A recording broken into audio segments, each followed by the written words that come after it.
chance to win your way into the biggest pro wrestling event in the world. Airfare, hotel tickets, and $500 in spending money all included. It's the Superfan Send-Off, presented by 303 Law 4040. First, head to DenverSports.com/Superfan to register. Then tune in every hour to see if your name is called. If you hear your name, you have 10 minutes to call us back and be entered into the grand prize drawing. It's the Superfan Send-Off, presented by 303 Law 4040.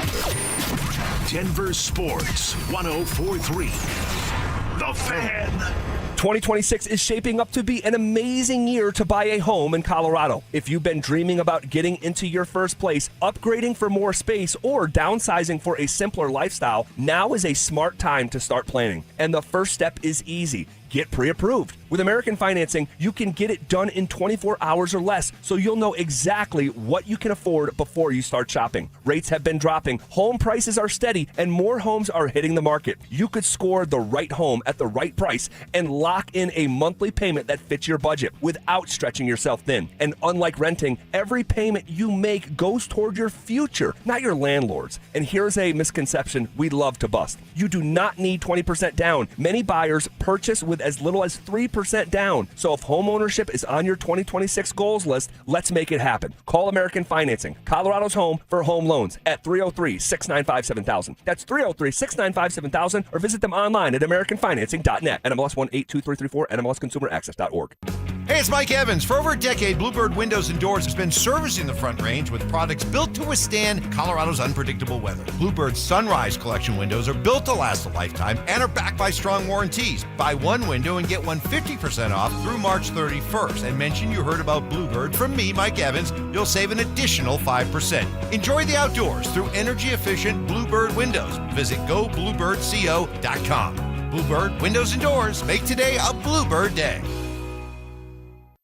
What's going on, gentlemen? Phillip Lindsay here, and let's be honest, most guys out there are great at ignoring signs. We feel tired, we're dragging through the day, we're not sleeping well, the workouts aren't productive as they used to be, and we just chalk it up as, we're just getting older, or it's just one day.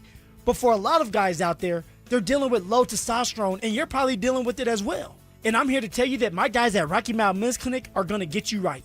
They're experts in treating low T and other men's sexual health conditions. They treated tens of thousands of men that are dealing with low T just like you are across Colorado.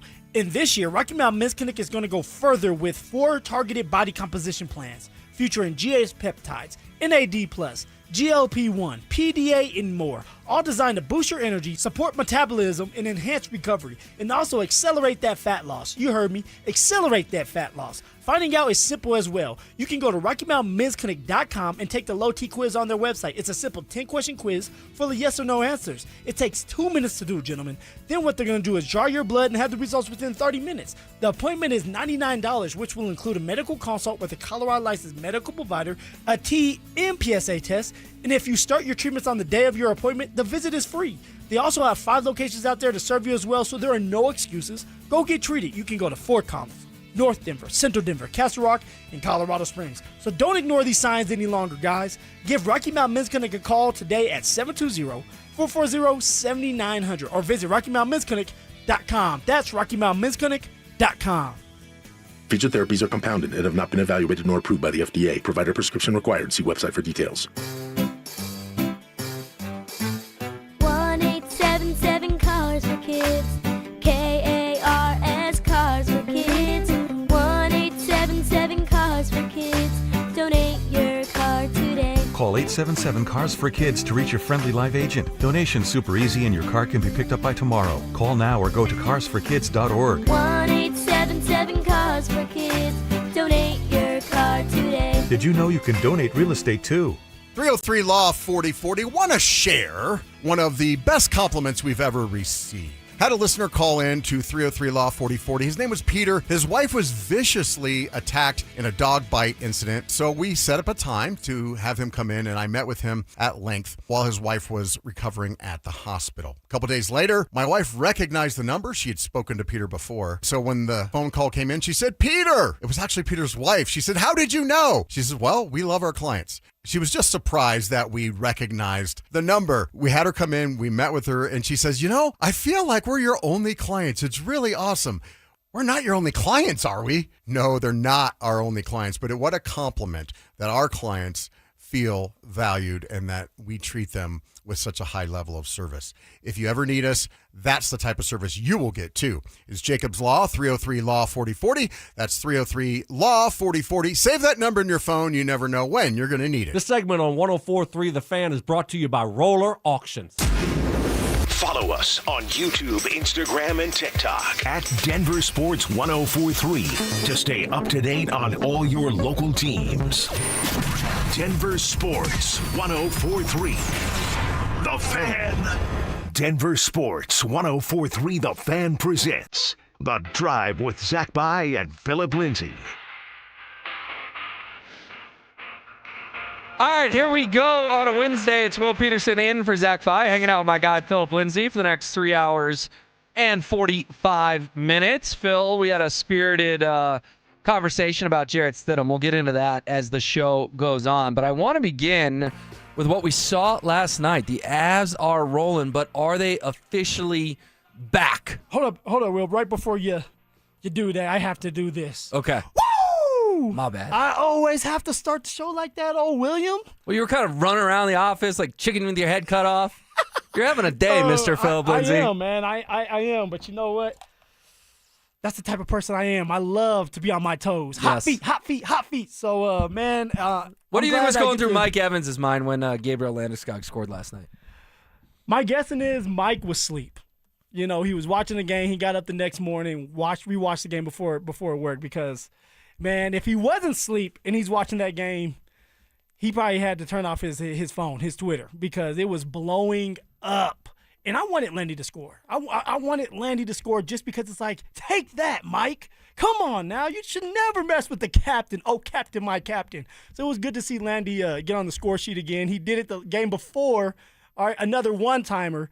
And then last night, a beautiful shot again, one-time shot again, and went to the back of the net. Yeah, it was funny on social media right when he scored. Every single tweet was like, what a disappointingly underachieving goal from Gabriel Landeskog. You knew that was coming, though, Will. Oh, totally. Mike Evans, listen, I've done the hockey podcast with Mike. Mike knows puck. But also when you do 20 hours of radio a week, you're going to have a bad take here or there. He had a bad take. It's all good. I'm sure you've had a bad take. Oh, you know I have. Maybe not to that level, though. Well, I mean, I had the Jerry Jeudy take. Oh, yeah. You know, and Jerry Jeudy, he barked back at me on social media, and then it sparked some other stuff, some other drama that was off air, and that was my first taste, and I just started. That was my first taste of quote-unquote being on the dark side of like doing the radio, being a media member. And, yeah, it happens. It happens, and I know I didn't feel good about it. And it blows over, and it goes by, and everybody heals from it, and you move on. Yeah, but the good news is like 99% of Broncos country is going to be on your side over Jerry Jeudy's side. And that's not me just tooting your horn. That's just telling you like I see it. Touche. You were loved by Broncos country. I don't think Jerry Jeudy's getting invited back to do the alumni flag plant anytime soon. Let's put it that way. Yeah. Jerry Jeudy was not very well liked by Broncos fans, whereas Gabriel Landeskog is beloved, and therefore that's why Mike Evans got so much blowback. You know, if he had said that about Valeri Nichushkin, wouldn't have been that big a deal. Says it about Ross Colton, it wouldn't have been that big a deal. He said it about the captain, plus all the facts just spoke differently, that they're the best team in the league when he's in the lineup. Yes. Their slump occurred when Gabe went crashing into the post down in Florida. Correct. And they've won one playoff series in the last 3 years without his leadership. So that's where Mike timing. Yeah, that's where Mike was just a little off. If you're going to go after somebody like the captain, you're going to have to do it when he started the year off. He started off slow. We know that. But after he started to pick it up, and especially after the Olympics, I mean, my man has been on a tear. Yes, he was dealing with an upper body injury. My guessing is the ribs and having to let that just heal. Yep. But he's been doing his part. All right, he's the glue guy to this team, and they're winning because of him as well. It's not just Nathan McKinnon. It's not just Netches. It's not just Kale. This is a team effort that's going into the Colorado Avalanche, and they're dominating. All right, so they're 4-1 in 5 games across 4 cities. They've had 3 road wins recently versus playoff caliber teams. What does this say about their ceiling heading into the trade deadline? Because that's the conversation of today, in my eyes, with the Avs. And we'll get into the game. It was a great game. Parker Kelly, 2 goals. Cale Makar with a snipe. But the deadline's in less than 48 hours, Phil. So we're going to get some answers on what the Avalanche are going to do. So what do you think the front office is thinking right now that coming out of the Olympic break, the Avs look like they found their groove again. Yeah, the Avs never lost their groove. Now they may have been slower. There's off nights. I mean, this is a long ass season we're talking about, Will. But overall, this team has been put together well, right? Well put together by Chris McFarland. Everybody has been fairly healthy. You finally got the captain back after that break, the Olympic break. And so if you're someone like Chris McFarland, you're adding a couple pieces here or there. Someone like Kadri, I want to see him back. The reason for that is, all right, you have a number 3 center, but it's also the physicality part, right? You're looking for a guy that can bring that physicality, something that I believe that the Avs at times lack, is that physicality consistently. So you add a couple pieces here or there. I can see Chris McFarland doing that because he has been aggressive when it comes to the trades. But overall, this team has never left. They've been here. They've been dominating. Now, we nitpick at things. We talk about the power play, which, by the way, we're going to get deeper into. I know that because we were with you, Will, but they tweaked a couple things here or there. But this team is well put together, and they're ready for this cup run. Yeah, but I still think they need to add. They need to add something in the next 47 hours, and I expect they will.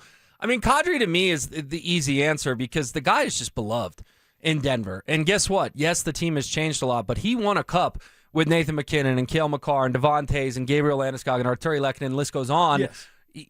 It's going to be a seamless transition, right? There's not going to be any of that awkwardness or does the guy want to be here or not be here, anything that we've heard in the past. I mean, if Nazem Kadri comes back, first of all, the debut at Ball Arena will be electric. The standing ovation he'll get being back in an Avalanche sweater. And then second of all, he just had so many moments in 2022 when they won the Cup that, obviously the hat trick in St. Louis when he was getting racist death threats from Blues fans, which was crazy because of the interaction with Binnington. The goal against Tampa Bay in Game 4 in overtime where you weren't sure if the puck went in the net or not, and it put the Avs 3-1 in the Stanley Cup final. Like, that dude back in an Avs sweater would be like the ex, the one that got away, wants to get back with you, right? That's what it would feel like for Avalanche fans. But the thing is this, Will, is that the only piece we're missing is Kadri? Or do you see the Avs going somewhere else, picking up another one? You got Lecky that's week to week. You don't know when he's coming back. He had an upper body injury. He got hit. That's what Betsy said. So if you're looking for another piece, it's gonna be a piece to help because Lecky's not going to be there for a while. Yeah, I'll give you another name and more of a center, but Ryan O'Reilly as well. And he's obviously an old Avalanche. Long time ago, though. I mean, Ryan O'Reilly wasn't with Colorado even as they were ascending toward a Cup team. He's been out of town for almost a decade, I believe. But just a good, solid veteran who probably wants to chase another Cup or a Cup here in Denver. That's another name I'd look at. If McFarland's going to do something, to me it needs to be somewhat of a household name. Because if not, you're good enough to win the Cup already. So don't just tweak just to tweak. Yeah. I want, if you're going to tweak, I want to make it a meaningful impact player who's going to score goals and dish out assists for you in the playoffs. Well, hey, Kadri it is. I want Kadri back. I think he'll be a great addition yet again. He's familiar with a lot of these players anyway. He knows about the Avs and what we do here. He's won a Cup here. He was a big reason why we won a Cup as well, like a glue piece, just like someone like the captain. So, of course, I want him back, and adding more depth to this would just be glorious because we do have a chance, and we will have that chance to win a Cup this year if everybody can stay healthy. What was your biggest takeaway from the 5-1 win last night for the Avs? Parker Kelly, to me, now at 15 goals, 6th on the team. Sleeper, man. That's kind of crazy. Obviously, the Gabe goal was great. The Kale goal was great. Your boy Marty Natchez had a nice snipe on the power play as well. But what did you make of sort of a dominant effort in Anaheim last night? That's exactly what I make of this. It's so dominant that the Avs are gelling, that the Avs are peaking at the right time. That first line is looking amazing. Will, like truly, you got Netches that's on another level right now. Nate Dogg getting to 100 points in 59 games. That's around there. That's on another level, right? So all these players are peaking at the right time. They have the right mindset, and it doesn't matter if it's home or away, home ice, away ice. And I know hockey fans out there say it doesn't matter, but it does sometimes, man, when you're at home or away, and they're able to dominate both home and away. So it's just the way that they're going about these games. They're handling business right now. I know there's a couple big-time games coming up with the Wild, with the Dallas Stars, and that's going to be a true test. But I love what I'm seeing out of these Avs, and they're making tweaks. All right, the power play that we've all complained about. All right, with putting Netches at the left circle and putting our boy Nate Dogg kind of in the corner over there. And so doing something like that has opened up and spread everybody out. And now you have niches that has these one-time shots, this beautiful one-timer, and it's going in. I mean, it's great to see. All right, we'll put a pin in that, to quote Zach By, because I want to get a little more into the power play and the tweaks they are making. But coming up next, it's been reported the Broncos are taking calls on Jarrett Stidham. Does it make sense to trade their backup QB? Phil and I will dive into it. Follow us on YouTube, Instagram, and TikTok at Denver Sports 1043 to stay up to date on all your local teams. Denver Sports 1043. The Fan. What's going on, everybody? Phillip Lindsay here with the one and only Williams Jewelers. And guys, I know there's at least 50 of you listening to me right now who are thinking about popping that question here soon. And if you are, then you know you need a diamond. So let me save you some time and money by telling you something as simple as this. Whether you're starting your next chapter with your perfect diamond engagement ring, or celebrating a new milestone, or finally just doing something special for once for yourself, which everybody deserves to be spoiled at some point, this is where it all begins. Imagine the finest jewelry legends all in one store together, making you feel just like family, and their service is going to reflect that. So come shop the finest loose diamonds in Denver. They have every size, shape, and price range you can imagine, and the largest selection of engagement ring settings I've ever set eyes on. And not only are they going to share the secrets of the business with you, but they're going to give you the best price in Colorado guaranteed. So why wouldn't you want to create moments and memories for yourself and the ones you love by going to Williams Jewelers, the official jeweler of the Colorado Avalanche, Denver's first family of fine jewelers, located in Cherry Creek North on 3rd Avenue and also in Inglewood at Broadway and Bellevue. And don't forget to mention my name, Phillip Lindsay, when you step through one of those doors.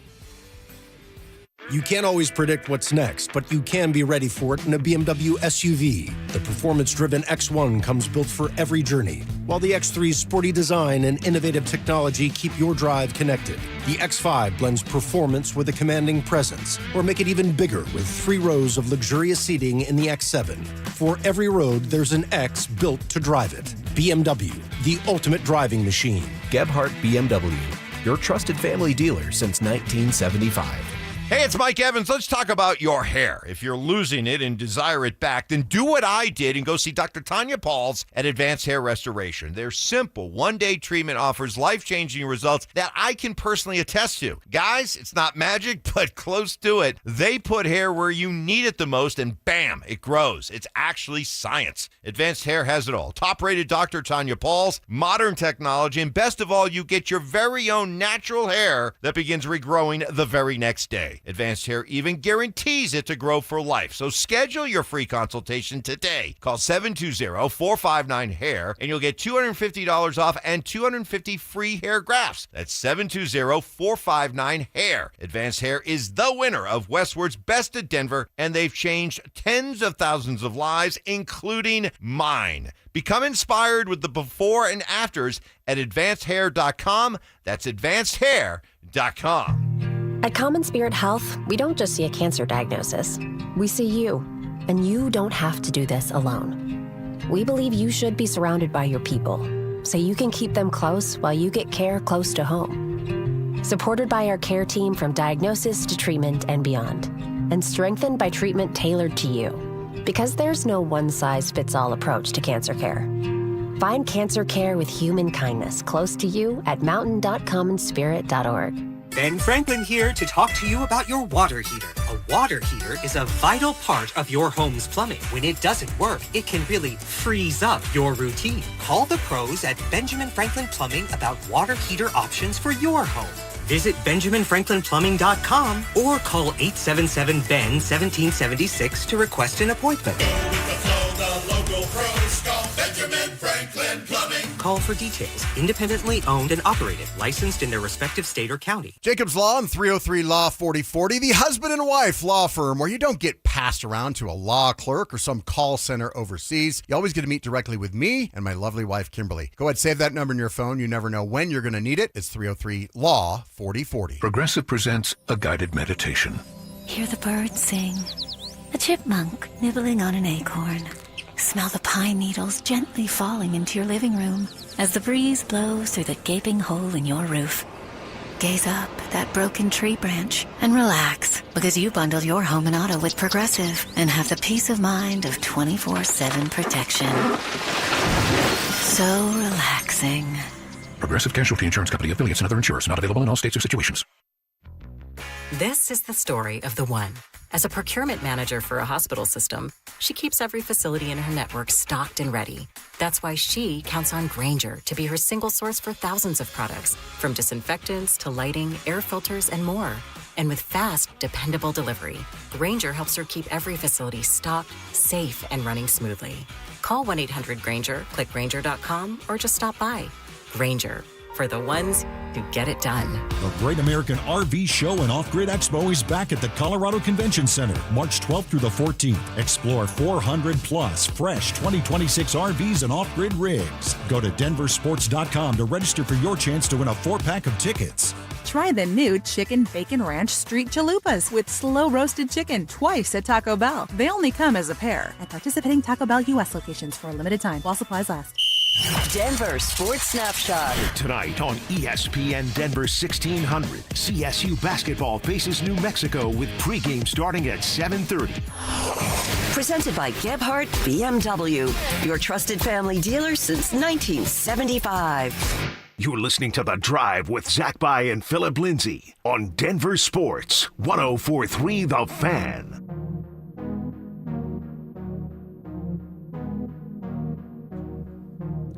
Interesting report from Diana Rossini of The Athletic this morning. It's Will Peterson in for Zach By, hanging out with Phillip Lindsay. Zach, well, he'll tell you what he was doing today some point tomorrow. How's that sound? You going to press him on it? Oh, my man deserves a little break. Yeah, well, you're going to have to tell him about the shenanigans you pulled this afternoon. Not exactly your brightest move. It's typical me. I'll leave it at that. It was an honest mistake. But Phillip Lindsay had a little bit of a moment here at the office today around 1:30. Oh, life at the office. Life at the office, baby. What'd you make of this Diana Rossini report this morning that as the QB market plays out, trade targets remain in play for several teams? I'm told teams have reached out to the Broncos about backup Jarrett Stidham, whose lone start of the season came in the AFC title game against the Patriots. Broncos getting calls on Jarrett Stidham. Yeah, you know what? I think it's interesting, and the reason why I'm saying interesting is because Jarrett Stidham only played in one game, and the game he played in was the AFC Championship game, and he did not look all that great. Now, he had some moments. Now, the weather played a part of that. I understand, but you have people saying that they're calling in for Jarrett Stidham for what? Is he going to be a starter, or do they want him to be a backup? That's my question now. Are they wanting to acquire him as another backup because they know he's a reliable backup, maybe for the Raiders, maybe for Miami, something like that? But if you're calling because you think he can be your starter, what's making you think that Jarrett Stidham can come in and start right away, or do you want him to compete with another young guy and push that young guy? Yeah, it's interesting, and I got to push back on you saying they know he's a reliable backup. Based on what evidence? I mean, the guy's 1-4 in his career now. Mm-hmm. He's throwing 9 touchdowns and 9 picks. The Broncos lose the AFC title game 10-7, and Jarrett Stidham gifts the Patriots 7 of their 10 points. He scored on the second drive of the game, scored 0 points the rest of the way. Bad fumble, tough interception late. Yeah, but what evidence is out there that Jarrett Stidham is a reliable backup? The point of the backup is to hopefully win you a game. Jarrett Stidham couldn't do that. Yeah, but you have to also ask yourself this: how many backups out there are better than Jarrett Stidham? Can we start with that? Because when you have someone like Jarrett Stidham, who has played in games, not even with just the Denver Broncos, but he was with the Raiders, he was behind Tom Brady with the Patriots. So you're getting a guy that has experience. I'm not sitting here saying he's played 5 games. 5 games. Experience, though, man. It matters when you're in that building, when you're in the seats, when you're helping a young quarterback out, and that's exactly what Jarrett Stidham has done for Bo Nix. So somebody can look at that and say, okay, look what Bo Nix is doing now. It's not just about Sean Payton. It's not just about Bo Nix. It's also the guys that are around you. That's why Sean Payton wanted to keep Jarrett Stidham, and he paid him more money. He extended Jarrett Stidham because of the relationship in the locker room with Bo Nix and the other guys. So when you get someone like Jarrett Stidham, who has been around the block, who also he can play some football. You're talking about a guy that got one opportunity, Will, at the end of the year. Or at the end of the year, he was the spark for Russell Wilson, too. The spark, I put that in air quotes. He won that game as well, right? One of the games. One game, I believe. Yeah, here in Denver. I didn't feel exactly sparked. It wasn't lighting a fire under me watching Stiddy play that year for Russell Wilson. Well, guess what, Will? Somebody wants him. That's why they're trying to acquire him. My question is, are they trying to acquire him for a starter or another backup? I think it's a valid question, but my gut is backup. My gut is they probably think that Jarrett Stidham could use a change of scenery and it would be a contender, and then the Broncos would either make Sam Ehlinger their number 2, or they'd have to go get like a Marcus Mariota in free agency and make him the number 2, which I think would be my preference. Quick note on this. If the Broncos trade Jarrett Stidham, they save $6.5 million against the salary cap. Well, that's a cheap backup. That's a cheap backup, though, Will. Like you have some of these quarterbacks, the older quarterback backups that are making $7-8 million. You're talking about Jarrett Stidham one more year here in 2026, making $5.99. So $6 million to be the backup for Bo Nix. And you have to also understand that, hey, you have a backup in Jarrett Stidham that has been around, that understands the system. Even if Davis Webb calls plays, which he will call plays, we know that now. All right, it's about understanding what Davis Webb wants. Davis Webb has been in the building with Jarrett Stidham, even with Russell Wilson. So I think it's a familiar face. I believe that he's still a quarterback that can go in here and win you games if he has to in the middle of the season. We're not talking about the playoffs. And I don't believe that the Denver Broncos are going to just give up Jarrett Stidham. They don't need the draft picks right now. This is Super Bowl or bust for them next year. They need vets. They need guys that have experience. They need a guy that they know that can go under center, take some snaps, and do well if he's given more opportunities, not just one in the AFC Championship game. So if you're Sean Payton or George Payton, how are you handling these phone calls? Are you saying, I'm listening? Sure, throw me an offer. Or are you saying, thanks but no thanks, that guy's our backup, click, see you later? The door is closed, but it's never locked. So you're listening. Because if somebody says, hey, we're willing to give a high third-round draft pick, I mean, oh my gosh, I would sprint to the league office and approve that trade. But I don't believe somebody's sitting there saying, hey, we're going to give you a third for Jarrett Stidham, who only played in one game last year. So you're listening, you're entertaining it, but in the back of your head, if you're Sean, if you're George, if you're Davis Webb, the offensive coordinator now, you're looking at it like, no, why am I going to give up a guy that I helped develop as well, who's been in this system for 3 years? All right, and I know that Davis Webb is calling the plays, but there's going to be similar things to this system still. Why am I going to give up Bo Nix, best friend in the locker room, for a 6th-round draft pick? It's not happening. The Denver Broncos will keep Jarrett Stidham as the backup quarterback next year. And just one more point on this. I tend to agree with you. They're probably going to keep him. That's my gut. Now, as a fan, I think it's time to move on. I've thought they should upgrade that position for a couple of years now. I tried to tell people I didn't think Stiddy was a starter, even though he likes to puff his chest and tell everyone he's a starter in this league.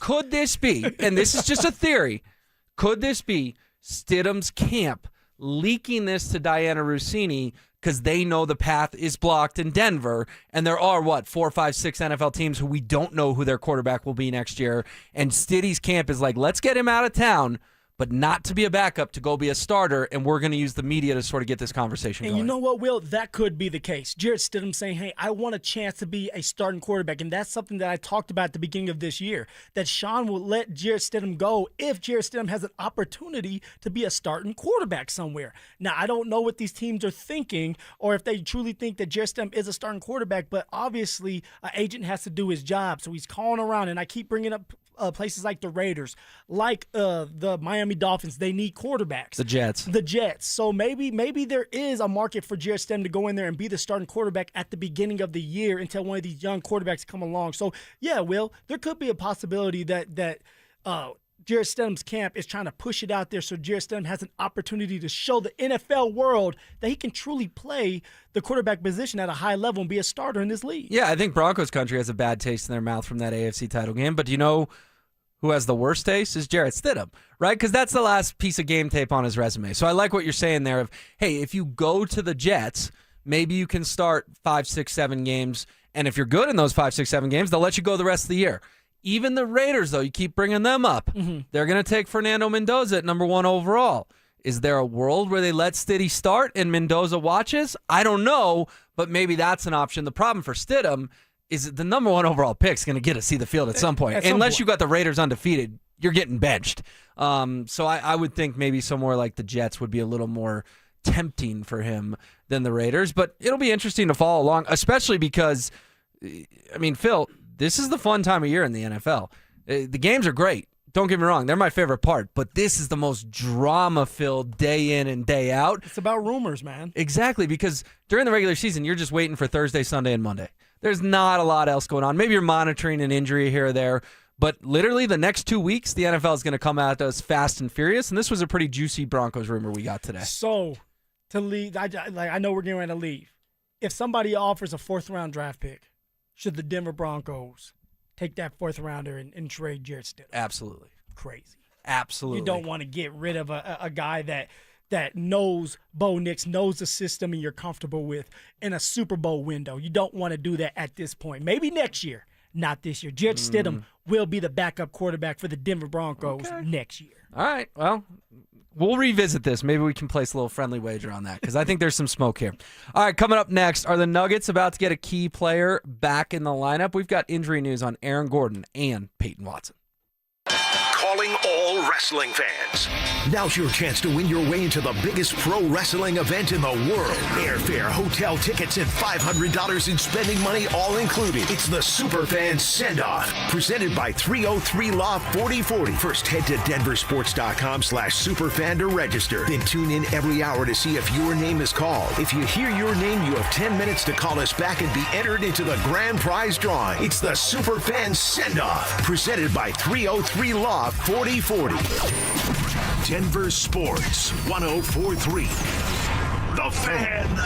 Texting privacy policy and terms and conditions posted at textingterms.us. Texting enrolls you for recurring automated text marketing messages. Message and data rates may apply or play. Stop, opt out. Terms and conditions apply to the earnings promotion. Do you have caregiving experience as a parent, teacher, nanny, coach, or in another similar role? Hop Skip Drive is looking for experienced caregivers who want to help students in their community by driving them to and from school. Earn up to $50 per ride with Hop Skip Drive's welcome promotion, all while helping your community. If you have your own vehicle that is no more than 10 years old, a clean driving record, and at least 5 years of caregiving experience, you could become a Hop Skip Drive care driver. Just text ROAD to 323232 to get started right now. Hop Skip Drive gives you the flexibility to set your own schedule and earn competitive pay. It's simple. Drive in your free time and make a real difference for students right in your neighborhood. Don't wait. Text ROAD to 323232 right now. Text ROAD to 323232 and start earning up to $50 per ride during Hop Skip Drive's welcome promotion period. That's ROAD to 323232. Text ROAD to 323232 now. Get in the zone, AutoZone. Jeff's day is off to a slow start. So he heads to AutoZone, America's #1 battery destination, where Sammy, a local AutoZoner, tests his battery for free. Looks like he just needs a charge, and Sammy does that for free too. In no time at all, Jeff is back on the road, ready to finish the day strong. Free battery testing and charging at every store. No hassles, just help. Get in the zone, AutoZone. Restrictions apply. Hi, I'm Maria, salon owner. You know the jingle. Now discover the facts about Ozempic, a GLP-1. There's only one FDA-approved Ozempic, made by Novo Nordisk. Learn about the real thing. Talk to your healthcare professional today. Call 1-833-OZEMPIC or visit Ozempic.com to view the medication guide and to learn more about Ozempic. Semaglutide injection 0.5, 1, and 2 milligrams.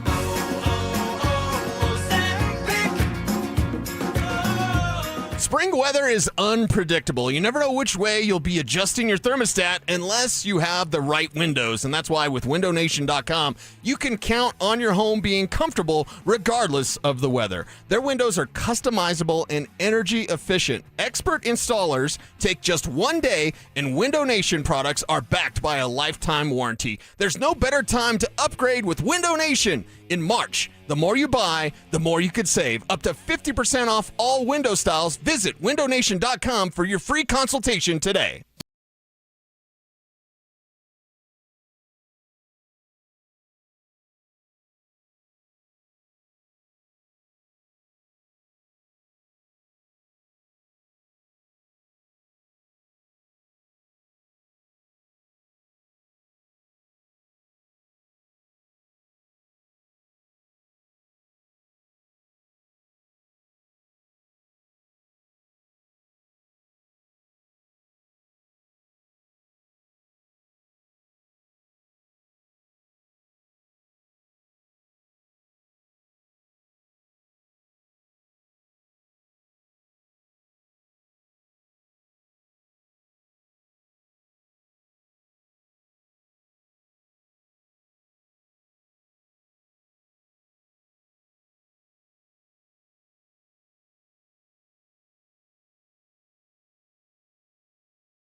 sports talk radio at work. So is your competition. So are your customers. Denver sports fans don't half listen. They argue. They text in. They remember stats from 1998. They remember who sponsors their obsession. Audio, video, or online. We've got every angle covered. DenverSports.com.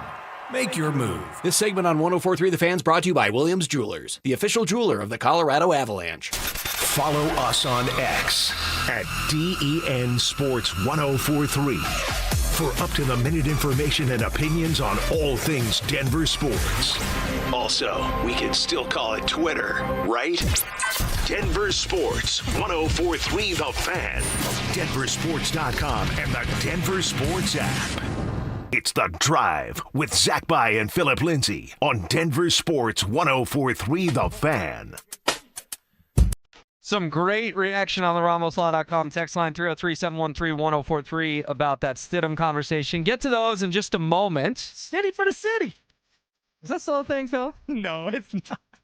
All right, let me do this real quick. Gary Anderson, you could be heading to Las Vegas for the biggest pro wrestling event in the world thanks to 303-LAW-4040. Call us back within the next 10 minutes, 303-713-1043 to be entered into our drawing for the Superfans Send-Off Grand Prize, a pair of 2-night tickets to the event, round-trip airfare for two from Denver to Las Vegas, 2 nights hotel stay, and a $500 Visa gift card. Gary Anderson, call us now, 303-713-1043. And if you haven't already signed up, there's still time. Head to denversports.com/superfan and make sure to listen weekdays every hour between 6 a.m. and 6 p.m. to hear if your name is called. All right, I want to get to the Nuggets, but 2 quick texts here, Phil. 1-3657. We have a bad taste in our mouth, but it isn't because of the backup quarterback. It's because of the poor coaching decisions. Ooh-wee. Curious text there. What is the bigger bad taste from the AFC title game? Stiddy's failures or Sean Payton's failures? You know, I'm going to go with, and this is a team, I don't want to point just one guy out, right? Everybody is at fault for this loss. Well, except the defense. They gave up 3 points realistically. That's true. That's true. The defense did a great job. But I'm going to say Sean Payton for going for it on 4th and 1 with a backup quarterback, rolling out when you shouldn't have. It seemed like the Patriots knew that was coming, and they sniffed that out.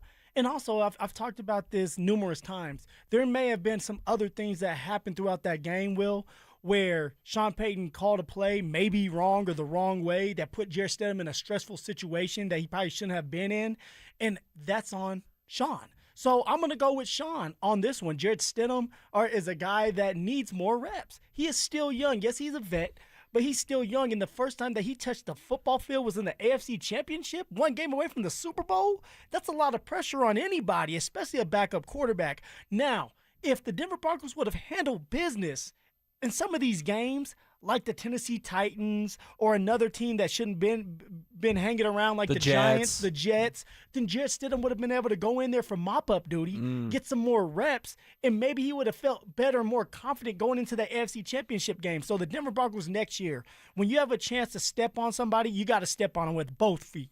Really interesting point. One I hadn't considered. That, yeah, if you had done a little more of the beatdowns you were supposed to, Stiddy could have gotten some time. I mean, I'm just off the top of my head.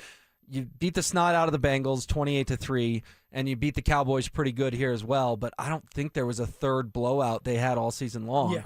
I guess could have been in Vegas against the Raiders because there was that whole controversy about them covering at the end, but yeah, maybe that's what they need to do next year. All right, Nuggets. Per Sam Amick of The Athletic, Aaron Gordon is targeting a Friday return against the New York Knicks from the hamstring injury that sidelined him January 23rd. David Adelman mentioned today that he did a fair amount in practice, and Sam Amick is reporting we could see AG not tomorrow night, but Friday night against the Knicks. How much does his return actually change the Denver Nuggets ceiling? It depends on how much AG is going to play right off the bat. Now, just his presence alone, the energy is going to help this Nuggets team out. Defensively, we know if AG is truly ready to play, it's going to help this Nuggets team out defensively, because right now the Nuggets are horrible when it comes to defense. They're horrible in stopping the perimeter shooting. Like, they need to get better at that. They need to be more consistent. Well, AG is that on-ball defender that you're looking for that's going to force the turnovers. Now, with that being said, do I want AG just playing right off the bat 25 minutes, 30 minutes. No, there's no reason for that. We need him for the playoffs. So I'm pretty sure that David Adelman has a plan. They're going to have a plan for him to go in there, see how the hamstring feels, because if the hamstring pulls again, he's not playing the rest of the season. So we need Aaron Gordon for the playoffs. So I'm excited to see him back whenever that is, if it is Friday coming up, or if it's another week from now. I want to see the energy around Aaron Gordon because he brings a lot of energy. You know he's aggressive. You know he's going to come down with those rebounds. So I want to see him out there, but I don't want to see him out there playing 30 minutes a night. Yeah, you and I are on the exact same page on this one. Honestly, Friday feels too soon to me. I said it. I remember telling you and Zach, because we do some crosstalk at 5:45 when I come in for Denver Sports Tonight. I remember telling you guys I would just shut him down to the playoffs. And everyone says, well, what about chemistry and this and that? They've got a lot of chemistry. These guys know each other already. If it's round one, game one, I think Aaron Gordon could come back. And, yeah, there'd be a little bit of rust, but I think it would be fine. Maybe I'll amend that to, he should play the final 4 regular season games or the final 5 regular season games. But you mentioned it. He pulls that hammy one more time, Phil. He grabs that thing in Game 5 against the Thunder. Your season's over. It just is. What happened last year against the Thunder? All of a sudden, AG's grabbing his hammy. Game 7, we all applaud him trying to give it a go, but he clearly wasn't the same guy, and the Nuggets got throttled in Oklahoma City. I think my question, I think we're on the same page here, is this too soon?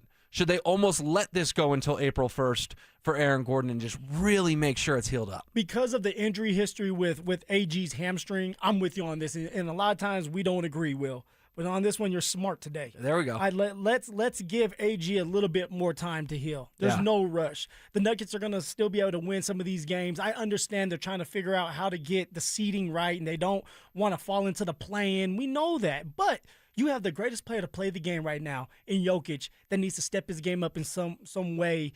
He just doesn't. He looks like he's off. You got Jamal Murray, who just had a fantastic night against the Jazz. So those two are playing now. So you should be able to fight off and win some of these games.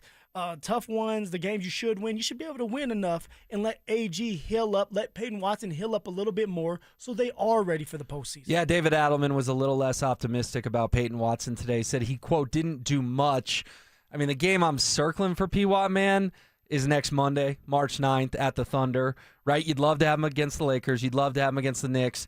But you're going to want some revenge for what happened in OKC last week, that really frustrating Friday night game. It was a great game. Went to OT. Nuggets had a real shot to win it. Couldn't pull it out. But my gut with Watson would be you'd want him March 9th, against the Thunder. But even still, this thing's a gauntlet, Phil. I mean, then you go Houston here, then at San Antonio, then at the Lakers. I mean, the next 6 games, Lakers, Knicks, Thunder, Rockets, Spurs, Lakers, you're hoping to go 3-3 in that stretch, right? Is that kind of the ballpark range of where we want the Nuggets to be over the next 6? You for sure have to at least go 3-3. Now, like I just said, you still have the players like Jokic, Jamal Murray, Cam Johnson whenever he comes back from the sore ankle, Christian Brown that's out there. Okay, the depth with Val and all them. I mean, you have enough to win these games and go more than 3-3, but you must go 3-3. On top of that, though, Will, this team needs to start gelling. I want to start seeing this team, not just offensively, but defensively, just all-around effort, do a better job and be more consistent. Because when I look at this team, to take that step back, it's like, is this team truly a championship contending team? Yes, if everybody's healthy, AG, Payton Watson, they are. But right now, they're hurting. Can Jokic get back on track? Can Jokic get back to shooting the way we know he can shoot? All right, can Jamal Murray keep this up and be more consistent? These are all questions that we're going to be asking ourselves throughout the stretch of the regular season. By the way, one more piece of Nuggets news today. David Roddy is signing a 2-way contract, according to multiple reports. You'll remember David Roddy, CSU Ram, had a good career with the Rammies. I think won a big NCAA tournament game, if I'm remembering correctly. So David Roddy, welcome back to Colorado. I know a lot of folks in FOCO will be happy about that. All right, coming up next, how important is this upcoming weekend for the Avalanche as they battle the Stars and Wild? Plus, Broncos running back news. There was more and more today. This time it involved Breece Hall. We'll get into all of it on the other side. If the Broncos have to make a choice on one position group in the NFL draft, which one would it be? I would definitely put the priority on tight end. If you can find, let's say all things being equal, and you find a running back and a tight end that you have equal grades on, and let's call them the second rounders, you got to take the tight end. Especially with the consideration here is we just have not been able to develop one in forever. Denver Sports 104.3. The Fan. Wesley is a truck driver. I drive a truck, and I love what I do. A truck driver with IRS troubles. They told me I owed them $43,000. It got really bad.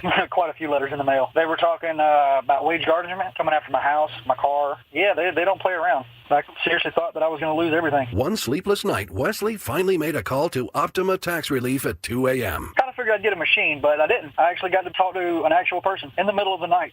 He found just what he was looking for. Oh, they were great people. You need a team of people that know what they're doing. Optima Tax, they know what they're doing. Optima Tax Relief came through with flying colors. I saved an incredible amount of money. Happy don't even come close. I was absolutely overjoyed. Take Wesley's advice. If you're in any kind of trouble with the IRS, call Optima Tax Relief. Don't trust anybody else. Call Optima for a free consultation. Call 800-343-6460. 800-343-6460. 800-343-6460. Optima Tax Relief.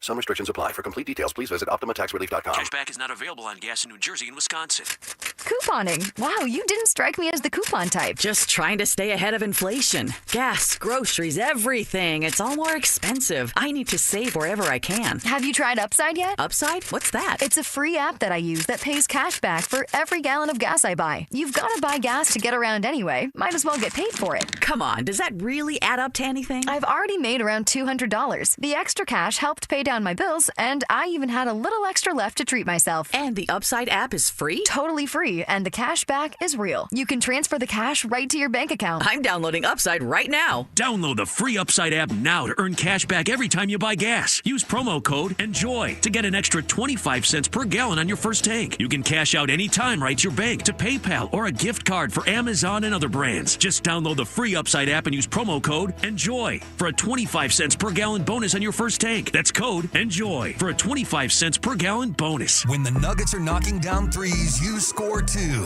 If Denver hits 15 or more three-pointers, you score a free 28-ounce Gatorade Lower Sugar the very next day at your friendly King Soopers. Gatorade Lower Sugar is scientifically formulated with Gatorade's #1 proven electrolyte blend and has 75% less sugar than Gatorade Thirst Quencher and no artificial flavors, sweeteners, or colors. Big shots deserve next-level hydration. Only at King Soopers. Hey guys, Mark Schlereth here from my friends at Xfinity. Imagine all that could happen in 5 years. Jobs may change, kids will grow, new memes will come out, but what if you had reliable, intelligent Wi-Fi and the price didn't change for 5 years? Thanks to Xfinity 5-year price guarantee, you don't have to worry about that part of your future. You're guaranteed 5 years of Wi-Fi that boosts speeds to your devices that need them the most, that finds and fixes any issue before you even notice them. It's like super intelligent Wi-Fi that keeps you protected from online threats. You get incredible gaming speeds on multiple devices and no one battling for bandwidth. For the next 5 years, all your devices will be working with perfect harmony, and you get our best equipment with no annual contracts, no fees, and no strings. So even though your kids grow up and you still don't understand 6-7, your internet will stay sharp, reliable, and most importantly, the price will stay put. Plus, get online in minutes with same-day Wi-Fi, all with Xfinity 5-year price guarantee. Lock in your price and unlock the possibilities. Xfinity. Imagine that. Restrictions apply. Select plans only. Imagine finding your dream home and moving in right away. No waiting to sell your old place first. Sounds perfect, right?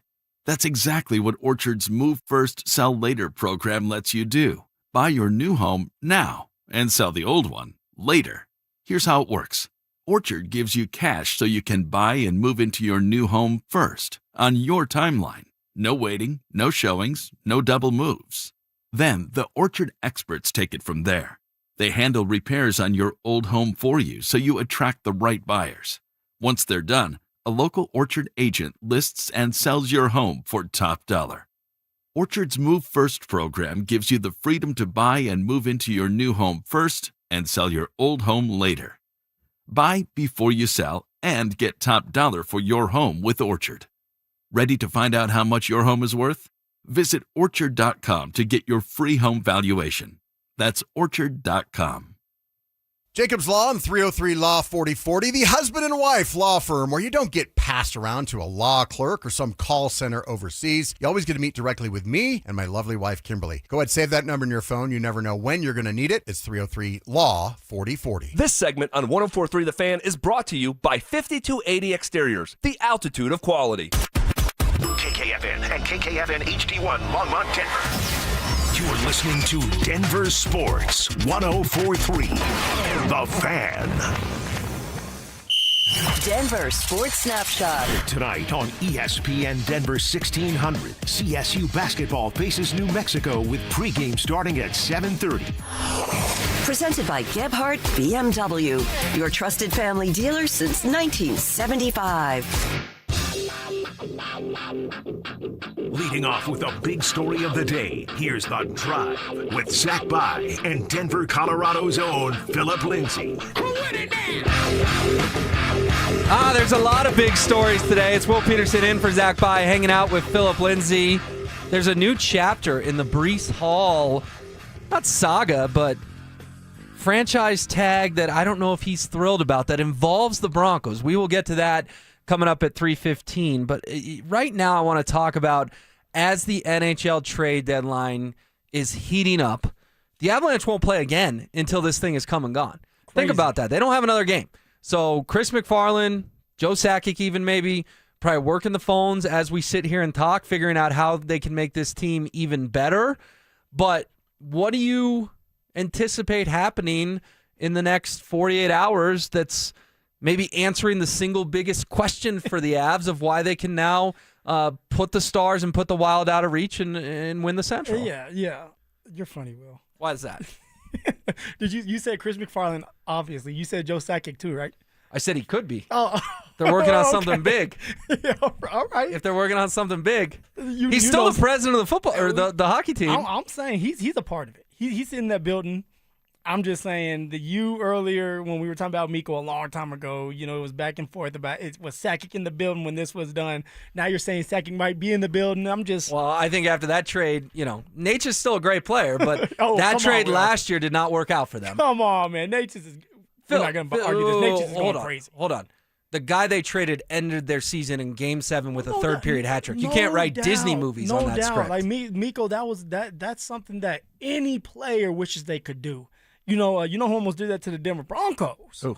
Jerry Jeudy. Ooh. Right? Like you want to have that villain story of like I told you guys. So yes, Mikko got his get back, but overall, I mean, it's showing Chris McFarland did a hell of a job with that trade with Netchis, and look what he's doing, man. I know. It's they not haven't about the won a Netchis playoff show. series since they made that trade, brother. Well, they're gonna win a cup this year with Ooh, Netchis. well, then you'll be right. You'll have the last laugh if they do win the cup this year, and maybe your boy takes home Conn Smythe, MVP of the playoffs, something like that. Look at I you. know you and Zach would take a lot of victory laps if that happened. But what's the single biggest question the Avs need to answer to finally put the Stars and the Wild out of reach, who they will play on Friday in Dallas and then Sunday here against Minnesota? Two things. All right, we can start with the easiest one.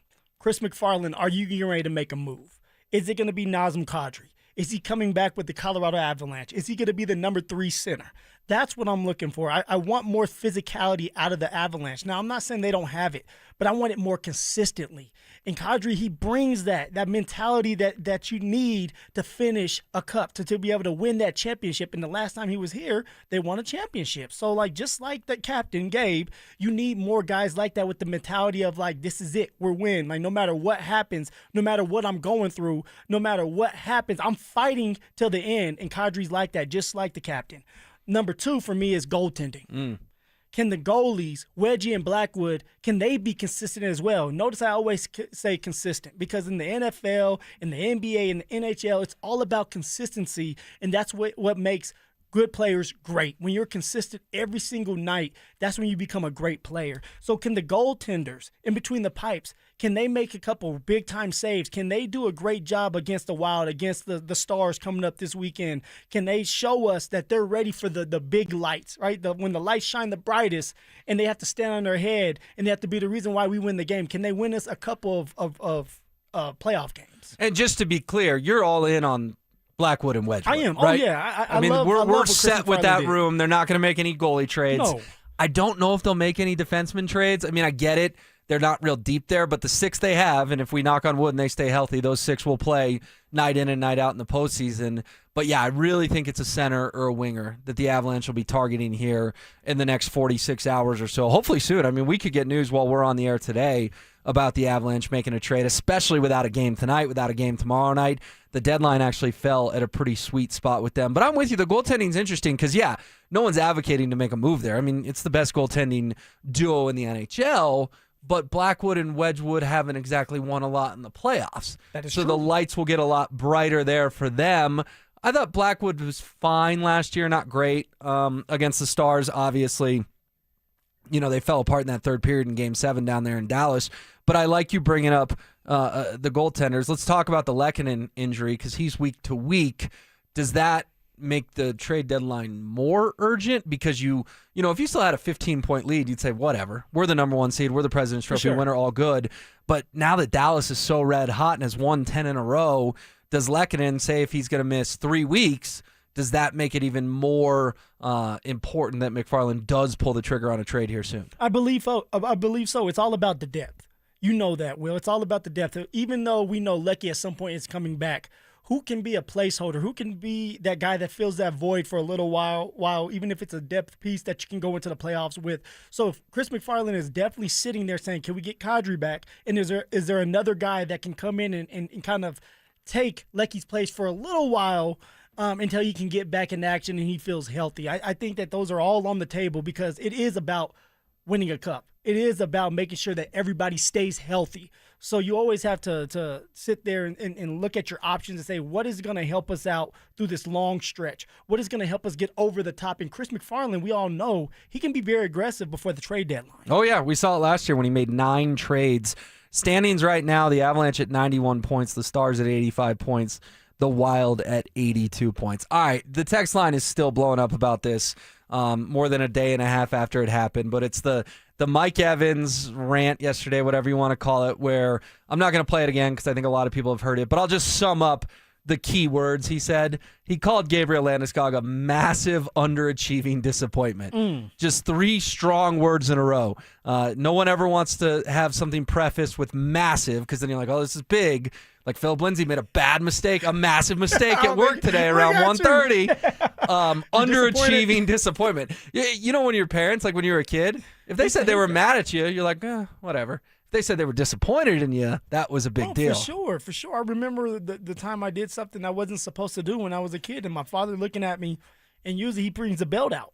But not this time. I'm like, damn, I was waiting for the belt. And he said, you know what, son? I'm disappointed in you. And that hurt more than the belt. Yeah. You know, I didn't think it could, but it did. So, yes, when Mike goes out there and uses those strong words and puts a big take out there that doesn't make any sense, you're going to have a lot of reaction, man. So, what's Mike doing? Well, Mike had a lot to get off his chest, and I've got a couple pieces of audio from Mike this morning. You know, I thought maybe a day later he'd soften his stance, say, I probably misspoke, whatever. Not so much. Here's Mike calling out some of the other shows this morning. Guys like, Josh and Cecil and Zach and Phil, I mean, they just obsess and obsess and obsess over the power play. Come on, guys. Come up with some fresh material. But, okay, Zach was throwing the numbers at me yesterday, right. 23 points in the last 29 games.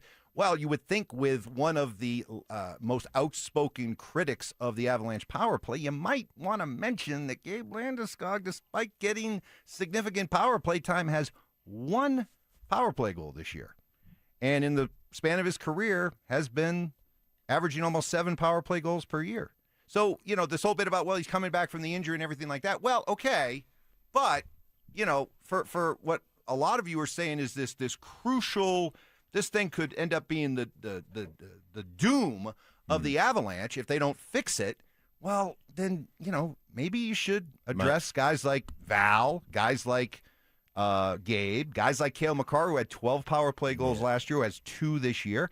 And I don't know, put some of the onus on them. I mean, it's your show, Phil. The floor is yours. He says you're beating the power play thing to death. In my eyes, it's the most glaring issue with this team, so I totally understand why you and Zach talk about it a lot. Well, there you go, yeah. Will. It's when you look at this team, the Colorado Avalanche, that is, there's not a lot of glaring holes in this unit, in this team as a whole.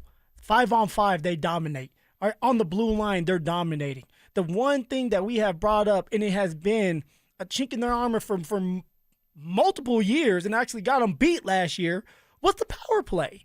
And yes, we brought up not just the players, but the system as well, the coaches, because it's a team thing. Even in football, you can't always put it on the players, although I always say players make plays, players win games for you. The coach needs to put the players in good decisions, right? Good situations. In this situation here with the Colorado Avalanche, we said that the coach needed to do a better job of putting his players in good situations, changing things up, like we saw last night, Will. Like you saw where Netjes goes to the left circle and you put Nathan McKinnon in the corner. All right, that's changing things up, and Netjes gets the one-timer. It's a beautiful shot, and guess what? It goes in. So for Mike to say that we don't talk about the players, we talk about everybody. And it is the power play. And yes, can Gabe do better on the power play? For sure. Can Val do better on the power play? For sure. But when you're looking at this power play, you're looking at Kale, who's the point. You're looking at Netjes, and you're looking at Nathan McKinnon. You're three guys that are scoring majority of your goals. That's who you're looking for. And if this really works, right now they do the box and one. That's what they're doing now, Will. And it seems like it's working a little bit more. So for Mike to go out there and tell us that what we have been doing is all wrong, we're not holding these players accountable. We've held everybody accountable. But we're not sitting here telling you that one player is a disappointment. That's something you just don't do. A massive underachieving disappointment. Because everybody is pulling their weight. Everybody is doing their part, starring in their role. All right, I don't know what they want Gabe to do more of. Yes, we want more goals. We want more goals from everybody. But what Gabe is doing is enough. He scores a goal last night. All right, he's doing his part. He scored a goal a night before that. So what more do you want that man to do? He's coming off an injury and looking good, and he's getting better every single night. Well, good rant there. I think you just put Mike Evans in a locker, so well done. But also, what's your take on it too, Will? Well, real quick, Mike in there goes, well, Gabe only has one power play goal, and in his career he's averaging 7. Mike, first of all, he was hurt for a month, and second of all, he hasn't played on PP1 all year. At times he has, but not the entire season he's been on Power Play 1. And how do the Avalanche operate Power Play 1? They get like a minute 40 of the 2 minutes. So you're going to crush Gabe for his one Power Play goal when his unit, when he was on the second unit, was out there for 20 seconds? Come on. Guy missed a month, and Bednar's had to shuffle it a bunch because they're obviously trying to make it work. But Gabriel Landeskog has not been featured on this power play. It's not like every day you and Zach are coming in going, well, they'd have more power play goals if Gabe could just score. I thought that was the most ridiculous part in there is, he thinks he's backing it up with some great fact. Well, yeah, guess what? When Landeskog was the core or one of the key core members of this team, he, of course, was on Power Play 1. Exactly. That has changed as he's missed 3 seasons and gotten a little bit older. Again, sometimes he's on that Power Play 1, and more recently he has been, but I found that funny. And Mike continued, man. He called out Avs fans today and the Avs media. Mike Evans doubling down.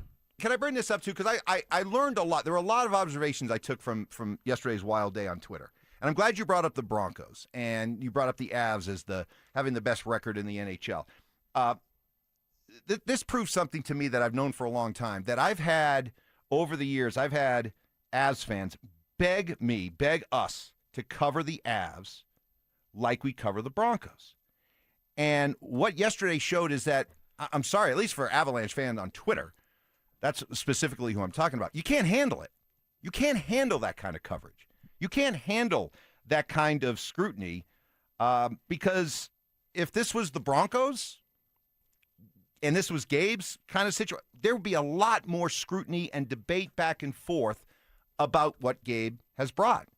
But when it comes to the Avs fans on Twitter, the mere mention of it caused all them to lose their minds. Yeah. And listen, I don't necessarily blame Avs fan on Twitter because they're often let down by Avs media in this town that too often. No. This is all 100% right here. They are too often. This is a buck. This is 100. This is just the way it is. Okay, they are too often let down by media that just wants to cheer the Avs, or wants the Avs players to like them, or they don't want to jeopardize anything to lose their credential, instead of actually critically covering the Avs like Broncos media does in this town.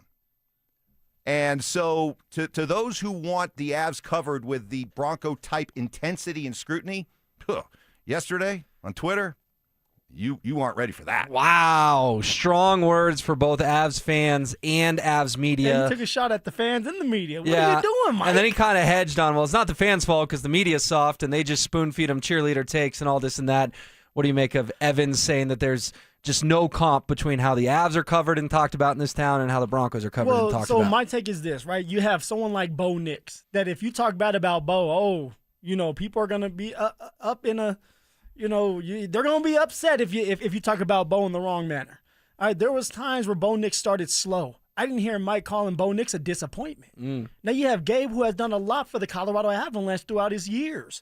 Won a cup for the Colorado Avalanche and actually came back from an injury that nobody thought he could. I don't even think that the Avs thought he was going to come back from that. That's how big and bad this injury was. He comes back and does a great job in the playoffs.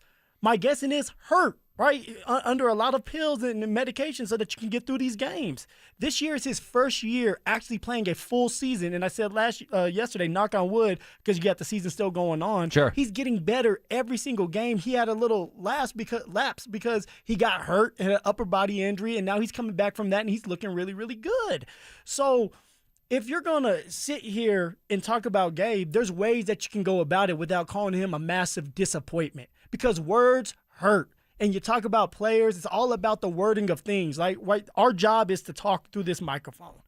But there's a way that you can address the issue with Gabe, saying, Gabe could be doing better here. Gabe could be doing better on the power play without calling him a disappointment, especially when he's actually doing really, really good right now. The timing is just off when Mike would decide to go after Gabe, who, by the way, Gabe is just sitting there chilling. He's doing his part. I wasn't thinking about Gabe in any type of way other than, hey, he's doing his thing, until someone like Mike decided to go at Gabe that way. It's crazy. Yeah, it surprised me. Gabriel Landeskog has been great for the Avs this year. I think his leadership is more evident than ever. And even if you're not watching every game, it doesn't take a rocket scientist to figure out that the Avs win when Gabriel Landeskog plays. That's a fact. And when he didn't play for a month, they struggled. Kind of played 500, sort of hard to watch hockey in the month of January. So Mike Evans fires back. I got a feeling this story isn't going away. Zach will be back tomorrow. I'm sure he'll want to fire back at Mike. All right, Broncos. There was some news today from Jonathan Jones of CBS Sports. Phil, he's reporting, quote, Denver is the reason why the Jets use the franchise tag on Breece Hall rather than the transition tag, according to sources, making sure Denver wouldn't get the opportunity to put together an offer the Jets would refuse to match. Now, that's fascinating because former Jets GM Darren Muji is, of course, the old assistant GM in Denver. He had to have known that, Sean Payton and George Payton coveted Breece Hall, so he essentially blocked the move with the franchise tag. What do you make about this from Jonathan Jones, that the New York Jets were so nervous about the Broncos that they franchise tag Breece Hall? Yeah, I mean, you're giving the Broncos what they want. A running back that's going to go for 1,000 yards, a running back that's going to take you over the top, and now you're in the Super Bowl because of how dynamic the run game can be. Now there's a lot more balance with Bo Nix in the run game, right? Bo Nix, the receivers, the running backs, and now you can get the tight end back in action. Like, this team is well put together. So the Jets are looking at it like that. Also, as a businessman, why are you going to let your best asset just out the door? Like, if you want him, you're going to have to give us something in return. In this case, you tag him, they're going to have to give Breece Hall what he wants. And if I'm right, and I'm going to have to do a little bit more research on this, but I think I'm right, they're going to have to give up something in return, the Broncos would, to get Breece Hall, because that's why he's tagging him. Yeah, you'd have to trade for him at this point. We heard about that with George Pickens getting tagged in Dallas, potentially traded, that kind of thing. Yeah, if the Broncos want Breece Hall, they're going to have to give up, I don't know, second-round draft pick, third-round draft pick? Let's say a second-round draft pick, and maybe it's two. It's second and a fourth, second and a fifth. Do the Denver Broncos really want to go down that road? Second and a fifth, and then you're going to have to pay Breece Hall a lucrative deal, $40 million, and my guess is $35 guaranteed, something like that for 3 years, 4 years. I don't know.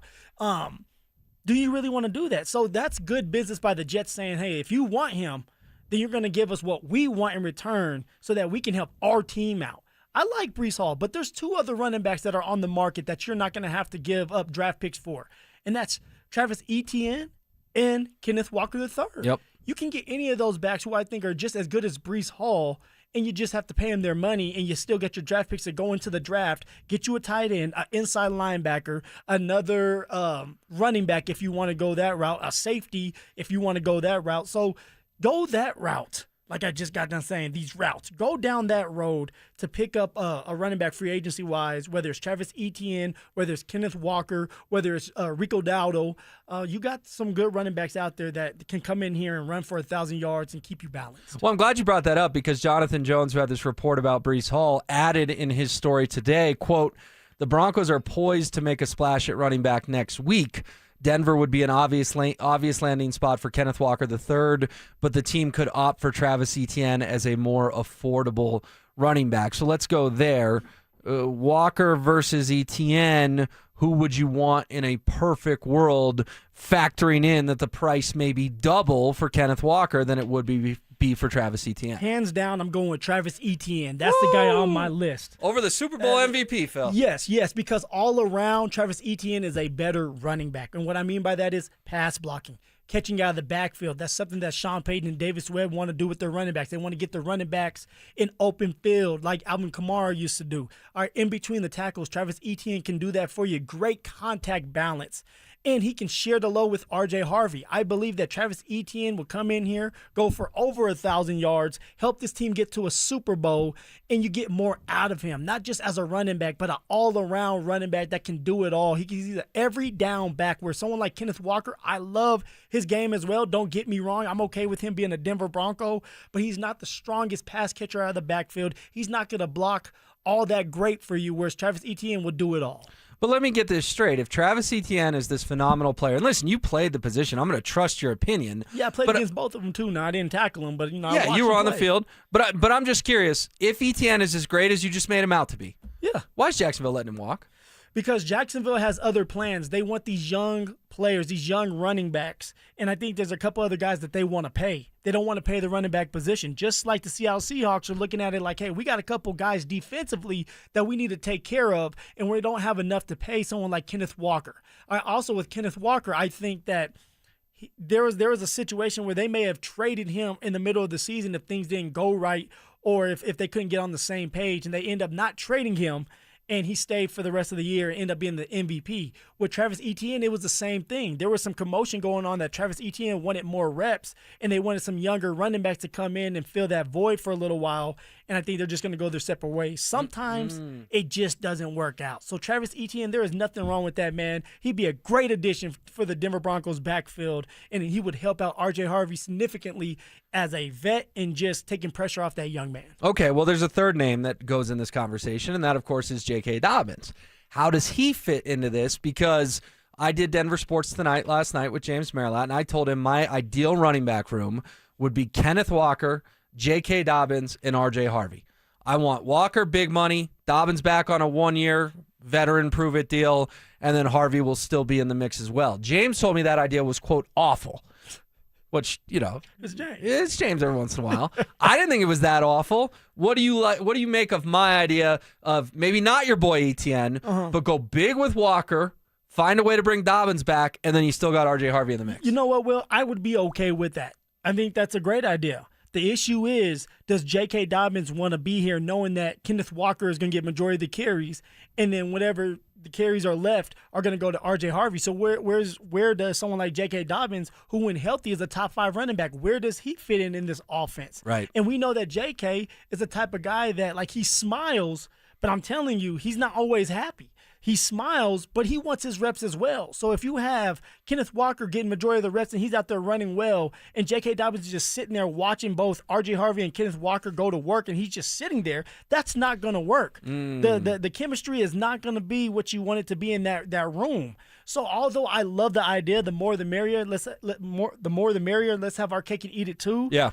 That's not going to happen with JK. JK's going to look at it like, hey, I can go somewhere else, probably get the same amount of money if it's a little bit more than vet minimum, since Z thinks it's going to be a little bit more than vet minimum. He can go somewhere else and be a number 2 and get more reps than sitting here waiting for somebody to get hurt just for him to play. Well, and to be fair to James, his pushback was a little similar to yours of, if you're going to pay Walker, you don't really want to do running back by committee. Because when did Walker shine the most this year? In the 3 games when Zach Charbonnet was hurt. That's true. I mean, he tore up the Niners in the playoffs, he tore up the Rams in the playoffs, and then he tore up the Patriots to win Super Bowl MVP. So he didn't like the idea of Walker and Dobbins because then there just wouldn't be enough footballs to go around, if you will. So I see what you're getting at there. Like, if you pay Walker, how many carries a game should this guy be getting? He's going to get 20, 22 if you're going to run the ball. Is he, though, or should he? Because that's an important distinction. Okay, so he should be getting 20, 22 carries a game. Will he? Probably not, because he's going to be splitting carries with R.J. Harvey.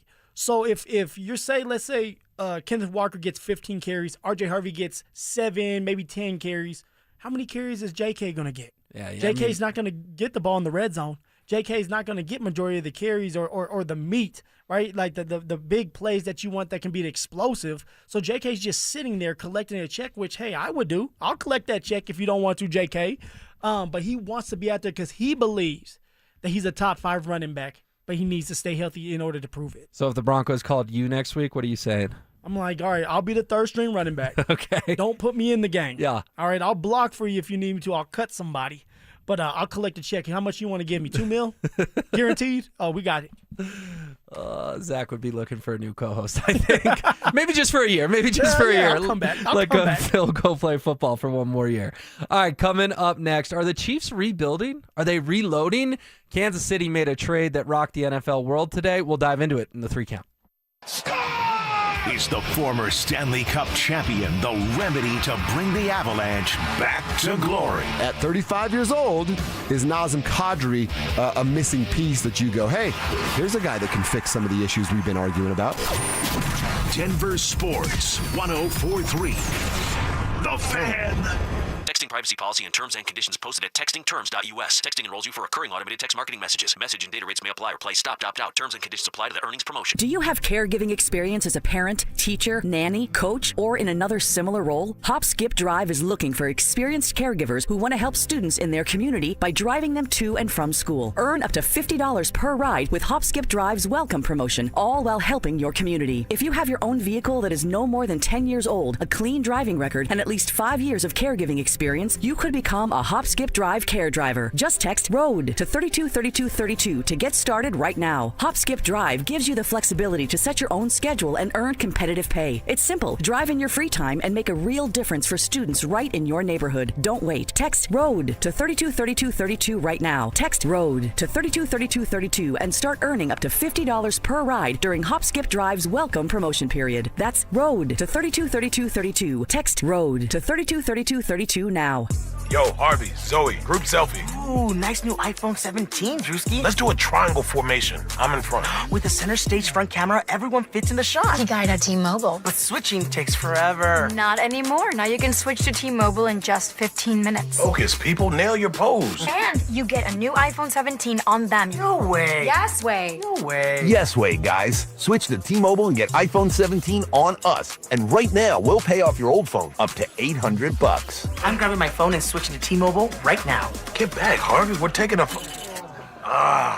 Let's go again, y'all. With 24 monthly bill credits, finance agreement, 256 gigabytes, $830, eligible trade-in, example iPhone 13, and new qualifying line, $60 plus per month plan with auto pay plus taxes and fees. For well-qualified customers, plus tax and $35 device connection charge. Credits end and balance due if you pay off early or cancel. Contact us. $800 via virtual prepaid card. Card typically takes 15 days after rebate submission, no cash access, and card expires in 6 months. Check out in 15 minutes per line. Visit T-Mobile.com. Hi, Dan Cicchini with Dunright. Great pricing options and bank financing? You bet. Kitchens, baths, counters, and floors. Finished basements, windows, and doors.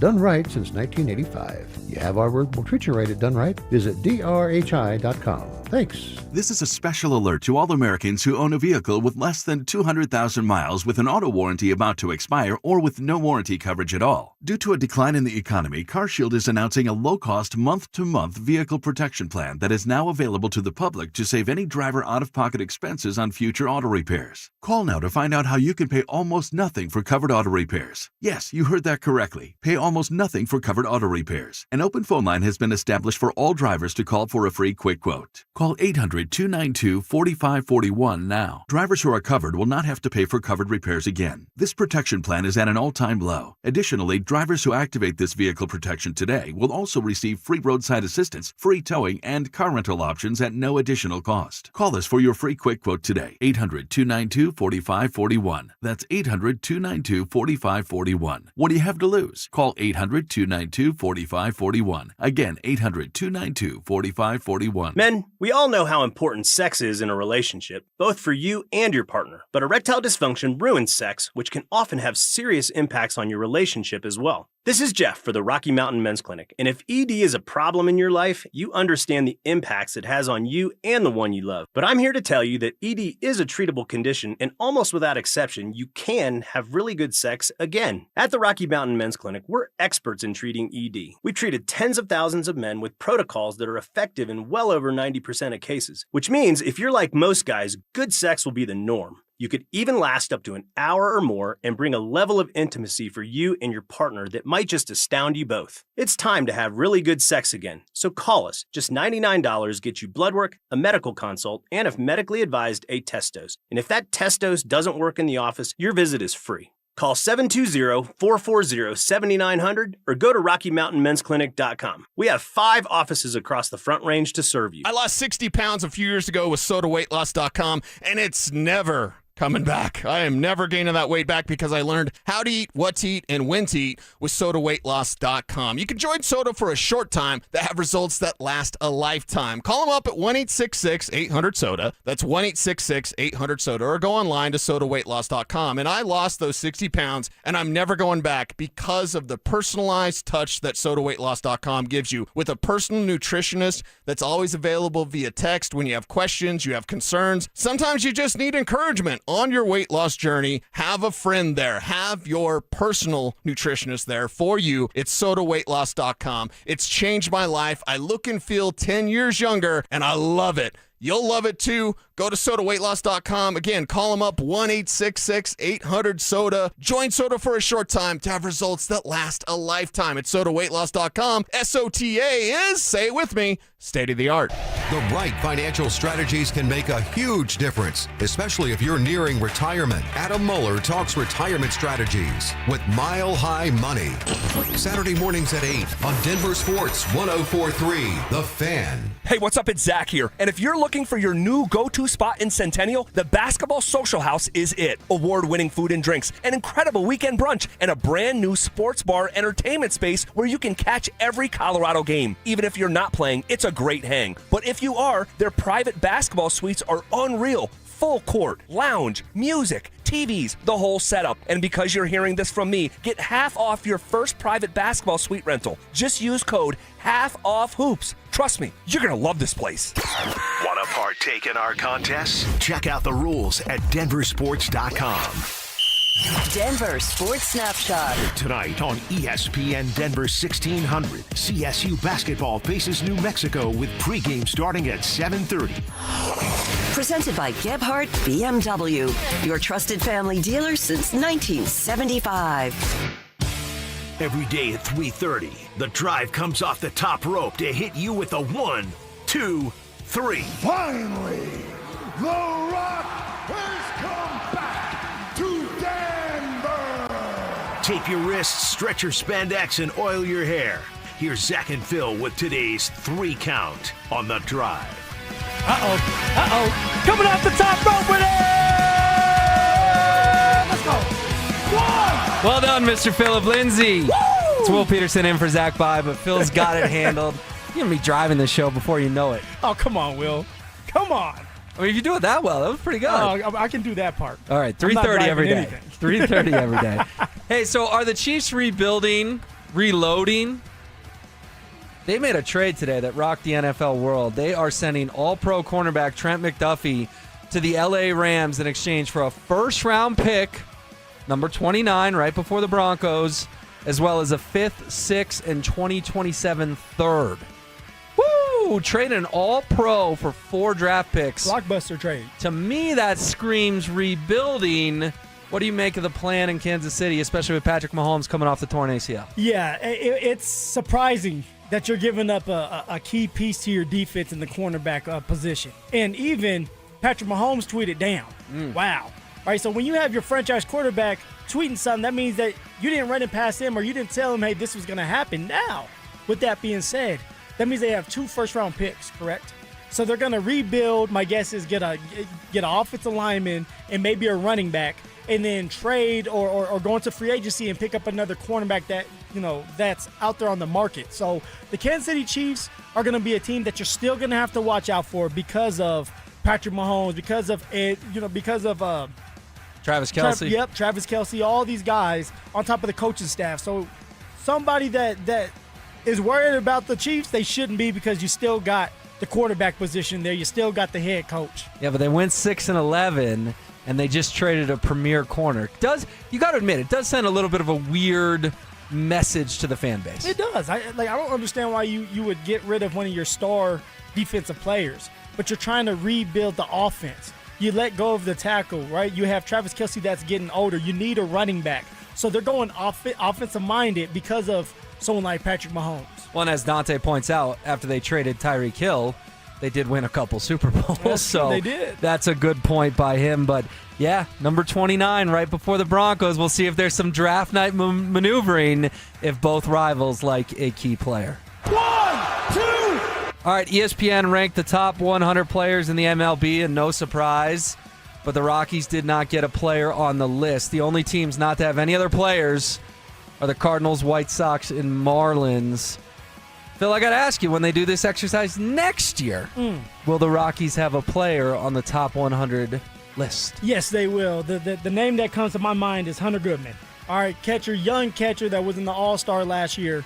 He has to make the list, and I think he's going to have another good year this year. He'll make that list. The Rockies are going to be better off here in a couple years. These young players are going to come up, and they're going to start doing some great things as the year goes on. So, Hunter Goodman, put that name on the list. Well, I'm sure Zach Bye will bet him to win All-Star Game MVP this year and then take all the credit if Hunter Goodman hits a big dinger in the 8th or 9th inning. So you must be taking him. Yeah, well, that's how you do it, because the Rockies player, let's be honest, they're not going to start.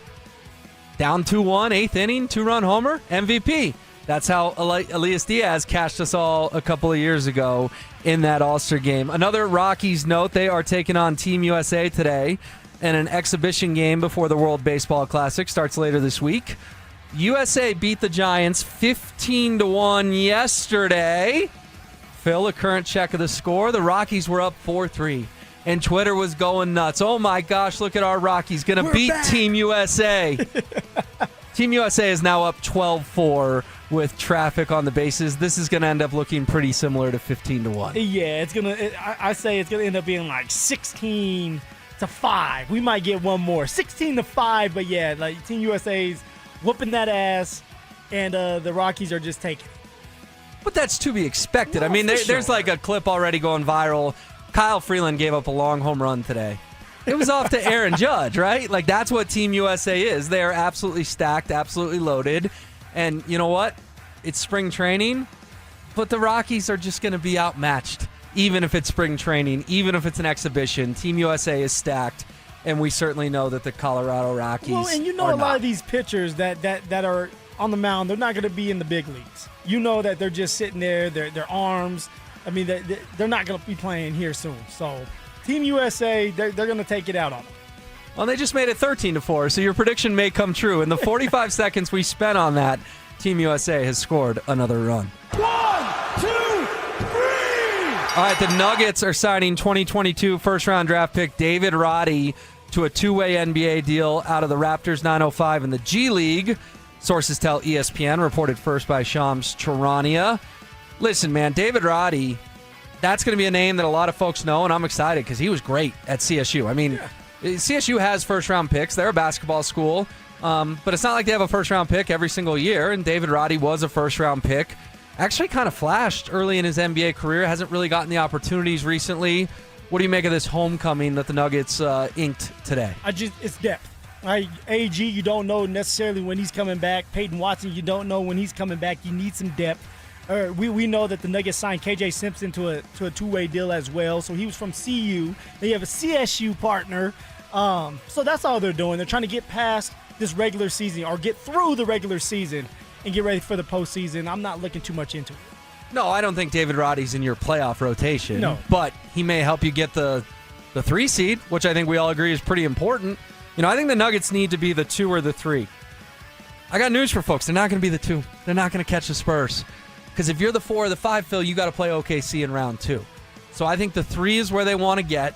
Or Michael Malone used to manipulate the standings. If you get to the 6, then you're playing the 3 and you're still on the other side of the bracket and you're not in the play-in, obviously, at 7 or 8. So you want the 3 or the 6, huh? 3 or the 6. I don't want the 4 or the 5. But maybe David Roddy can help you get the 3. Was Roddy still at CSU when you were at CU, or had you left by then? What year? What year did he come? I think he would have been there like 18 to 22. So you would have been been playing pro ball at that point. Was the CU-CSU hoops rivalry good when you were in school? It was actually really, really good. Did you go? I went a couple times. Okay. A couple times. It was really, really good, interesting, fun, energizing, electrifying, everything, because it's a rivalry, right? You have CSU, you have a bunch of people over there that wish that they were Colorado Buffaloes, that they just weren't good enough to be Colorado Buffaloes, or maybe smart enough to go to Colorado. So, man, it's always been a fun time. Man, still always remember, lost 2 heartbreaking playoff games in Moby Arena when I was in high school, because when you got far enough in the playoffs, they let you go play on a college court, Elite 8, Final Four, and the championship. And Moby, bad memories, couldn't get it done at Moby. All right, coming up next. There was a nugget today from ESPN about A.J. Brown being linked to the Denver Broncos. You will not believe who they would have to give up. I will run it by Phil on the other side. They say history repeats itself, but this is a cycle no one expected. Can the Nuggets change this narrative before it's too late? Nikola Jokic has not won back-to-back games since the week before Christmas. It's March. Denver Sports 104.3. The Fan. So my friends over at Pure Talk have been sending me customer feedback from consumeraffairs.com, where thousands of people rate and review the top wireless providers. Here, for instance, is a nice note from James in Raleigh, North Carolina, who writes, quote, "After hearing Mike Rowe's ad, we made the switch to Pure Talk, and we couldn't be happier. We went from spending $1,200 a year with T-Mobile to $420 with Pure Talk. Thanks, Mike. Switch today! Exclamation point.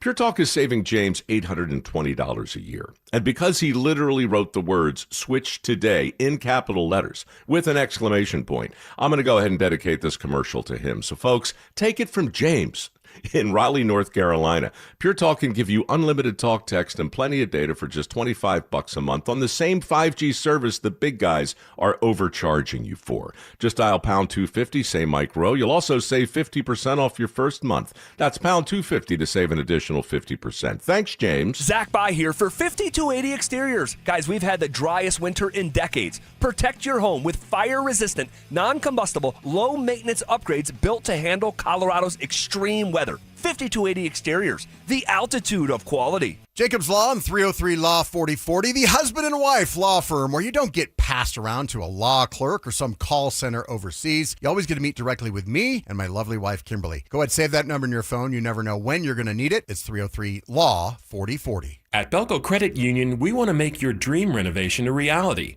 Maybe that means a modern kitchen upgrade or a luxurious new bathroom. With Belco's Home Equity Choice line, you can get easy access to funds with the freedom and convenience of a home equity line of credit, plus the security and stability of a home equity loan. Plus, Belco is also offering low rates for qualified borrowers. Learn more at belco.org/choiceline. Belco is an equal opportunity housing lender. Belco, banking for everyone. When it's cold, the last thing you want is your home's heater to quit on you. At 1 Hour Heating and Air Conditioning, our team of comfort specialists take the frustration out of the equation. From simple repairs to more complex fixes, we'll get you warm and comfortable quickly. Just call 855-1-HOUR or visit onehourair.com. Don't forget, we're always on time or you don't pay time. Always on time or you don't pay time. Independently owned and operated, licensed in their respective state or county. The University of Denver brings you the best athletics in the metro area. From lacrosse, basketball, hockey, soccer, gymnastics, and more, we have a sport to cheer on at DU. Ticket packages are available to meet your busy lifestyle and are easy on the wallet. Learn more on our digital platforms, including DenverPioneers.com. Still babysitting your cleaning crew? Missed trash, dusty desks, complaints from staff? Pike Janitorial has served Denver businesses since 1994 with professionally supervised commercial cleaning that gets done right the first time. Offices, warehouses, medical facilities, they show up, handle it, and you don't have to think about it. No excuses, no callbacks. And they'll beat your current cleaner's price by 10%. Guaranteed. Call 303-306-0290. Pike Janitorial. Clean you can count on. Colorado families, planning your next getaway just got easier. Explore real RVs, compare bunks, kitchens, storage, and layouts all in one place. The Great American RV Show, March 12th through the 14th at the Colorado Convention Center. Tickets just $12 online at greatamericanrv.show. Family adventures start here. You know, Shayna, when our grandparents opened Williams Jewelers in 1947, they had one guiding philosophy. It's true. From a simple jewelry repair to that very important diamond engagement ring, we treat every customer like family. Because you're sharing your life with us. That's the only way we know how to do business. I'm Dylan. And I'm Shayna Williams. We're generational jewelers, creating heirlooms for the next generation. Whether you're looking for that perfect diamond engagement ring, fine Swiss watch, or a custom piece, or that once-in-a-lifetime treasure, we're here to make all your precious moments unforgettable. 3 generations of fine jewelry expertise right here in Colorado. If you can dream it, it's here at Williams Jewelers of Inglewood. Because we're not only one of America's largest fine jewelers, we're Colorado's premier jeweler. Williams Jewelers, we can make diamonds a part of your life. Williams Jewelers of Inglewood, the official jeweler of the Colorado Avalanche. Stream Stokely and Evans with Mark Schlereth, Dover and Cecil, The Drive, and all your favorite shows on the Denver Sports 104.3 The Fan app. Powered by Advanced Tax Solutions. Denver Sports 104.3 The Fan.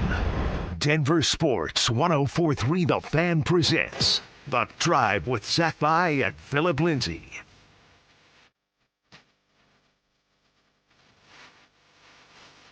All right, it's Will Peterson hanging out with Phillip Lindsay. Zach By on assignment. He will be back tomorrow.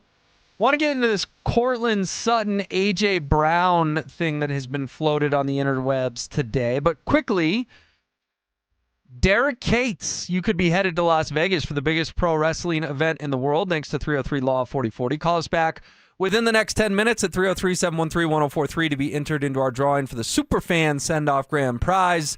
Pair of 2-night tickets to the event, round-trip airfare for 2 from Denver to Las Vegas, 2 nights hotel, and a $500 Visa gift card. Derek Cates.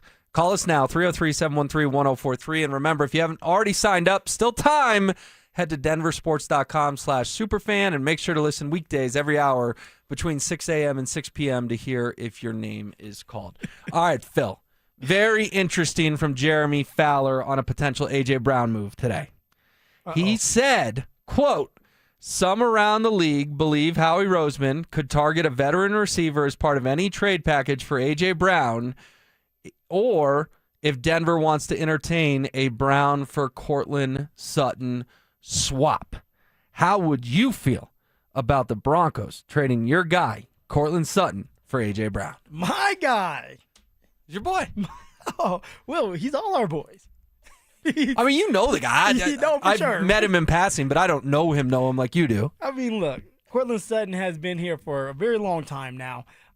Second tender Bronco, right? Like it goes. Well, Bolsey's got to be one, and then it's Cortland Sutton. Yeah, because I always remember that Justin Simmons was the 16 draft. Yep. Because he got here right after the Broncos won the Super Bowl.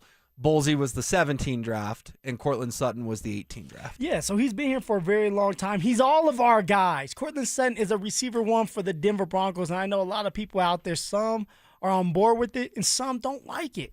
But it is what it is.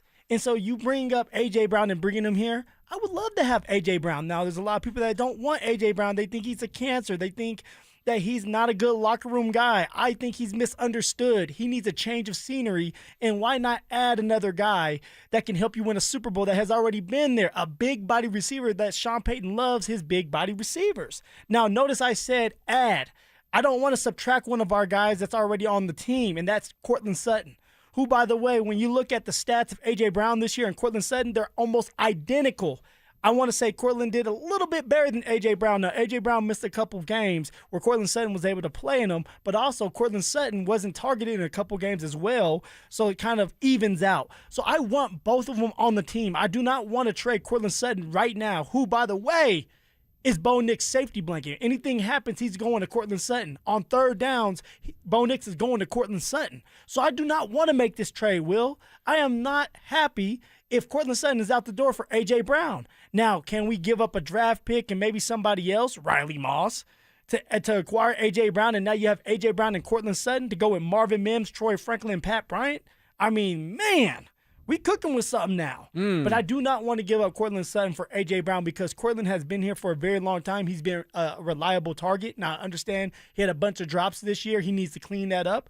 But Bo Nix, Courtland Sutton have a great relationship. Why do you want to break that up? Well, and the stats between Sutton and Brown were shockingly similar last year. I mean, Sutton, 74 catches, 1,017 yards, 7 touchdowns.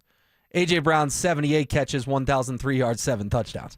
And we're talking 4 catches and 14 yards difference. That was the only thing that separated these two guys. And to me, I wouldn't do it either. You want to know why? Because you're taking on the Eagles' headache and giving away a core player in your locker room when the numbers back up that it's just changing scenery for the sake of changing scenery. Does A.J. Brown need that? I think you're on to it that he does. I don't think Courtland Sutton needs it. If I'm Courtland Sutton, and I played through all those dog crap years in Denver and that revolving door at quarterback, and I'm finally on a team that can win a Super Bowl next year and probably could have won a Super Bowl this year if my QB didn't break his ankle. I understand Philly has that same opportunity, but I'm trying to see this thing through in Denver. I want to be in the Ring of Fame. I want to play my whole career with the Broncos. I understand why Jeremy Fowler is floating this because some around the league think the Eagles are going to want a proven vet in order to move A.J. Brown. But I don't understand why the Broncos would entertain this. I don't believe that the Broncos are going to entertain it this year. Now, with that being said, you have Courtland Sutton that dropped a lot of footballs last year. If Courtland Sutton in the middle of the year is doing the same thing, then you can see a scenario where they try to trade Courtland during the season. Ooh, but you don't want to. It happens to the best of us. It happens to. But does it happen on contenders? I mean, I get it happens on sellers, but if the Broncos are 7-2 and Courtland Sutton's not playing good ball, are you really going to trade him? I don't know. Well, if he's not bringing what he needs to the table, of course, you need to get a guy in there that can help you right away.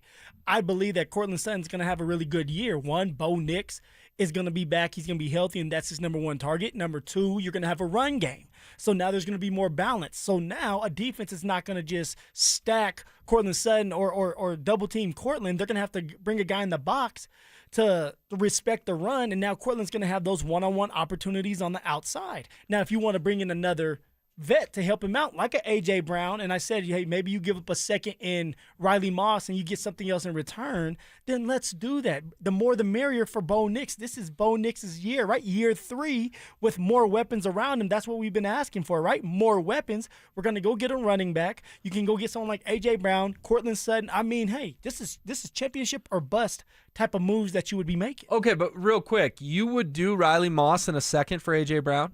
Just so I have that clear.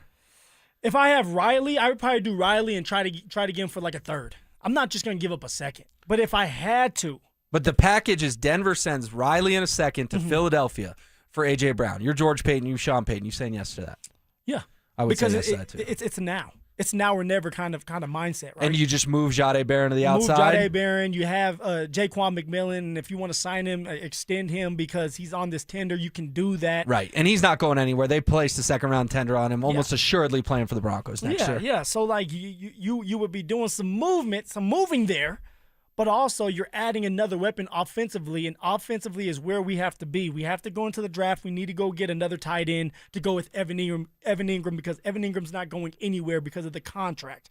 We need another running back. I think we're going to get him in the free agent market, but also you can get a young one, too, in the draft in the later rounds and add someone like A.J. Brown. I'll do it. Yeah, but the last thing on this, and I'm gonna bleed this over to the next segment as well, but the chemistry in the locker room. Yeah. That's a real factor. I think Cortland Sutton, and you've been in the locker room with him for multiple seasons, I think Cortland Sutton is a good piece. I think he had a rough little stretch there when he was unhappy about the contract, but that was 2 years ago at this point in time. I think Cortland's a team-first player. I'm not so sure A.J. Brown is. Do you really want to inject a potential locker room cancer into a team that just went 14-3 in the AFC title game? Well, the Patriots did with Stephon Diggs. And I don't believe Stephon Diggs is a great locker room guy. But what you're doing is you're getting Stephon Diggs for a couple years, and I want to say that Stephon Diggs just got released, or they're thinking about releasing him. He is getting released at the start of the next team. All right, year. so it's like one and done, right? You used him for that year to help your young quarterback out, and that's exactly what the Patriots did with Stephon Diggs. Well, here with A.J. Brown, you get him for that year, maybe two if you want to. A.J. Brown is going to be on his best behavior. He wants to win again. He wants a change of scenery. So now you have A.J. Brown and Cortland Sutton, who, by the way, Cortland's a great locker room guy, and Cortland's not following anybody because Court's been in the league as long as A.J. Brown. Yeah, but you say he wants to win. This is the same guy who posted on Instagram 2 days after they won the Super Bowl that he wasn't satisfied with winning the Super Bowl. He wanted more. No, he said he wants some more. He didn't put up the big numbers he wanted to put up or something like that. But you brought up Diggs. He's now going to be a free agent as well. Phil and I will dive into that name next. Calling all wrestling fans. Now's your chance to win your way into the biggest pro wrestling event in the world. Airfare, hotel tickets, and $500 in spending money all included. It's the Superfan Send-Off, presented by 303 Law 4040. First, head to DenverSports.com/Superfan to register. Then tune in every hour to see if your name is called. If you hear your name, you have 10 minutes to call us back and be entered into the grand prize drawing. It's the Superfan Send-Off, presented by 303 Law 4040. Denver Sports 1043. The Fan. Have you looked at your credit card statement lately? You're working 40, 50 hours a week just to buy groceries and gas, things you used to be able to afford. And the credit card companies are charging you over 20% interest for the privilege. Think about that. Over 20%. It's designed to keep you underwater. American Financing is doing something they hate. They're actually helping people. They have mortgage rates in the 5. They're showing homeowners how to take their hard-earned equity to wipe out that high-interest debt. The average savings is $800 a month. So talk to a salary-based mortgage consultant. No upfront fees, no obligation to see how much you can save. And if you start today, you could delay 2 mortgage payments. Give American Financing a call. America's home for home loans at 303-695-7000. That's 303-695-7000, or visit them online at AmericanFinancing.net. NMLS 182334, NMLSConsumerAccess.org. APR for rates in the 5 start at 6.196 for well-qualified buyers. Call 303-695-7000 for details about credit costs and terms. At Common Spirit Health, we don't just see a cancer diagnosis. We see you, and you don't have to do this alone. We believe you should be surrounded by your people, so you can keep them close while you get care close to home. Supported by our care team from diagnosis to treatment and beyond, and strengthened by treatment tailored to you. Because there's no one-size-fits-all approach to cancer care. Find cancer care with human kindness close to you at mountain.commonspirit.org. Winter isn't over just yet. In Colorado, your furnace has one job: to keep you warm. If it's been a while since your last tune-up, you're rolling the dice. Stoke here. ROX Rocks Heating and Air is local and honest. Get your furnace tuned up before the cold settles back in for only $39. Call ROX Rocks Heating and Air today or schedule online. Keep your home warm, keep your family safe, but only with ROX Rocks Heating and Air. Now play that jingle. HVAC service, installation, repair. ROX Rocks Heating and Air. Low testosterone can be a real problem for many men. It causes poor sleep patterns, decreased energy, low sex drive, and it makes it really hard to stay in shape. And as we all know, a healthy body is very important to our overall health and well-being. This is Jeff for the Rocky Mountain Men's Clinic, and if some or all of these symptoms sound like you, we can likely help you be done with low T. We can also help you lose weight, support your metabolism, improve your gains in the gym, and more with our new targeted body composition plans featuring GH peptides, NAD+, GLP-1s, PDA, and more. Our low T protocols, applied in conjunction with our body composition plans, will help most men see real improvements, true weight loss, higher energy, improved sleep, stronger workouts, and a renewed sex drive Drive as well. Your initial visit is just $99 and includes blood work and a medical consult. And if you start on treatment the same day, your visit is free. Call 720-440-7900 or go to RockyMountainMen'sClinic.com. Featured therapies are compounded and have not been evaluated nor approved by the FDA. Provider prescription required. See website for details. Hey guys, it's Mark Schlereth, and home show season in February is when homeowners make the smartest improvement decision before the demand hits. If windows are in your future, Gravina's Window Center of Littleton offers Infinity by Marvin fiberglass windows built for strength, efficiency, and long-term value. And this February, you'll save 25% plus enjoy 12 months zero-interest financing. Visit windowsforyourhome.com or call them at 303-794-0490.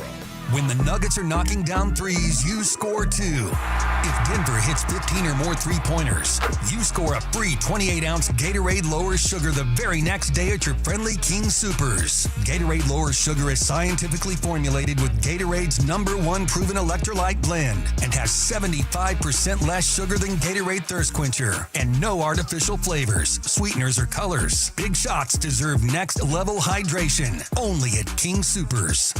Plumline Services, serving Colorado since 1998 for all your heating, cooling, plumbing, and electrical needs. Service at home, servants at heart. KKFN and KKFN HD1 Longmont, Denver. You're listening to Denver Sports 104.3 The Fan.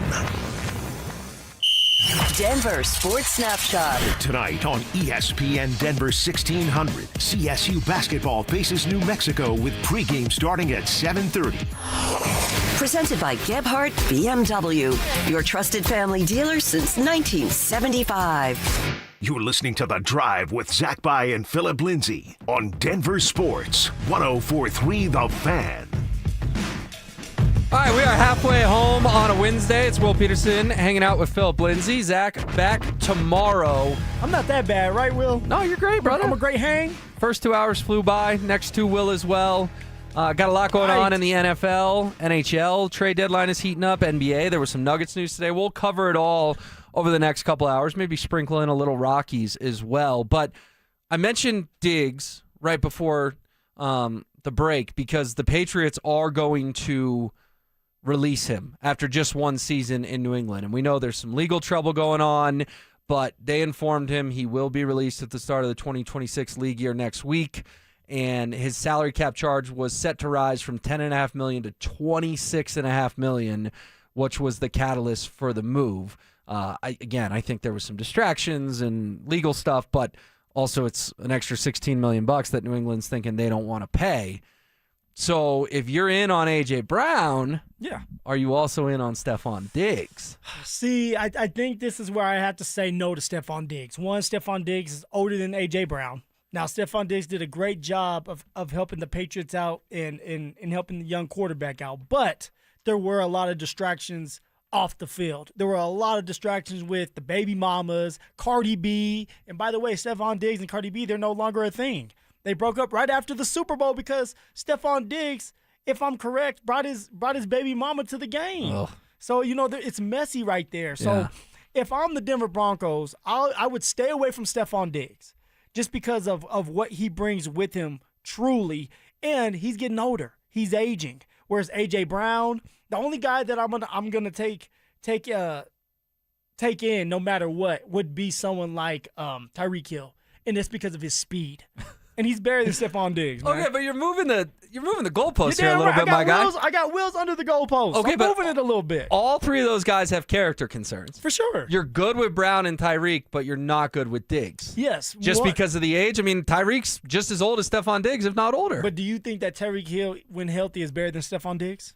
Man, I feel like I haven't seen it in, 2-3 years? But, I mean, they had that great year in Miami when he first got down there. In Miami with Tyreek and Tua. Tua ended up getting hurt a year where he was out for pretty much the whole season. And so you had some bad backup quarterbacks in Miami.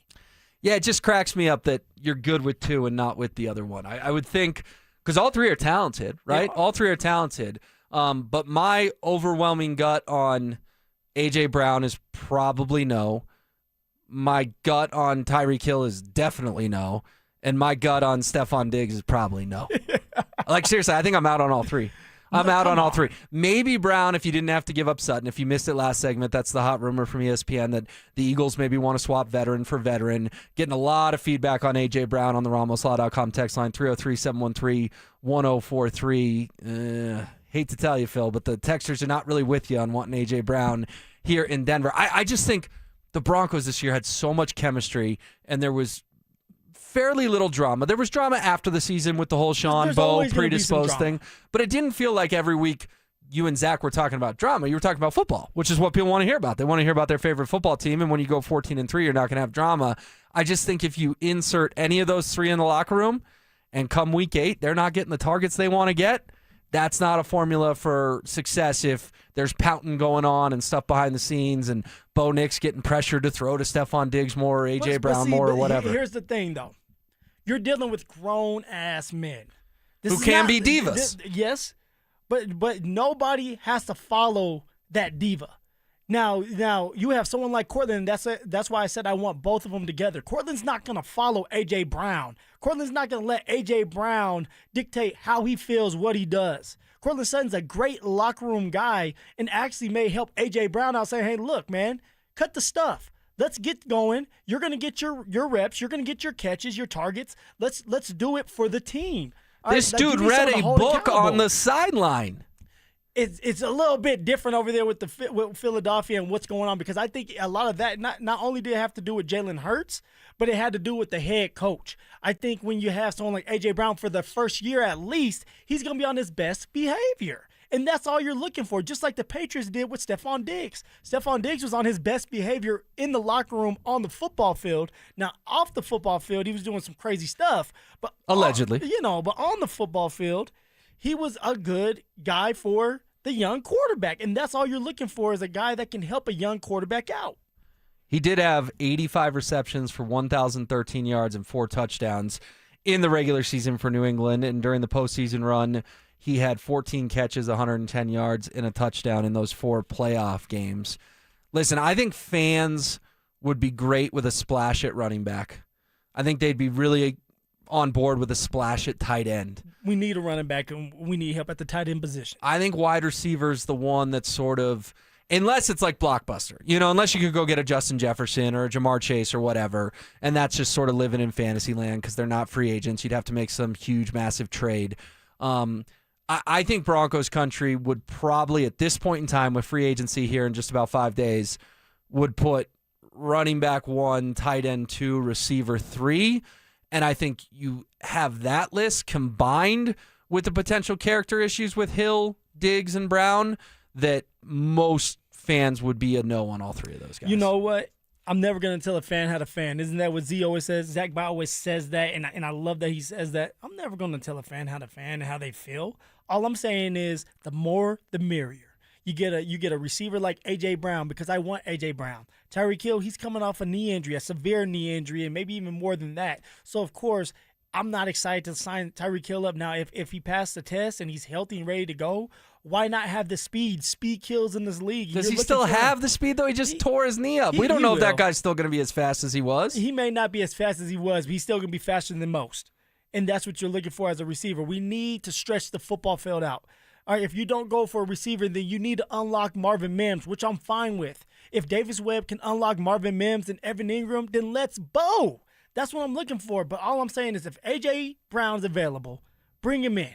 Go get that free agent running back because you have the money to do it, and let's go from there. This is a championship or bust year for Mr. Bo Nix, Sean Payton, and the Denver Broncos. Be all in then. Okay, but the only other thing on that, how do you think that Marvin Mims and Troy Franklin and Pat Bryant, 3 guys you've spent premium draft picks on the last 3 years, because to me, first 3 rounds is a premium pick. Troy might have been in the 4th, but obviously Mims was, I believe, in the 2nd, and Pat in the 3rd.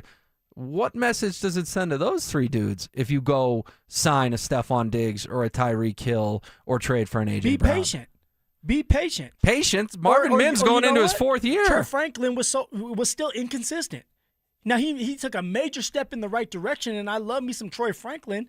And at first, I was skeptical about it, and I was a big voice of like, man, if if this was me when if Troy was a late round draft pick, he wouldn't have been on the team his rookie year because of his body demeanor, the things that he was doing. But this year, he took another step in the right direction. He's very explosive, and he can come down with those 50-50 balls, but he needs to be more consistent. So what I would say is, look, we still have room for you. We still have a vision for you, but we're adding depth because it's all about the team, right? This team has been put together and has a great chemistry, and they're all about each other. It's all about the team and winning right now. And if A.J. Brown doesn't pan out to be what you think, you can get rid of him just like the New England Patriots just did with Stephon Diggs the next year. Yeah, but you just said it's championship or bust. So the Patriots got to a Super Bowl. Right, but if Brown's bad attitude derails it, then you just wasted another season where Bo Nix was on a rookie contract and you could have won the whole thing. I'm telling you right now, year one with A.J. Brown being in a different team, he is not going to have a bad attitude. He's going to be excited. Do you know A.J. Brown? Like, I'm genuinely curious. I don't know A.J. Brown like that. Have I met the man a couple times? For sure, in different areas that I'm not going to talk about, but for sure, we've met. But A.J. Brown in year one will be a great asset for the Denver Broncos and another weapon for Bo Nix. I never said about year two.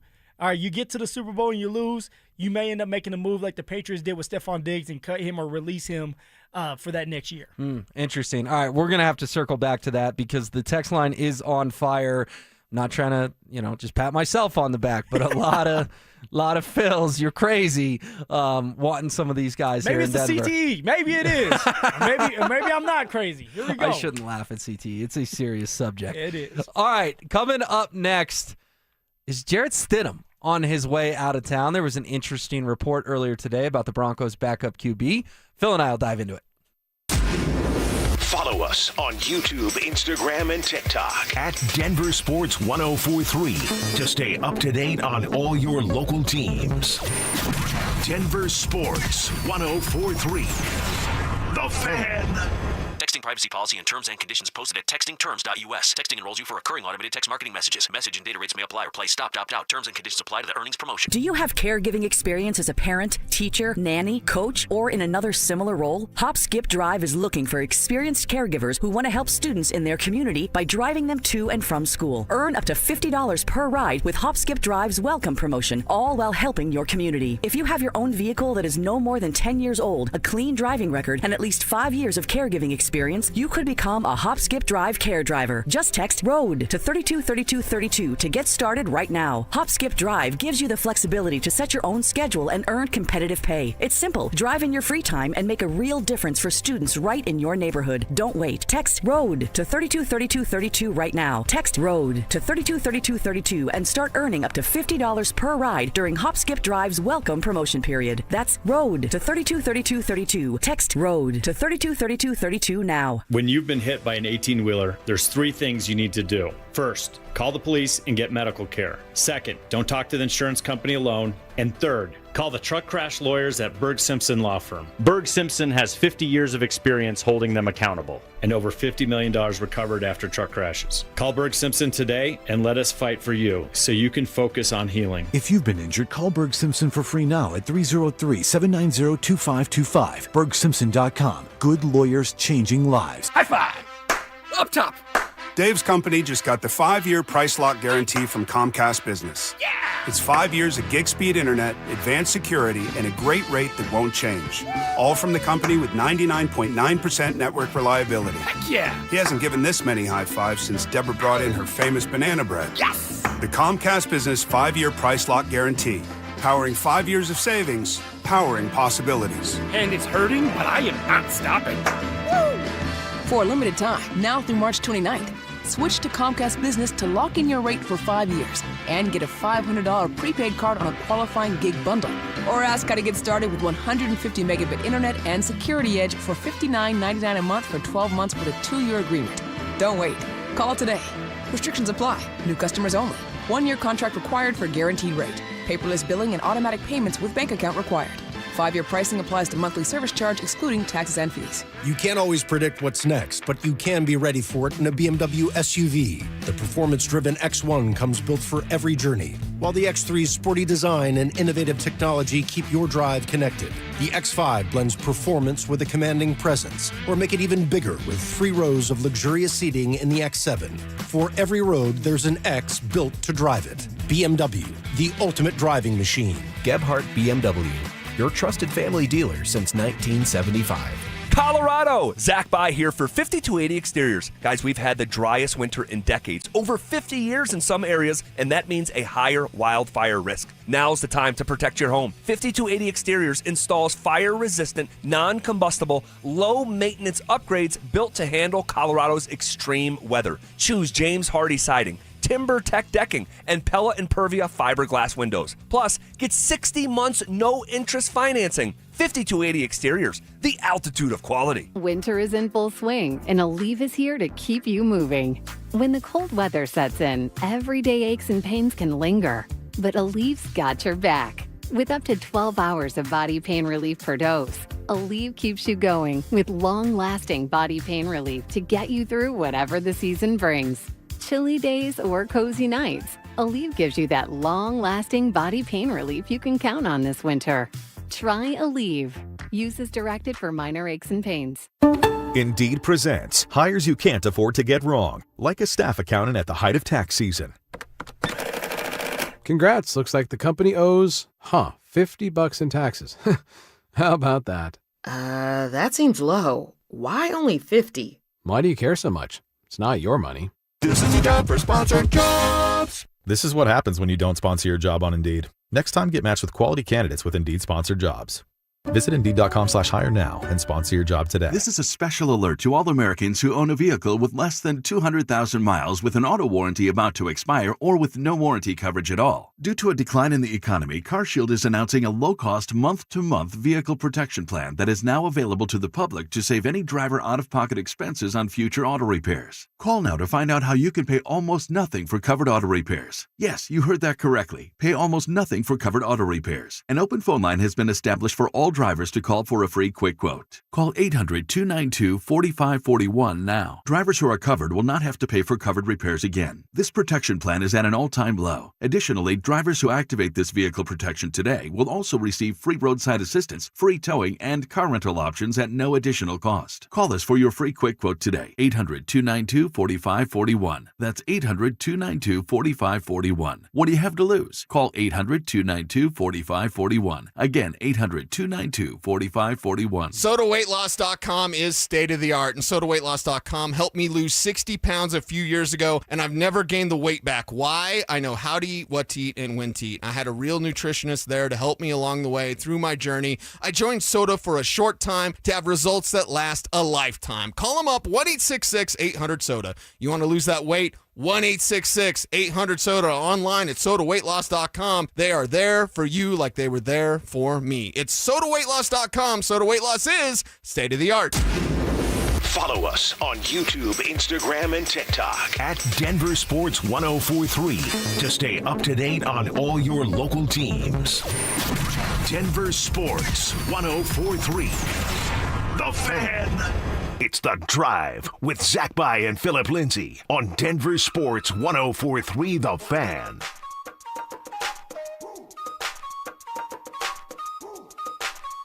So much good reaction to our conversation about three interesting wide receiver options for the Broncos in A.J. Brown, Stephon Diggs, and Tyreek Hill. Phil. What's the word? What's the word, It's Will? not pretty for you, man. It's not pretty. Will and Phil in today. Yes, in for ZB. ZB will be back tomorrow. Pork Chop from Parker says, Phil is acting like Mike Evans. Ouch. Damn. Come on, man. Get it together, Phil. Come on, Pork Chop. Extra gravy. Well, you can't defend yourself. You're not like Mike Evans took a shot at Gabriel Landeskog, a beloved guy in Denver. No one in Denver has real strong feelings towards A.J. Brown, Stephon Diggs, and Tyreek Hill, other than the fact they don't really like him. None of the three have ever played for the Broncos. Exactly. I mean, you can't put me in the same category as Mike when it's like I'm not sitting here saying that any of our players for the Denver Broncos offensively are disappointments. What I'm saying is the more the merrier. So you're keeping Marvin Mims. You're keeping Troy Franklin, Pat Bryant. You're keeping receiver one, Cortland Sutton. You're just adding to the room because you're going to do it anyway. Whether it's A.J. Brown or another slot receiver, at some point the Denver Broncos may end up adding another weapon for Bo Nix at the receiver position. So all I'm saying is, hey, look, if you can get A.J. Brown to be the best version of himself, to go with Cortland Sutton, and to go with the other weapons that we already have, I mean, that's what it's about, right? It's about putting weapons around Bo so he can stay healthier. We know we're going to get a running back. That's a must. But you can add a weapon in A.J. Brown, who is an elite receiver that's getting a little older just like Court, but he still can do his part, and he'll push someone like Cortland to even be the best version of himself. Interesting. All right, keep them coming. We will read some more as the show goes on. But could there be a subtraction in that Broncos locker room, specifically one of Bo Nix' best friends in Jarrett Stidham, because Diana Rossini of The Athletic reported this morning, as the QB market plays out, trade targets remain in play for several teams. I'm told teams have reached out to the Broncos about backup QB Jarrett Stidham, who we know his lone start came in the AFC title game against the Patriots. What do you make about this? Because this is an interesting report. It's not that, hey, the Broncos are calling folks about Jarrett Stidham. The Broncos are taking calls about Jarrett Stidham. If you were Sean Payton or George Payton, how would you handle those phone calls from opposing teams? Do you listen, or do you tell them not interested and hang up? Well, you should always listen, no matter what. No matter who it is, just listen. It's not going to hurt to open those ears and listen a little bit. I always say the door is closed for some players, but it's never locked. All right, maybe something comes across your desk saying, hey, look, we're willing to give up a high third-round draft pick for Jarrett Stidham. You may have to end up doing that. My guessing is nobody's calling the Denver Broncos saying they're willing to give up a third-round draft pick. Now, for Jarrett Stidham, what is it with him? Is he being traded to be a starter, or is he being traded to be another backup somewhere? So if I'm Sean, that's the questions I'm asking, or if I'm George, I'm asking, like, why do you want Jarrett Stidham? Because if you want him as a backup, like, no, we're not giving him up for backup because he's a backup for Bo Nix. And we're good and we're comfortable with Jarrett Stidham being our backup. Now, I said earlier this year when, Will, you were saying let's trade Jarrett Stidham, I was like, let's not right now because you need a good backup if something happens to Bo. How'd that work out for you? Well, it was one game. Jarrett Stidham. Yeah, it was a game to go to the Super Bowl. It wasn't just one game. It was an AFC title game in Denver. Well, I always say it like this. All right, so say we're in the Super Bowl for the radio, and Zach Bye goes down, and you haven't done radio with me at all, and you're placed in there. Are we all expecting you to be the best version of yourself with me when we've never done a hit together? Well, I think we've done 2 hours and 20 minutes of decent radio today. Oh, for sure. And we've done it in the past. But we've done it over time with Jarrett Stidham. That was his only time being with the number one unit all year long. It waited until the last game of the year to be the starting quarterback for the damn Denver Broncos. That's a lot of pressure put on a guy that has just been sitting there being a coach pretty much for Bo Nix. So you got to cut this man some slack. Cut him some slack, Will. I mean, he scored 7 points in an AFC title game. But it was also and the he weather gifted was the bad. Patriots 7 points. I don't care. Both teams had to play in the blizzard. No, that's a fact. But also, I've told you this before, with that play with Jarrett Stidham, it was a bad play. Jarrett Stidham should have never done a chest pass. I don't know what in the world he was thinking. Got to take the sack. But also, I may have, know a little information when it comes to Jarrett Stidham and that play specifically, and it not being on him and him being put in a bad situation by the head coach. So there's a lot of blame to go around with that one play that ended up going well for the Patriots and helping them win that game. Yeah, I think it might make sense to move on for two reasons from Jarrett Stidham. First, trading him would save the Broncos $6.5 million against the salary cap and result in just $1.5 million in dead money. Well, that's cheap for a backup QB, though. $6 million is cheap for a backup QB. Right, but I'd rather spend it on like a Marcus Mariota or a Kirk Cousins or a Mac Jones or something like that. Kirk Cousins is not coming here. Mac Jones is staying with the 49ers. And Marcus Mariota, I don't think he's better than Jarrett Stidham. Oh, did we watch the same Sunday Night Football game? He looked pretty darn good against an elite Broncos defense. He did, but that was the only time he looked good. That was the only time he looked good. I didn't watch every Commanders football game, but I walked away impressed that night. If Nick Bonito doesn't make a heck of a play, he walks him off with a 2-point conversion for Washington. Here's my second point of why it makes sense. Stidham's now 1-4 in his career as a starter in the NFL with 9 touchdowns and 9 picks. Now, he likes to point out that he thinks he should start in this league, but the evidence is starting to say otherwise. Well, I think the Broncos need to upgrade at backup quarterback. And the fact that you just watched with your own two eyes, what happened in that AFC title game, and you're cool with running it back, just sort of boggles my mind. Just sort of boggles my mind that a team on the doorstep of the Super Bowl, what happened in 2015?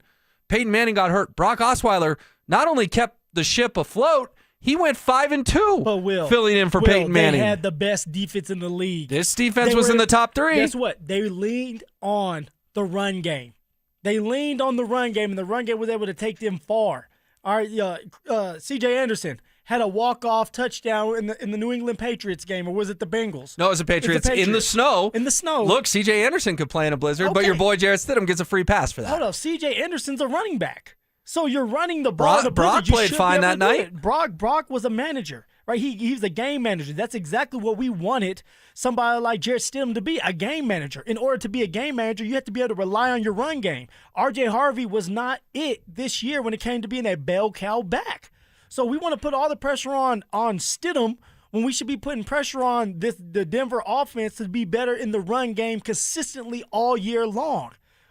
I'll tell you right now, Jarrett Stidham is not going anywhere this year because of what he brings to the table, not just as a player, but a friend of Bo Nix, a relationship with Bo Nix, a familiar face for Davis Webb and Sean Payton, who now, if you're Jarrett Stidham, you've been in that system for going on 4 years. It'll be 4 years this year. Right? Like, he's a guy that's going to understand your system. And somebody might be saying, well, Davis Webb's a new play caller.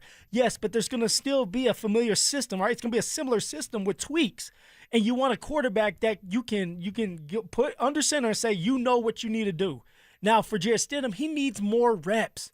If the Denver Broncos would have blown out some of these teams they needed to, like the Giants, like the Jets, like they ended up blowing out the Cowboys, but it took longer than expected. They ended up blowing out the Bengals, but it took longer than expected. If you blow out some of these teams, then Jarrett Stidham gets his reps. And now the first time he touches the ball isn't in the AFC Championship game. It's in week 2, week 5, week 7, something like that to help you out down the line. Yeah, and that's a fair point. One I gave you credit for a little earlier that I hadn't considered much. So that, I think, is your best point in this debate. I'm not going to lie. It kind of boggles my mind that we watched the same AFC title game and you don't think the Broncos need to upgrade their backup QB. The Denver Broncos need more of an upgrade at the running back position than they do at the QB position, because we know that Jarrett Stidham's a backup quarterback. We're not expecting him to play majority of the year, right? We're expecting him to fill in here or there if he needs to, but we were expecting Bo Nix to be healthy for most of the year. Yeah, no, that's the hope. Bo Nix had played every game in his Broncos career and obviously broke his ankle at the exact wrong time, and that was no one's fault. That was just bad luck. All right, coming up next, the Avs are rolling, but are they officially back? Phil and I will dive into it. Calling all wrestling fans. Now's your chance to win your way into the biggest pro wrestling event in the world. Airfare, hotel tickets, and $500 in spending money all included. It's the Superfan Send-Off, presented by 303 Law 4040. First, head to DenverSports.com/Superfan to register. Then tune in every hour to see if your name is called. If you hear your name, you have 10 minutes to call us back and be entered into the grand prize drawing. It's the Superfan Send-Off, presented by 303 Law 4040. Denver Sports 104.3. The Fan. If you owe back taxes, listen carefully to rule number 1. Never go up against the IRS alone. They're cracking down, freezing bank accounts, garnishing paychecks, canceling passports. Even your home or business could be at risk. But here's what they don't tell you. The IRS has powerful tax relief programs that could save you thousands if you qualify. That's why smart people call Optima Tax Relief, America's #1 tax resolution firm. Nobody knows these programs like the experts at Optima. Their team of tax attorneys and licensed professionals have resolved over $2 billion in tax debt for people just like you. The IRS is not stopping, so don't wait, and don't take them on alone. For tax help you need, for tax help you can trust, call Optima today for a free consultation. Call 800-343-6460. 800-343-6460. 800-343-6460. Optima Tax Relief. Some restrictions apply. For complete details, please visit OptimaTaxRelief.com. Most people don't think about their garage door until it stops working. Hi, I'm Tommy Mello, owner of Don's Garage Door Service. A noisy garage door is a cry for help. Most repairs are simple, but if left untreated, they can turn into costly repairs. Your garage door works hard every day, and a little maintenance goes a long way. We fix garage doors fast with quality parts designed to last a lifetime. There's never a good time for your garage door to break, whether you're rushing to work or you're trying to get the kids to school. We know how much you rely on your garage door. That's why we offer same-day repairs, because life doesn't wait, and neither should you. Over 90,000 five-star reviews don't happen by accident. They happen by putting people first.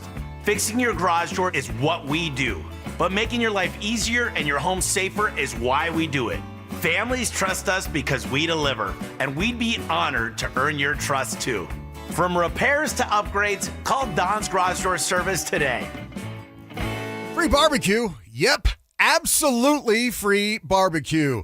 Hey everybody, Dan Jacobs, the barbecue lawyer at 303 Law 4040. It's 2026 and we are taking our free meal program to the next level. And I want you to help spread the word with me if you can. I got a brand new smoker and this thing's a beast. It's over 6 feet tall, so we can cook that 1,000 pounds of free barbecue each and every month. Here's what you do. It's Eastern Hills Community Church, 4 to 6 p.m. every first and third Thursday. I'm smoking up delicious pulled pork or my addictive copycat Chipotle recipe, and we're serving it up for free. You just get in line, you pop the trunk, we put free groceries in your trunk, and then we ask you how many meals you need for the night. It's that simple, no questions asked. It's at Smoky Hill and Arapahoe Road every first and third Thursday, 4 to 6 p.m. Help us spread the word, and if you have any questions, you can always call me. The barbecue lawyer's number is 303-LAW-4040. Do you owe $10,000 or more to the IRS like Will? When I was 50, my whole life fell apart. I lost my job, I lost my wife, I lost the house, I lost pretty much everything except for my life. When the IRS came calling, I just didn't have it in me. I felt like Wile E. Coyote, just waiting for that IRS anvil to drop. Then Will found tax relief advocates. I heard their advertisement on the radio, I wrote down the number, and I made the call that changed everything. The IRS gave me a bill for $40,000. Tax relief advocates got that down to $3,200. I've paid 9 cents on the dollar. Now that's a great deal in anybody's book. If you owe 10 or even hundreds of thousands of dollars to the IRS, don't lose hope. Do what Will did and call TRA for a consultation. But for me, the real win is I got my life back. Visit TRA.com or call 800-488-2578. 800-488-2578. That's 800-488-2578. Imagine finding your dream home and moving in right away. No waiting to sell your old place first. Sounds perfect, right? That's exactly what Orchard's Move First, Sell Later program lets you do. Buy your new home now and sell the old one later. Here's how it works. Orchard gives you cash so you can buy and move into your new home first, on your timeline. No waiting, no showings, no double moves. Then the Orchard experts take it from there. They handle repairs on your old home for you so you attract the right buyers. Once they're done, a local Orchard agent lists and sells your home for top dollar. Orchard's Move First program gives you the freedom to buy and move into your new home first and sell your old home later. Buy before you sell and get top dollar for your home with Orchard. Ready to find out how much your home is worth? Visit Orchard.com to get your free home valuation. That's Orchard.com. Between groceries, travel, and higher prices, it's easy to feel overwhelmed, especially if you're already relying on credit cards to cover the basics. If that debt is piling up, you're not alone. If you're a homeowner, you might have considered reaching out to American Financing, but hesitated because you don't want to give up your low mortgage rate. That's why American Financing created the Smart Equity Loan, a simple, smart way to get your finances back on track without giving up your low mortgage rate. Unlike a HELOC, which can fluctuate with the market, the Smart Equity Loan offers a fixed rate, so you'll have one predictable monthly payment. It lets you use your home's equity to pay off high-interest debt, free up your cash flow, and still keep your existing mortgage intact. There are no upfront fees to find out how much you can save. Call 303-695-7000. That's 303-695-7000, or visit them online at americanfinancing.net. NMLS 182334, NMLSconsumeraccess.org. Denver Sports Snapshot. Tonight on ESPN Denver 1600, CSU basketball faces New Mexico with pregame starting at 7:30. Presented by Gebhardt BMW, your trusted family dealer since 1975. Denver Sports 104.3 The Fan presents The Drive with Zach By and Phillip Lindsay. So many differing opinions on the Jarrett Stidham trade debate. If you missed it, Diana Rossini is reporting the Broncos are taking calls about Stiddy. Doesn't mean they're taking him real seriously, but people are calling about trading for Denver's backup quarterbacks. Will Peterson in for Zach By, hanging out with Phil. All right, want to read some text because there's a variety of opinions, like I said. Deer Trail Daryl says, come on, Big Phil. Don't come across there and smack that microphone out of Will's hands. There's no need. You're 100% right. If Davis Webb was calling plays in that AFC Championship game, the Broncos probably would have won. So he agrees with you that it was much more on that fateful day against the Patriots, much more Sean Payton's fault than it was Jarrett Stidham's fault. Yeah. There's some things Sean did not do right. And it's not all on Sean. This is a team sport. And I always say players make plays, players win games for you, but also the head coach is supposed to put the players in the best situations possible. And that wasn't the case throughout that AFC Championship game. And there may have been a couple times, other than the 4th and 1, that we know and we talked about so much that we blew in the face. But there might have been a couple other things that went down that messed that game up and put pressure on that defense to have to go back out there and try to put up a great game, which they already did. They put up a great game. They gave up 10 points. Yeah, and really only gave up 3 because that field was so short after the Stidham fumble. Daryl's on your side, but a handful on my side. The 6724 says, Phil, let's be real. Mariota is better than Stidham. And the 2985 says, come on, Phil, if we had Mariota, we would have been in the Super Bowl. So a lot of people pushing back there that, yes, the Broncos can upgrade at backup QB. That was sort of where we left that debate. It again sort of boggles my mind that you don't think they need a backup QB upgrade when I think that's a pretty decent-sized priority entering this offseason. No, they definitely don't need an upgrade right now. You don't want to bring in somebody that has to learn this system. You want a guy that has been there for 3 going on 4 years. We're not expecting Jarrett Stidham to be in there in the playoffs at the AFC Championship game again. Hopefully he doesn't have to do that. All right, how do you help that out? How do you help keep Bo Nix healthy? Well, you can come up with a run game. You come up with more weapons offensively. You come up with more creative plays for the offense to have more explosive plays in the pass game, in the run game with Davis Webb this year. So Jarrett Stidham, all right, he had a hell of a camp. He did a great job in the preseason. But then all of a sudden, you're put back on the shelf for how many months? Will, how many months is that? Like you're talking 4.5, 5 months. 4.5 months of not playing football. And then all of a sudden, in the biggest game of a lot of these players' careers, you're out there, taking handoffs or giving handoffs to the running back and throwing passes. Like, it's just not going to work. Now, we all believe in it because what Sean Payton did, he called his shot. He said, watch out. All right, it brought goosebumps to my arms listening to Sean because it's like, wow, Sean called his shot to try to get to a Super Bowl and said he can, and they're 1 game away, and now he's calling his shot with the backup quarterback.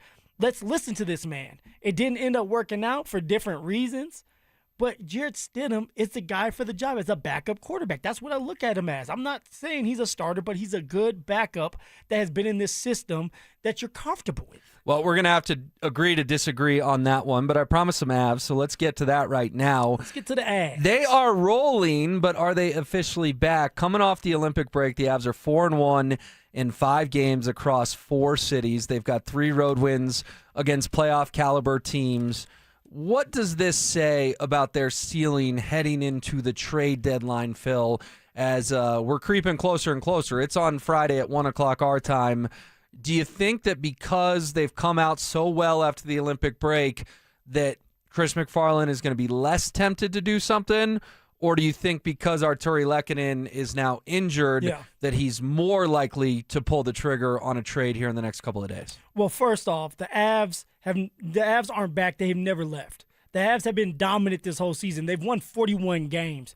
are the best team in the NHL right now. So they've never left. Now, there's been bumps in the road. Little bit of a injuries, slump in January. But there's so many games, Will. You know how this is. It's just like the NBA. It's just like basketball. There's so many games. You're not going to always play your best game when you know that you have a back-to-back and you got 40 more games to play. With that being said, for Chris McFarland, he's very aggressive before the trade deadline. At least he's been in the past. I think Chris McFarland's on the phone, maybe getting a couple more pieces that can help depth pieces, that is. And what I'm talking about is Kadri. Being him, having him come back home, having him be a part of this cup run, because the last time he was here, we won a cup.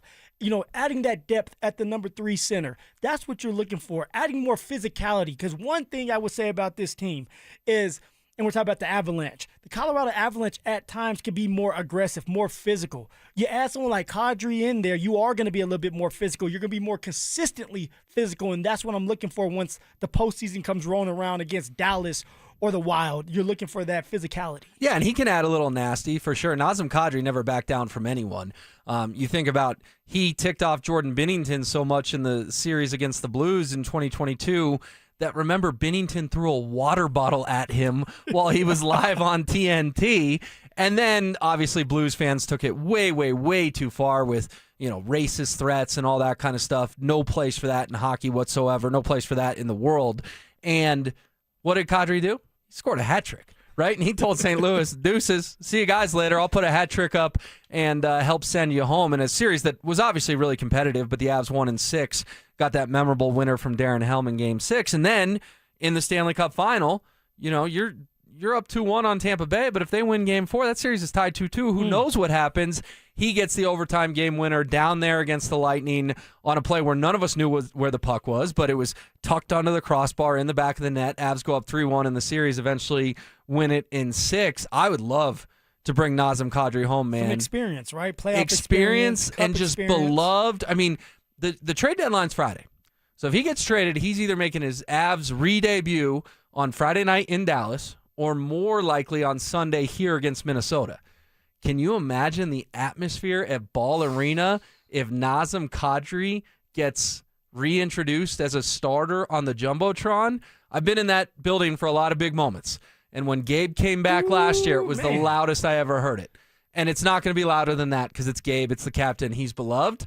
But it might not be that much different on Sunday against the Wild, a rival, if Alan Roach, with his deep voice, says, starting at center, Nazem Kadri. I think fans would go nuts. He's just beloved in Denver. So we're on the same page with that, and I think all Avs fans are on the same page with that. They want Kadri back, and maybe Chris McFarland, Sakic, they're on the phones right now trying to get the deal done. Is there another guy that you can think of that could help the Avs out if Chris McFarland decides, hey, let's stack up on this, let's stack up on depth? Is there another guy out there, Will? Yeah, there is, and it's another former Av. Now, he left almost a decade ago, or maybe even more than a decade ago at this point, but it's Ryan O'Reilly, veteran center, been in the league a long time, won a Stanley Cup with the St. Louis Blues in 2019. Assume he wants a second ring before he's done, and he's going to be done at some point in the next 2, 3, 4 years. Nashville's not going to win the Cup this year. I would love to have Ryan O'Reilly back in Denver. And what's interesting about this? We're bouncing these names off each other. We're kind of focusing on the 3C. Yes. Because I think Jack Drury as a 3C is fine, but I think he makes much more sense as a fourth line center. Obviously, McKinnon would be your 1, Brock Nelson your 2, and then either Kadri or Ryan O'Reilly is your 3. Those are the 2 names, and I already can see it coming. People are going to say, you're just being nostalgic. You're just living in the past. But we're not asking Kadri or O'Reilly to come in here and be a superstar. No. We're just asking them to come in here and play their role on the third line and be productive for, 12 to 14 minutes a night. And that's all you're looking for, some productivity. You're looking for depth pieces, especially, you still have some games left. You want to keep people healthy. You want to have enough runway when you get to the postseason where everybody is fresh. And adding a couple pieces, they're not going to hurt if they're the right pieces. And Chris McFarland has been, I would believe, and I believe, has been a genius when it comes to trading some of these guys away and picking up some more pieces. And I love the trade. Now, it sucked that Mikko had to go, but, Netches, like that trade's starting to pay off, and he's starting to play at another level. So can he do it? Can he do it in the postseason? That's what we're going to be asking. But all the pieces that Chris McFarland has put together for this Avs team seem like they're gelling well together. The chemistry is there, and they have a chance to go win a cup. It's a cup or bust type of year, and we already know that. Yeah, it definitely is. Another subject that we will probably never agree on, that it was a good trade when Mikko Rantanen ended their season with a third-period hat trick in a Game 7. But guess what? If Marty Necas wins a cup this year and does something like win the Conn Smythe Trophy as the best player, the MVP of the playoffs, then I understand you and Zach will be taking victory laps around me, and those will be appropriate because I took him last year because Mikko ripped our hearts out and stomped on it. That's what he did. I mean, Disney movies don't end with third-period Game 7 hat tricks to beat your old team. It really is remarkable. But you're right. McFarland has done a very good job overall, and he's put the Avs in position once again to win the Cup. They just got to go get it done. A guy who plays on the hardwood, Cam Johnson, man, he has not lived up to the expectations for the Nuggets. I've gotten an idea about how Denver should treat him moving forward, and Phil and I will tackle it next. If the Broncos have to make a choice on one position group in the NFL draft, which one would it be? I would definitely put the priority on tight end. If you can find, let's say all things being equal, and you find a running back and a tight end that you have equal grades on, and let's call them the second rounders, you got to take the tight end. Especially with the consideration here is we just have not been able to develop one in forever. Denver Sports 104.3. The Fan. You've been sharing your wish for happiness. You've learned that life offers different pathways. But what if your pathway is filled with fire? This is Glenn Jameron, chairman of Alpine Bank, member FDIC. Let's be frank. Life isn't always happy. You can feel real pain, real fire, like the loss of a loved one. But know this, fire can change you for the better. Just like iron must go through fire to become steel, so it is with each of us. Look back over your life. You may discover that the most painful things giving you empathy, new perspective, and a new realization of how precious life is. You have countless pathways ahead. Some bring pain, others happiness. It's what you do afterwards that counts. Alpine Bank, committed to Colorado, and you. At Common Spirit Health, we don't just see a cancer diagnosis. We see you, and you don't have to do this alone. We believe you should be surrounded by your people, so you can keep them close while you get care close to home. Supported by our care team from diagnosis to treatment and beyond, and strengthened by treatment tailored to you. Because there's no one-size-fits-all approach to cancer care. Find cancer care with human kindness close to you at mountain.commonspirit.org. Hey, it's Mike Evans. For over a decade, Bluebird Windows and Doors has been servicing the Front Range with products built to withstand Colorado's unpredictable weather. Bluebird's Sunrise Collection windows are built to last a lifetime and are backed by strong warranties. Buy one window and get one 50% off through March 31st. And mention you heard about Bluebird from me, Mike Evans. You'll save an additional 5%. Enjoy the outdoors through energy-efficient Bluebird windows. Visit gobluebirdco.com. Bluebird Windows and Doors. Make today a Bluebird day.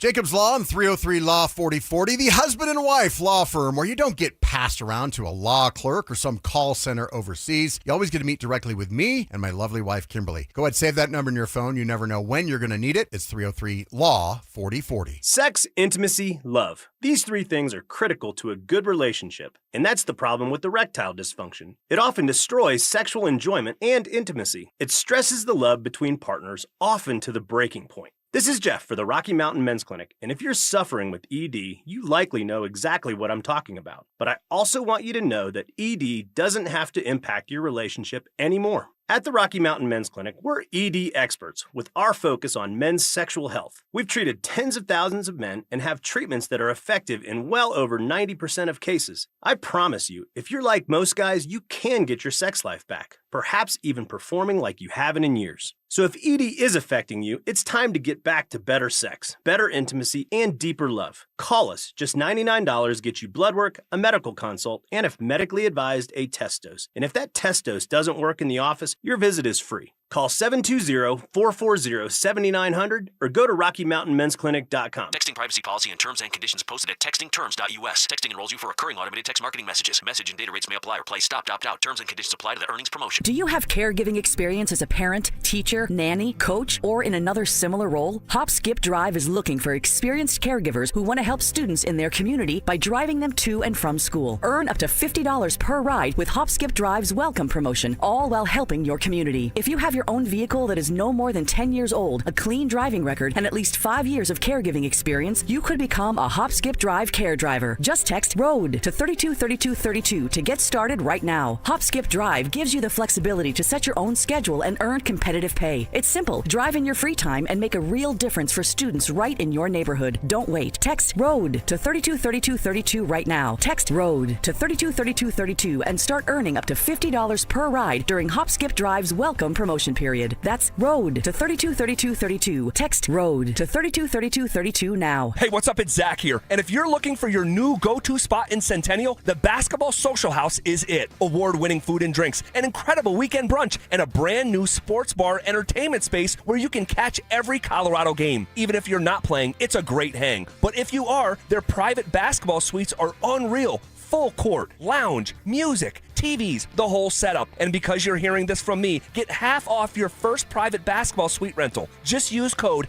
HALFOFFHOOPS. Trust me, you're going to love this place. Try Wendy's new Girl Scout Thin Mints Frosty Fusion with Girl Scout Thin Mint cookie pieces. Limited time only at participating U.S. Wendy's and Girl Scouts of the USA. Follow us on X at DEN Sports 1043 for up-to-the-minute information and opinions on all things Denver sports. Also, we can still call it Twitter, right? Denver Sports 1043 The Fan, DenverSports.com, and the Denver Sports app. You're listening to The Drive with Zach By and Phillip Lindsay on Denver Sports 1043 The Fan.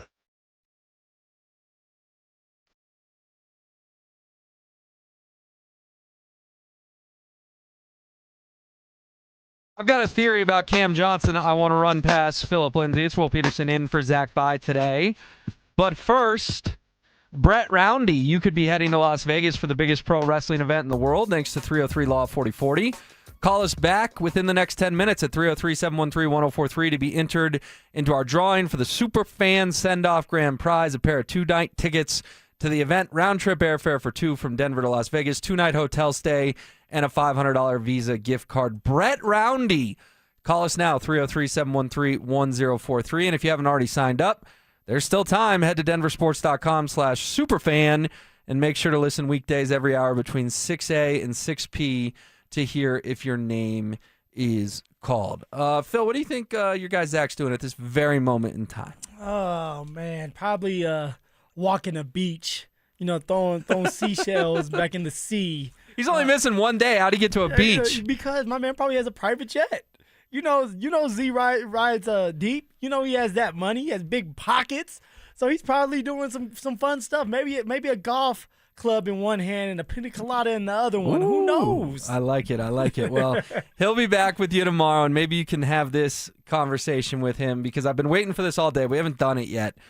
I think that Cam Johnson has been so underwhelming for the Nuggets that I think he's played himself out of the playoff rotation. Whoa. Out of the rotation entirely. I don't think he should play in the postseason. Whoa. Please repeat that again, Will, because I agree with you. It has not been Cam Johnson's best year. I'm with you on that.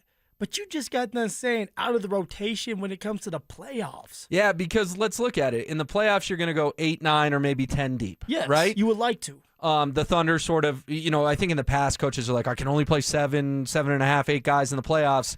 I think the Thunder and even the Pacers showed last year, no, you can go up to 10 deep, and depth can be a strength in the postseason. The reason I say this, Phil, is I'm not trying to be some hot take artist. Well, that's what it sounds like. Well, I'm going to give you some evidence here. There are 10 players on this Nuggets roster right now that I trust more than Cam Johnson. 10 players. 10 players. 10 guys. Cam Johnson, who we acquired this year, we're paying big-time money for. I don't care about the money. I care about a parade. I mean, but you messed up the trade. It was a bad trade. Sometimes you just got to swallow your medicine and put him on the bench. You got to care about the money, though. because the Nuggets are not going to put a guy that they're giving this year $20 million to, and then next year $22 million to, and put him on the bench and not let him play a lot of minutes. He is going to play minutes, but I'm here to listen. I'm all ears. I appreciate it. Well, first of all, I don't think David Adelman or Ben Tenzer or Jonathan Wallace is going to be wired that way. I think they want to win a title, and I think they want to play the best players that give them a chance to win the title and not just make it about the money. Okay. And here are the 10 guys that I trust more than Cam Johnson right now. Oh, here we go. I mean, of course, Nikola Jokic, Jamal Murray, Aaron Gordon, Peyton Watson, Christian Brown. That's who I would start in the postseason. Now, this hypothetical is assuming everyone's healthy, okay? If Cam has to play because Aaron Gordon pulls the hammy again, I understand. Mm-hmm. But I would start those 5 guys in the postseason. And then off the bench, I trust Tim Hardaway Jr., Okay. Jonas Valanciunas, Bruce Brown, Spencer Jones, who's flashed this year, and Julian Strawther. Oh, all right. Those are my 10 guys right now. If I'm power ranking the Nuggets ahead of him, therefore bumping Cam Johnson out of the playoff rotation. Will, you don't mean this. What do you mean? You're a hot take guy, but you don't mean this. You mean I absolutely mean this. I don't you're- lie into this you're microphone. dangling off a cliff, and you need one guy to make the shot. That you're more comfortable with Spencer Jones and our guy Julian Strawther over Cam Johnson. Yeah, did you see Cam Johnson's offer the other day? Didn't make a single shot. Look, Will, I agree. So if I need one shot to go in, Cam's not my guy. Cam is not doing well. It has not been a good fit here from the jump. But you mean to tell me that you're willing to go with Julian Strawther, Spencer Jones, and even someone like Christian Brown who has struggled? He has struggled this year. Let's be real. And Christian Brown, he doesn't shoot well from the three-point line. We need shooters. We need a guy like Cam Johnson that you still respect so that you can space out and spread out the floor to help Jokic out. You put Julian Strawther, Spencer Jones, or you just start Christian Brown, and you have Peyton Watson in there. You don't have enough shooters. You don't have anybody that's going to respect that on the perimeter. Well, Spencer Jones has a higher three-point percentage this year than Cam Johnson But Spencer does. Jones has never been a part of the postseason. You're putting a Cam lot Johnson of pressure. was what, like 5 years ago in Phoenix? He was on a bad Brooklyn team for a long time. He hasn't been much playoff experience either. But you know, what are you talking about? He was in the finals. You're talking about Cam Johnson, that is. Yeah, like 5 years ago. But he has the experience. And this right now, this could be a situation where he just needs more time. At some point, it will go for him. It's March And 4th, it's gonna dude. go. I'm over the more time thing. I was cool with this in November and December and January. It's March. Well, if we get into the postseason and Cam Johnson starts to be the best version of himself, what are you going to be saying? That I was wrong. Okay. At some point, as a shooter, shoot. He's going to get back into rhythm. I know it hasn't been a good year for him, but for you to say you're out on him and he shouldn't be a part of the rotation, that is crazy talk. Okay, what names do you have beef with then? What names? I just told you, Spencer Jones, Julian Strawther, who, by the way, he's playing good basketball, but it hasn't been consistent enough all year. Okay, Jonas Valanciunas, he's another one. Like, that's going to be each series who he's going to be matched up on. I don't think he's going to be an every night type of guy that's going to be in there playing meaningful minutes. I could be wrong, but I don't see that happening. Well, you need someone to play in the non-Nikola Jokic for minutes, sure, which but have Jokic obviously killed the Nuggets over the years. But Will, Jokic is not going to take a lot of time on that bench. I mean, you know that. This is the postseason we're talking about. You need a couple minutes and that's it, and Jonas will do that for him. But it's going to be matchup based. You know that, and matchup dependent. But other than that, Christian Brown's another one I just brought up. Christian Brown, yes, in the past has helped us win a championship, but you're talking about this year. Christian Brown has not been a good scorer. Christian Brown has struggled to even play defense, and that's what he's been brought in to do most of the time is play defense. Now, I don't think that Christian Brown's going to be this bad player come postseason. We need him to step up just like Aaron Gordon, just like Cam Johnson. But yes, I just listed the guys that I don't trust in front of Cam Johnson. All right, so then what's your ideal playoff rotation for the Denver Nuggets? I mean, obviously you've got Jamal and Nikola and Aaron and Peyton. Who else you got on that list? And it's going to be Cam Johnson. Oof. It's going to be Cam. So you basically just told me you think Cam Johnson's still the fifth best player on the Nuggets. And people may disagree with this. But if Peyton Watson comes back and he's the same version he was before he got hurt, Peyton Watson needs to start. So I'm going to go with Aaron Gordon, Payton Watson, because they play great defense, and we need defense. We know the Nuggets are horrible right now at defense. Of course, you got Jamal and you got Jokic.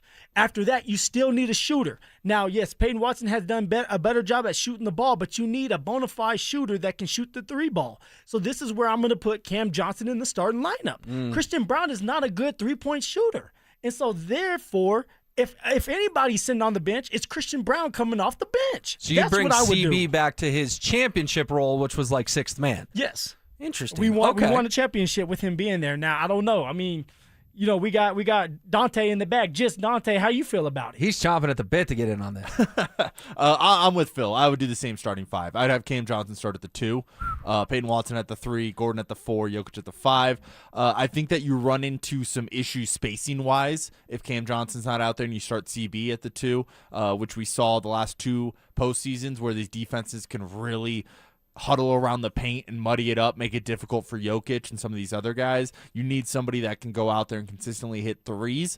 And Cam Johnson, I get that maybe he hasn't made the big 3 yet. He's still shooting 40%. Christian Brown's down at 27%, which is shockingly low. I just don't think Christian Brown's a reliable enough shooter to create the spacing that you want. The other argument I could hear instead of Cam Johnson, if you wanted to pull Tim Hardaway off the bench and start him at the 2, because he's been a very reliable three-point shooter. And obviously whoever that 5th starter is at that point is not going to be getting a lot of touches when you have Jokic, Murray, Gordon. Just there's only one ball. It's one of those. So I think you can either go Johnson or Hardaway there. But and I'm with you, Will. I think there's an argument to be had that Johnson can be out of the starting lineup, but out of the playoff rotation in general, I think it's crazy. Bruce Brown is not a very good basketball player. He tries really hard, and effort is part of it. Yep. I think that this team needs a little bit of a kick in the ass sometimes, and Bruce Brown can bring that, but he's not very good at basketball anymore. He's a little bit. Whoa. Bruce Brown's a hometown hero. but you can't be critical of him ever. Gomez Evans over here. I can't be critical of Bruce Brown because he's not very good anymore. Well, I think Bruce Brown needs to play in the postseason. I think he's 12 an energy to 15 minutes in the postseason is a good number for Bruce. Bruce for sure going to play in the postseason. You know, JV will play in the postseason. I don't know every single night, but he will play in the postseason. Cam Johnson is for sure playing in that damn postseason. Now, I don't see Spencer Jones, although he has done a good job this year, playing a lot of minutes in the postseason. We're talking about, hey, look, you're playing against the Thunder in a 7-game series. You're playing against the Timberwolves in a 7-game series. Are you really comfortable putting Spencer Jones out there for meaningful minutes? I'm asking. I think I would be, because I think he's passed the eye test this year in a massive way. At the beginning of all this, it was a championship or bust. Oh, and it now still you're sitting is. here saying, I think Spencer Jones would do good in this lineup at times. Like, no. Do you feel confident enough to take Cam Johnson out of the rotation, out of the lineup for Spencer Jones? I think he's a much better defender. And, oh, by the way, he's shooting a better three-point percentage than Cam Johnson, just like Peyton Watson. Postseason is a lot different. I know, but the shooting argument doesn't really work when it comes to P. Watt and Spencer Jones. Like, I get it with Christian Brown. Dante providing some good numbers there. 27.8% from 3. That's just not good enough. I'm not going to sit here and defend CB on that. But CB's also a much better defender than Cam Johnson. Well, Maybe it hasn't worked where, this year. Yeah, tell me where that's been at. But Christian Cam Brown Johnson is MPJ 2.0 on the defensive end. He just gets blown by all the time. But we're not looking at Cam Johnson to play the greatest defense. We're looking at Cam Johnson to score. He needs to do a better job of scoring. Things are going to be different when you have Peyton Watson and AG back in the mix. But the reason why Christian Brown has been out there in the past is because of his defense, because of his transition back and being able to get to the rim, drive to the rim, and finish. That has not been Christian Brown's game this year. And that's why if I had to choose, it would be Jokic, Jamal, AG, Peyton Watson, as long as he's doing what he was doing before he got hurt, and Cam Johnson, because you spaced out the floor, right? You give Jokic more room to play with. All right, but let me run some other numbers by you. You're basically telling me Christian can't score and Cam's a good scorer. Cam's averaging 11.2 points per game. CB is averaging 10.8 points per game. We're talking about a 0.4 points per game difference when the defense is a significant upgrade. What I'm saying is if you're playing defense, all right, and you had to leave one guy open, who are you leaving open? Christian Brown or Cam Johnson? Both. Come on, man. You have to pick one. Who are you leaving open? Be real. Probably Christian Brown, Okay. but it's more of a discussion than you want to admit. Well, yeah, this year. But let's just say Cam Johnson gets going because at some point I believe he will. Shooters shoot, and he'll shoot his way back into rhythm. Now, as long as Jokic, because Zach and I had a conversation that, hey, has Jokic lost faith in someone like Cam Johnson because there's been open shots for Cam and Jokic hasn't got him the ball. Now, I don't know what that's all about. But what I'm saying here is what you're saying is crazy. But you're kind of making my point that if the best player in the world doesn't want to pass you the basketball, maybe you're not a very good shooter anymore. No, I think it's just something going on, and it's the dynamic, it's the chemistry right now, and they have some time to get it going. All right, no doubt, Cam Johnson is in a funk, a big-time funk. But for him to be out of the rotation when come postseason, come playoff time, that's crazy talk, man. Now, we heard from Dante, and I know we got to get ready to go. But, man, I might need to hear from Drew, too. I don't know whose side he All right. on. Well, we're not going anywhere. We're with you for another 23 minutes. We're just going to switch subjects. But I got a question about... If Dante wants to get in here, yes, going back to that. You're talking about Cam Johnson's not good on defense, and then you want to play Julian Strother in the rotation? He's a traffic cone on defense. Yeah, but I like his offensive pop. I think he can get streaky hot for you, which I haven't seen from Cam Johnson yet this year. So you're just hoping and praying that he gets hot at the right moment? I mean, we saw with Bones Highland at one point when he came in and just got hot and provided that spark that you needed. You're talking about a completely different person here, and you're just throwing out the opportunity that Cam Johnson can get hot and has proven that he can get hot and can be an elite scorer in the NBA in a way that Julian Strother's never proved. Well, he hasn't proved it with the Nuggets. I haven't seen it in a Nugget sweater. If we want to live in 2019 and say, he was good with the Suns when he first got in the league, I get it. Like 20 points last year. For a horrible Brooklyn Nets team. Look what MPJ's doing for them. Same deal, actually even better. I mean, like, when you're a bad basketball team, someone's got to put the ball in the bucket because you're going to lose most games 140 to 110, and that's what Brooklyn does. You know you're wrong for that. You know damn well you don't believe he should be out of this rotation. That I want the 10 best players on the Nuggets to be in the game, and I named you who I think are 10 better players than Cameron Johnson. Now, you can disagree on Strother and Spencer Jones, but the other 8, I'm not budging on any of those 8. Those 8 are definitely better than Cam Johnson in my eyes. Well, I don't think Christian Brown's better than Cam Johnson right now. I don't think so. You tell me what he does a better job of. It's not defense. Both of them don't play defense. It's not shooting right now. So what is it? Man, you're acting like Christian Brown forgot to play defense Christian overnight. Brown has not. What I'm saying is, like, Christian Brown is not playing great basketball. Well, then they paid the wrong guy. Then they paid the wrong guy. Maybe they did. Peyton Watson is a guy that's going to play a lot of minutes because of what he has done. He has been a breath of fresh air. Christian Brown needs to get his act together. Cam Johnson needs to get his act together. Both of them are going to play meaningful minutes in the playoffs. All right, and both of them are going to play more than Julian Strother and Spencer Jones. Drew, do you want to get in here and make this 2-2 perhaps? Okay, he's going to let me lose 2-1. He said he sides debate. with me and Phil. Okay, so I lost 3-1. There you go. Well, I can't wait till ZB's back tomorrow. Maybe I can get a... ZB might put the boxing gloves on you, bro. Yeah, I did. Listen, I'm with these guys. Like, you can't make that move. Like, if you want to say start him, put him on the bench for a while, see what happens if that goes, maybe get his head right, that's the play. But to be completely out of rotation is crazy talk. Like, and I will fully admit, and Phil knows this, that I am a huge, huge, huge Cam Johnson fan. But even I can say that he's been...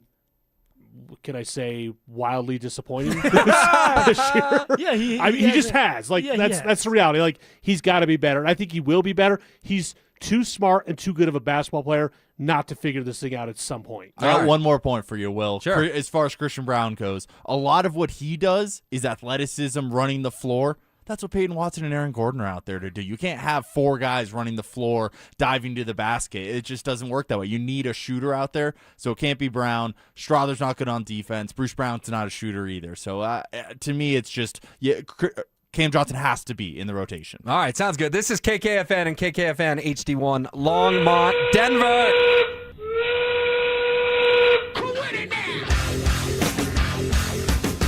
It's Will Peterson in for Zach By with my guy, Phillip Lindsay. This is the drive for today.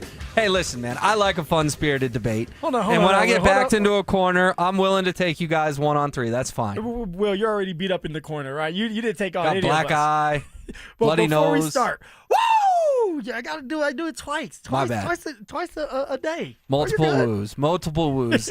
And you got us in at the 3 count at 3:30. Very well, coming off the top rope. Here we go. With it. All right, let's pivot over to the Colorado Avalanche. Drew had a nice little jab there at Mike Evans with the wildly disappointing, underachieving, whatever thing he said about Landeskog, who did not do that last night in Anaheim. Phil, what were your biggest takeaways from the Avs just smacking the Ducks 5-1 and sort of, I thought, kind of telling Anaheim, hey, Hey, you guys are up and coming. You're still a couple years away. This is big boy hockey. I thought the Avalanche played one of their better games of the year last night, and that's saying something for a team that's won 41 times. Belt to ass, Will. That's all I have to say about what happened last night. And the Avs, not just last night, but the game before that as well. Like this unit, the number one line, they're starting to put things together. They're starting to gel. But the team as a whole, they're peaking at the right times. They have the depth. We know that Lecky is dealing with something, so hopefully it's not too long before he comes back. We know it's week to week. We know that Chris McFarland may go out there and get a couple of pieces. But at the end of all this is a championship or a cup or bust year. We know that. And now that you have Nathan McKinnon doing his part and he's playing at a high level, you have Netchis doing his part and he's playing at a high level. You have Gabe, I should put in there, because he had another go, a great one-timer yet again. He's playing at a high level. Everybody that you need to play are playing. Kale had a phenomenal night. Parker Kelly, okay, that dark horse, that sleeper that decides, hey, I want to wake up and I want a part of this action. I mean, it was fun to watch last night. The Avs just put it on Anaheim 5-1. It was like everybody got a goal. Everybody got an assist. It was fun. Yeah, it was a great win for the Avalanche, and you hit on all the key points there. I mean, look, Parker Kelly now has 15 goals. He's sixth on this team. He is ahead of Valeri Nichushkin, Gabriel Landeskog, and Ross Colton. Now, obviously, those guys have missed some time for injuries, but if I had told you 4 months ago, hey, Parker Kelly's going to be the sixth leading goal scorer, you said, what? I'll you say, crazy? Holler at me when you're sober. Yeah, he's making the least amount of money on the team. I believe like $825,000 this year, which is a great living, don't get me wrong, but he's making less than $1 million to be a professional athlete, and he got goal number 15 last night. What did you think, too? Because I thought you had good analysis on the power play, especially the Marty Necas goal. What did you like about that? Yeah, I love that Jared Bednar has obeyed his eyes a little bit and may have talked to Nate Dogg a little bit, saying, hey, let's change things up. Now, Nathan McKinnon, you're still part of the power play, right? One unit. But we're going to let Netchis be on the left circle because that's where he has thrived. That's where he looked good in the Olympics. That's what he looked good when Nathan McKinnon was out for that game when they came back from the Olympics. And that's exactly what they did against Anaheim is they switched it up. They had Nate Dogg in the corner. They had Netchis in the left circle. And guess what, Will? It created a power play goal. That's something that we have banged the table of. And not just Zach By and I, not just Josh Dover and Cecil, not just Will, because you pounded the table too. Everybody wants the Avalanche to have a better power play. That's something that has been Achilles heel for this team. They got beat by the Dallas Stars last year because of the power play. Let's face it. And last night they may have changed that with going the box one, right, and changing how they did things. And now look at it. Look how things are thriving. Look how spacious it is. They have spaced these teams out with more opportunity. So boxing one is what I meant to say. So that's what I'm looking at. The tweaks that Bednar had made, the tweaks that the special teams coach has made has helped this team out. Yeah, Hackstall could be coaching for his job. I mean, obviously Ray Bennett got fired last year, was the scapegoat. They bring in Hackstall and everyone's like, okay, the power play is going to be great. And it's one of the worst in the NHL, which is just shocking when the Avalanche have that much talent. Speaking of shows talking a lot about the power play, Mike Evans, who's had a very interesting 36 hours. He was defending his kind of, in my eyes, crazy Gabriel Landeskog take this morning, and, he made it about Cecil and Dover and you and Zach. Guys like, Josh and Cecil and Zach and Phil, I mean, they just obsess and obsess and obsess over the power play. Come on, guys, come up with some fresh material. But, okay, Zach was throwing the numbers at me yesterday, right. 23 points in the last 29 games. Well, you would think with one of the most outspoken critics of the Avalanche power play, you might want to mention that Gabe Landeskog, despite getting significant power play time, has one power play goal this year. And in the span of his career has been averaging almost 7 power play goals per year. So, this whole bit about, well, he's coming back from the injury and everything like that. Well, okay. But, for what a lot of you are saying is this crucial, this thing could end up being the doom of the Avalanche if they don't fix it. Well, then, maybe you should address guys like Val, guys like Gabe, guys like Cale Makar, who had 12 power play goals last year, who has 2 this year. And I don't know, put some of the onus on them. I mean, Phil, the floor is yours because Mike going after you and Zach in that that minute clip we just played there. Yeah, so I don't understand what Mike's trying to get at with the power play. Like it's not like all we have done is talked about the system of the power play and the coaches. We talked about everybody together. And I've always been one to say players make plays, players win games, but coaches put you in good situations. That's their job. So, yes, it's still on the players. It's still on Nathan McKinnon, Netches. It's still on Kelly. It's still on Gabe to make something happen. And it seems like they are turning the corner with that. With that being said, all right, Mike seems to trying to put this on us. Mike's the one that sit there and try to point out Gabe and being a disappointment. We never talked about Gabe being a disappointment. Now, could Gabe be better on the power play? Of course. All of them could be better on the power play. And hopefully they're going to be better on the power play. But this is about Mike, all right, trying to put it on us now and trying to like mask what's really going on. All right, it seems like Mike tried to go in there and grab something that's just not there. We all know the power play has struggled, and that's why we have talked about it. Everybody is talking about it. Bednar is talking about it. Kale and Nathan McKinnon, they're talking about the power play. Netches, they're talking about the power play because guess what? The power play is what got them beat last year. The power play has been their Achilles heel like we just got done talking about. It's been their weakness. And if it becomes their strength, there is no weakness on this team. 5-on-5, the Avalanche are really, really good at. All right, the penalty kill, the Avalanche are really, really good at. They have some of the best skaters in the world, if not the best skaters in the world. Bednar is a great coach, but the power play has been a problem, and hopefully it's getting fixed. It seems like it has been in the past, right? The last 2 games, the power play has been on point. So for Mike to go out there and say that and act like we haven't talked and held these players accountable, that's crazy talk. We're holding everybody accountable because everybody is going to be the reason why either the power play is successful or it fails. Yeah, and pinning it on Gabe only having 1 goal, I just found comical because first of all, he missed a month, and then second of all, Bednar has tweaked this power play all season long. Landeskog hasn't been on power play 1 for chunks of time, and the first unit for the power play gets what? A minute 30, a minute 40 of the ice time? So are we really going to hold it against Gabriel Landeskog that in his 20 seconds that he was getting at times this year, he only has 1 power play goal? Landeskog's pretty low on my list of power play issues. I mean, if you had to power rank them, I think Hackstall would be 1. I think Bedsy would probably be 2. And then, it probably goes into the other superstars on this team, which is weird because I'm not going to criticize them. They're great players. They have the best record in the NHL, but it has been a little bizarre at times to see. It's been stale, and just to see, Cale Makar, we saw it against the Stars last year, not being able to put the puck on target. And I felt like that sort of has been an issue this year. They're trying to hit that 4-inch window, that perfect shot. Sometimes you got to make a goalie make a great save, and you got to shoot that puck just a little differently. And if he gets the blocker up in the upper right-hand corner, then more credit to him. And then also, go ahead. I'm sorry, but like if you're getting more aggressive and having the shots on goal during the power play, then it helps someone like Gabe who's sitting there in the middle to get those ugly goals. Exactly. So the Rebounds. you get more rebounds, more opportunities. Then hell, maybe Gabe gets more goals. It's a team thing. Get more shots on goal, be more aggressive. Then Gabe can do his part and clean it up with the rebounds that end up being goals. And last thing on Mike sort of doubling down on his Gabe take this morning.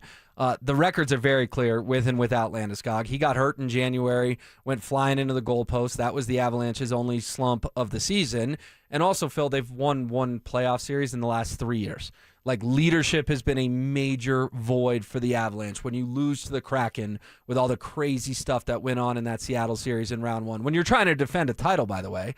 And then the following year, you lose to Dallas in round 2. And then last year, you lose to the Stars in round 1. The evidence is pretty clear that they've missed Gabriel Landeskog, because if I had told you 4 years ago, hey, they're going to win 1 playoff series over the next 3 years, you go, what happened? Did they trade Nathan McKinnon? Did they trade Cale Makar? That doesn't make any sense. That's been the reality without Landy. Well, Gabe's presence is felt in a major way, a positive way. Betsy has went on the record and said that. All right, his teammates feel good about Gabe and think Gabe's going in the right direction. So I don't know why Mike decided to pull that out his you-know-what. All right, Gabe has – I didn't think about it last night or going into the show like, oh, Gabe hasn't been playing well. No, that wasn't on my mind. What was on my mind was, hey, the Avs are turning the corner. They're getting their second wind. They're peaking at the right time. That first unit, or that first line looked damn good. The power play had a goal, and then last night they did the exact same thing. The first line looked good. The depth looks good. Gabe looks good. I mean, everything is on the up and up with the Avs. They have to stay healthy. They have to stay fresh. They have to continue to grow. All right, add a couple more pieces. My guessing is what Chris McFarland's getting ready to do. Someone like Kadri is going to come through the doors here, or maybe we get a tweet talking about the deal's done for a number 3 center. But those are the things that we need for this team to win the cup. This is a cup or bust year, and we all know that. Yeah, and obviously we'll keep you posted over the next day and a half here if the Avs do indeed make a trade. All right, I want to pivot to the Broncos to finish this segment, Phil, because there was news today about Breece Hall. And this comes from CBS Sports Insider Jonathan Jones, who had an interesting report this morning saying, quote, Denver is the reason why the Jets used the franchise tag on Breece Hall rather than the transition tag, according to sources, making sure Denver wouldn't get the opportunity to put together an offer that the Jets would refuse to match. Again, that's from Jonathan Jones. I think it's fascinating because former Jets Jets GM Darren Muji used to be an assistant GM in Denver. He had to have known that Sean Payton and George Payton coveted Breece Hall, so he essentially blocked a move with the franchise tag, at least an offer sheet. They could still trade for Breece Hall. But what do you make about the Jets being so worried about the Broncos that they're making football decisions based on another team and trying to block Denver from acquiring their, I would call him a stud running back? I don't think they necessarily, in the Jets that we're talking about, they're worried about the Denver Broncos. They may be worried about, we want Breece Hall back,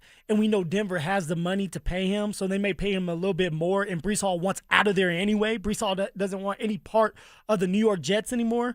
But I think it's great business on the Jets' part where it's like, hey, if we're not going to have Breece Hall by the end of this, then we need something for him. He's one of our best players, if not our best player offensively, and we're going to just give him up. That's not good business. So let's franchise tag him, see if he wants to stay here, work out a contract if he wants to. My guessing is Breece Hall does not want to be there because he doesn't want to be a Jet. I always say as a running back, you go to the Jets to die. At the end of your career, you might go to the Jets, pick up a paycheck, but also taxes.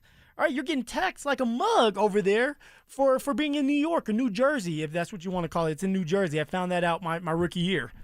Technically, MetLife Stadium is in East Rutherford, New Jersey. Yeah, so I'm like, oh, damn. Yeah.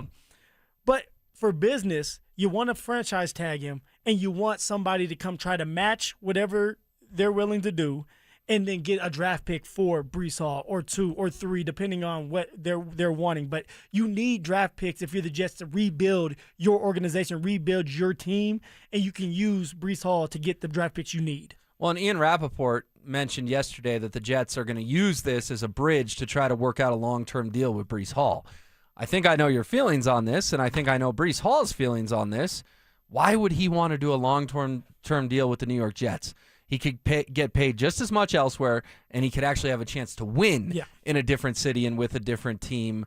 I found that curious from Rappaport, like, oh, they're going to tag him and then try to get a long-term deal. If I'm Breece Hall's camp, I might dig in my heels and saying, no, you know what? I'm not going to show up to training camp. You need to trade me. And you know what, Will? My guessing is that's exactly what's going to happen. Really? They want to trade. If Breece Hall really doesn't want to be there and it's not about the money, then he's gonna try to sit out, force their hands. The Jets are gonna say, okay, let's try to get a trade done. Can we get a second? Can we get a second, a third, and a fourth? Can you get close to a first? My guess is you're not for Breece Hall, who's been in the league for some time, but you're trying to get some draft picks for him to help build your team back up. For Breece Hall, I would love for Breece Hall to be a Denver Bronco.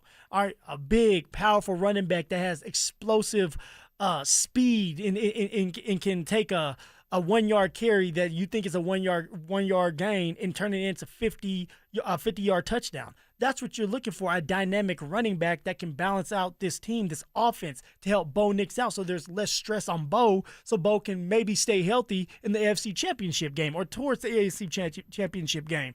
Does it work?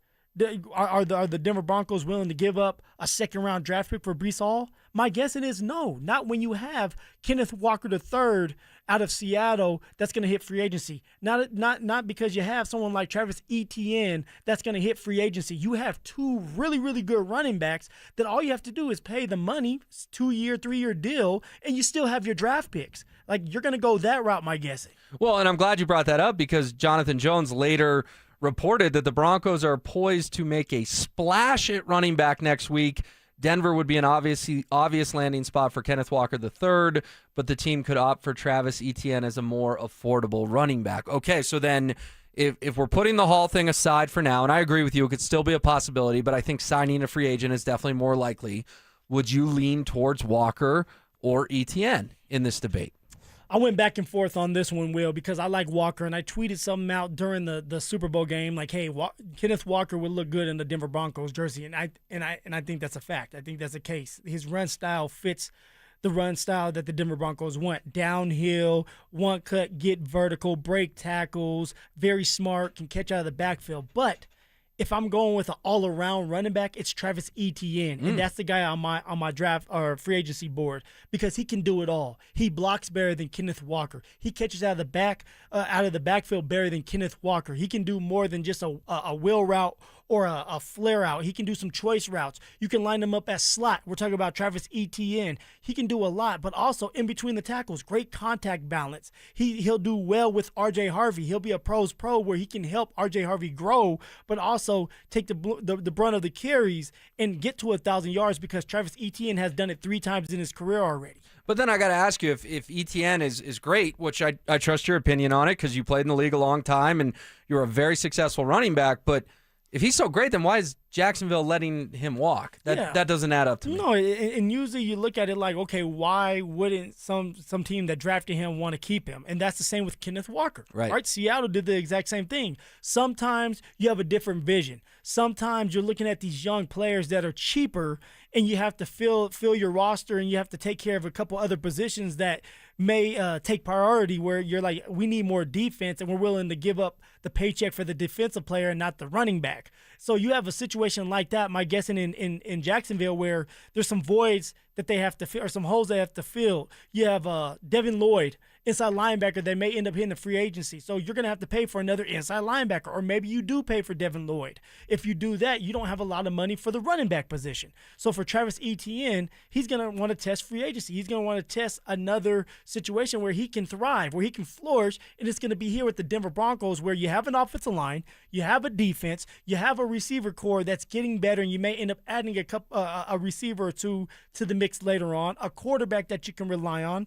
All you need is a running back that can be consistent for you, that can get downhill, that can break some tackles, that can help pair with R.J. Harvey. Yeah, and you're making a lot of sense there. I mean, if we get the tweet from Adam Schefter on Monday at 2:01, once legal tampering is open, which is a funny term, legal tampering. No, they're already tampering. They're already tampering. But if we get the tweet that the Denver Broncos and Travis Etienne have agreed on a 3-year, $30 million deal or whatever it might be, that might even be high, 3-year, 24, 27, something like that, I'm going to be ecstatic. I'm going to be excited. I just lean more towards Walker based on what he did in the playoffs because he had to be the guy. Yep. Zach Charbonnet got hurt, and Walker had to be the guy. And he tore up the Niners, he tore up the Rams, and then he tore up the Patriots on his way to Super Bowl MVP. So I would lean towards Walker, but there's a third name that we have to bring up, and that's J.K. Dobbins. And where does he fit in all this? Because in my eyes, the perfect running back room is Walker as your 1, Dobbins back on a vet minimum deal as your 2, and R.J. Harvey as your 3. I think that would be a huge upgraded running back room for Denver. I mean, that's playing fantasy football. I would love for J.K. to come back. J.K., when healthy, is a top 5 running back to pair with R.J. Harvey and let's say Kenneth Walker, because I'm not against Kenneth Walker. I like K9. That's his nickname, K9. He's a hell of a running back, and he would be a great addition to the backfield. The thing about this that you have to think about is where will J.K. fit in? You know R.J. Harvey is going to take up some carries. You know Kenneth Walker, who's getting paid a high contract, if that's the case, is going to take up majority of the carries. So where is J.K. Dobbins? A guy who feels like he should be a starter. A guy who feels like he's a top 5 running back when healthy. Is that going to be a good locker room fit, or is it going to be a problem knowing that you have J.K. sitting there saying, damn, I'm better than R.J., but yet R.J.'s out there playing more than I am. I may be better than I might believe I'm better than Kenneth Walker, but he's getting majority of the carries, and I'm sitting here. I may get a couple carries, but I know I'm not going to get touchdowns. Where someone like J.K. can go to another team and be a second-string running back and get the same amount of money. That's what you run into. Yeah, and my answer to that would be I would just play Dobbins over Harvey, but I don't think that George Payton and Sean Payton are going to bury a second-round draft pick just yet. They're probably going to try to prove that he was a good pick. George said that R.J. Harvey is their pet cat. I don't know what that means, but they like them some RJ Harvey, obviously. All right, I'm more of a dog guy, but pet cat it is from George. You mentioned fit in the locker room. Well, wide receivers, how would A.J. Brown, Stephon Diggs, or Tyreek Hill fit in the locker room? There's a juicy rumor about one of them, and the Broncos. We'll bring it to you next. Is the former Stanley Cup champion the remedy to bring the Avalanche back to glory? At 35 years old, is Nazem Kadri a missing piece that you go, hey, here's a guy that can fix some of the issues we've been arguing about? Denver Sports 104.3. The Fan. Meet Matthew Preston. Inside his apartment, everything he holds dear is protected by Progressive's renter's insurance, like his laptop and a surprisingly valuable collection of baseball bobbleheads. Outside his apartment, his laptop is still protected, as are his bobbleheads, which he carries around with him for reasons no one knows. Renters, the limits of protection aren't just the four walls of your home. When you're in Progressive's Protection Zone, get a quote at Progressive.com. Progressive Casualty Insurance Company, affiliates, and third-party insurers. Jackson Hewitt knows taxes are complicated, and with multiple jobs and tax forms, they're like Sonata complicated. Our no-surprise pricing keeps things simple. Jackson Hewitt does your taxes for only $149 or less. And since we know all the new tax codes, you could get thousands back. So what are you waiting for? Hurry. File with Jackson Hewitt today for only $149 or less, guaranteed. Limited time offer for new clients on federal returns. Participating locations only. Terms at jacksonhewitt.com/149. Cashback is not available on gas in New Jersey and Wisconsin. Couponing. Wow, you didn't strike me as the coupon type. Just trying to stay ahead of inflation. Gas, groceries, everything. It's all more expensive. I need to save wherever I can. Have you tried Upside yet? Upside? What's that? It's a free app that I use that pays cash back for every gallon of gas I buy. You've got to buy gas to get around anyway. Might as well get paid for it. Come on, does that really add up to anything? I've already made around $200. The extra cash helped pay down my bills, and I even had a little extra left to treat myself. And the Upside app is free? Totally free, and the cash back is real. You can transfer the cash right to your bank account. I'm downloading Upside right now. Download the free Upside app now to earn cash back every time you buy gas. Use promo code ENJOY to get an extra 25 cents per gallon on your first tank. You can cash out anytime right to your bank, to PayPal, or a gift card for Amazon and other brands. Just download the free Upside app and use promo code ENJOY for a 25 cents per gallon bonus on your first tank. That's code ENJOY for a 25 cents per gallon bonus. Everything is getting more expensive. Gas, groceries, and especially rent, which can go up every single year. But as a homeowner, you have a secret weapon. While the world gets pricier, a fixed-rate mortgage stays exactly the same. That stability isn't just peace of mind, it's your family's financial foundation. American Financing understands home ownership creates wealth. Every monthly payment builds equity and stacks your net worth on autopilot. It's how the middle class actually wins the long game. Your home is a flexible asset. You can live in it, rent it out for passive income, or pass it down to your children. Renting gives you none of that. American Financing salary-based mortgage consultants can help you get pre-qualified with no upfront fees. Call American Financing today and get a pre-qualification letter in 24 hours or less. Call them at 303-695-7000. That's 303-695-7000 or online at AmericanFinancing.net. Secure your rate, build your wealth, and get the cash you need. NMLS 182334, NMLSConsumerAccess.org. Men, we all know how important sex is in a relationship, both for you and your partner. But erectile dysfunction ruins sex, which can often have serious impacts on your relationship as well. This is Jeff for the Rocky Mountain Men's Clinic, and if ED is a problem in your life, you understand the impacts it has on you and the one you love. But I'm here to tell you that ED is a treatable condition, and almost without exception, you can have really good sex again. At the Rocky Mountain Men's Clinic, we're experts in treating ED. We've treated tens of thousands of men with protocols that are effective in well over 90% of cases, which means if you're like most guys, good sex will be the norm. You could even last up to an hour or more and bring a level of intimacy for you and your partner that might just astound you both. It's time to have really good sex again, so call us. Just $99 gets you blood work, a medical consult, and if medically advised, a test dose. And if that test dose doesn't work in the office, your visit is free. Call 720-440-7900 or go to RockyMountainMen'sClinic.com. We have 5 offices across the Front Range to serve you. SodaWeightLoss.com is state-of-the-art, and SodaWeightLoss.com helped me lose 60 pounds a few years ago, and I've never gained the weight back. Why? I know how to eat, what to eat, and when to eat. I had a real nutritionist there to help me along the way through my journey. I joined Soda for a short time to have results that last a lifetime. Call them up, 1-866-800-SODA. You want to lose that weight? 1-866-800-SODA, online at SodaWeightLoss.com. They are there for you like they were there for me. It's SodaWeightLoss.com. Soda Weight Loss is state-of-the-art. Imagine finding your dream home and moving in right away. No waiting to sell your old place first. Sounds perfect, right? That's exactly what Orchard's Move First, Sell Later program lets you do. Buy your new home now and sell the old one later. Here's how it works. Orchard gives you cash so you can buy and move into your new home first, on your timeline. No waiting, no showings, no double moves. Then the Orchard experts take it from there. They handle repairs on your old home for you so you attract the right buyers. Once they're done, a local Orchard agent lists and sells your home for top dollar. Orchard's Move First program gives you the freedom to buy and move into your new home first and sell your old home later. Buy before you sell and get top dollar for your home with Orchard. Ready to find out how much your home is worth? Visit Orchard.com to get your free home valuation. That's Orchard.com. Overpaying for cleaning that still isn't done right? Pike Janitorial has served Denver businesses since 1994 with professionally supervised commercial cleaning that gets done right the first time. Offices, warehouses, medical facilities. They show up, handle it, and you don't have to think about it. And they'll beat your current cleaner's price by 10%. Guaranteed. Better service, lower cost, no headaches. Call 303-306-0290 today. Pike Janitorial. Clean you can count on.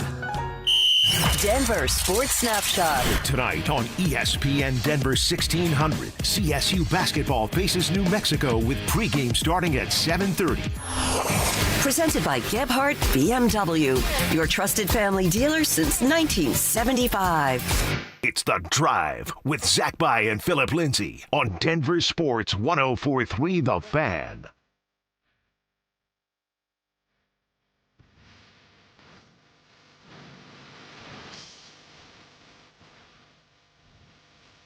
Had a lot of fun hanging out with Phillip Lindsay, Dante Gomez through Spivak. Will Peterson in for Zach By. He'll be back tomorrow. Phil, so we've gotten some news during the show about wide receivers. Yeah.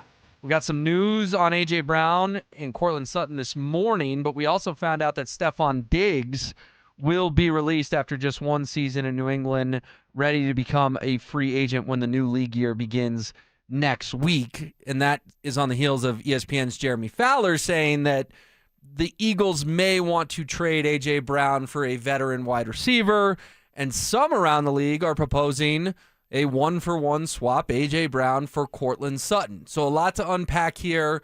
What do you make first of the Fowler report? He didn't just make this up out of thin air, but it also doesn't mean it's going to happen. It's just kind of being talked about. Would you be interested in acquiring A.J. Brown and saying goodbye after all these years to Cortland Sutton? Well, Will, A.J. Brown has been talked about on this station a lot, whether it's because now you have Cortland Sutton, A.J. Brown scenario. You had A.J. Brown, maybe a second and Riley Moss. So A.J. Brown has been floated around when it comes to the Denver Broncos and A.J. Brown for some time. I want A.J. Brown here. A lot of people don't. I would love A.J. Brown, but I'm not willing to give up Cortland Sutton, who's been here for a very long time, who has been reliable. Yes, guys, I understand that Cortland Sutton struggled this year in catching the ball, and he had too many drops. But he's going to get that corrected because he's a pro. He's a pro's pro, and we know that he'll do that. I know, being his teammate, knowing who he is, he'll get that fixed. Now, imagine having A.J. Brown, who's just like Cortland Sutton. They had identical stats this year. All right, two really good receivers. All right, you want more weapons on the offensive side, right? We all been banging the table for more weapons. Well, A.J. Brown and Cortland Sutton, I don't like having to give up Cortland Sutton, but if we can give up a second in Riley Moss for A.J. Brown and a chance to get to the Super Bowl and a chance to win the Super Bowl, sign me up. I'm not saying that A.J. Brown's going to be here for 2-3 years. What I'm saying is A.J. Brown's going to be here for this upcoming year, he's going to play his best football because it's a change of scenery, and he's going to be on his best behavior to mix in with Marvin Mims, Troy Franklin, Pat Bryant, and, of course, Courtland Sutton. That's a dynamic receiving room, and it's showing that we're all in for a Super Bowl. Yeah, you mentioned the stats. I mean, they were ridiculously similar. Sutton, 74 catches, 1,017 yards, 7 touchdowns. A.J. Brown, 78 receptions, 1,003 yards, and 7 touchdowns. So 4 different on the receptions, 14 yards different, literally put up the same stat line. If you're Philly, I understand why you might want to do this. You got A.J. Brown reading a book on the sideline. You're constantly hearing about how he's not content there, needs a new team. Like you said, change of scenery. But if you're Denver, I'm not doing this if I'm Sean Payton or George Payton. Why not? Well, I'm agreeing with you. It just doesn't make sense to get rid of my second longest tenured player who's coming off a 1,000-yard season just to mix things up. You win 14-3. You know who should mix things up? Teams that win 6-11. Teams that win 7-10. Those are the teams that should be mixing things up. If you're the Broncos, this would feel like, based on this Jeremy Fowler report, and again, no one's saying it's happening. It's just been put out there. This would feel like change for the sake of change. You don't change things when you're 14-3, right? Like if you're going to the gym every day and you're working out and you're feeling good and you're feeling healthy and you're eating well, you're going to just say, you know what, I'm going to stop doing that gym thing and eat a bunch of junk food and candy? No, because things are going well. If I'm the Broncos, I'm not taking on the Eagles' headache and giving them Courtland Sutton in return. That doesn't just make a lot of sense to me. So you're not doing that scenario. But would you give up a second and maybe Riley Moss to have A.J. Brown in the building, even though you think he's a headache? You know how I feel about Riley Moss. He's not my favorite cornerback in the world. Riley Moss. Yeah. Riley give up 18-yard gains on 3rd and 14. Riley 40-yard PIs, penalties. I thought he played better in the postseason, actually. Had one dicey play late against the Bills, but it all worked out for him. That said, I don't know, man. I think I'm just out on A.J. Brown. And Stephon Diggs, I think I'm out on him too. You've brought up Tyreek Hill some. I think I'm out on him too. Why would we bring headaches to a locker room that, by all accounts, was pretty drama-free this year? I understand there's a little drama after the season, the whole Sean Bowe predisposed thing, and Bowe sort of calling his own press conference and not barking back, but sort of clarifying the situation, if you will, disagreeing a little bit with what Sean Payton had to say about his ankle injury. But you and Zach were coming in here. You were talking about football. And that's what people want to hear about. They want to hear about their favorite football team, and they want to hear about that team winning and where they are in the standings and all that. We've had seasons where we've had to talk about drama. The Nathaniel Hackett year, we didn't talk a lot about football. We talked about what a mess and disaster it was both on and off the field. I can imagine. Why would the Broncos add an A.J. Brown, a Stephon Diggs, or a Tyreek Hill? I think I'm a no, and a no on those three names. I can get down with at least one of them being a no. Stephon Diggs. Stephon Diggs just gets released today. He's one and done. He helped a young quarterback in Drake May get to the top, but they didn't finish. And then, of course, with Stephon Diggs, there's a lot of distractions off the field. The Cardi B situation where Cardi B is in a relationship with Stephon Diggs, and then they break up right after the Super Bowl. Why? Because Stephon Diggs brings his baby mama to the game. So there's a lot of drama there with Stephon Diggs. Now with Tyreek Hill, he may be a cheaper option, a prove-it deal. Speed kills in this league. I'd be willing to pick up someone like Tyreek Hill. He is not going to be ready for the start of the season. So it's a guy that, like, in the middle of the season, if you need him, you call him up. He can come in there and make some explosive plays for you if he still has the speed, which I believe he still will because he's young enough to still regroup and have enough speed to get past a defender.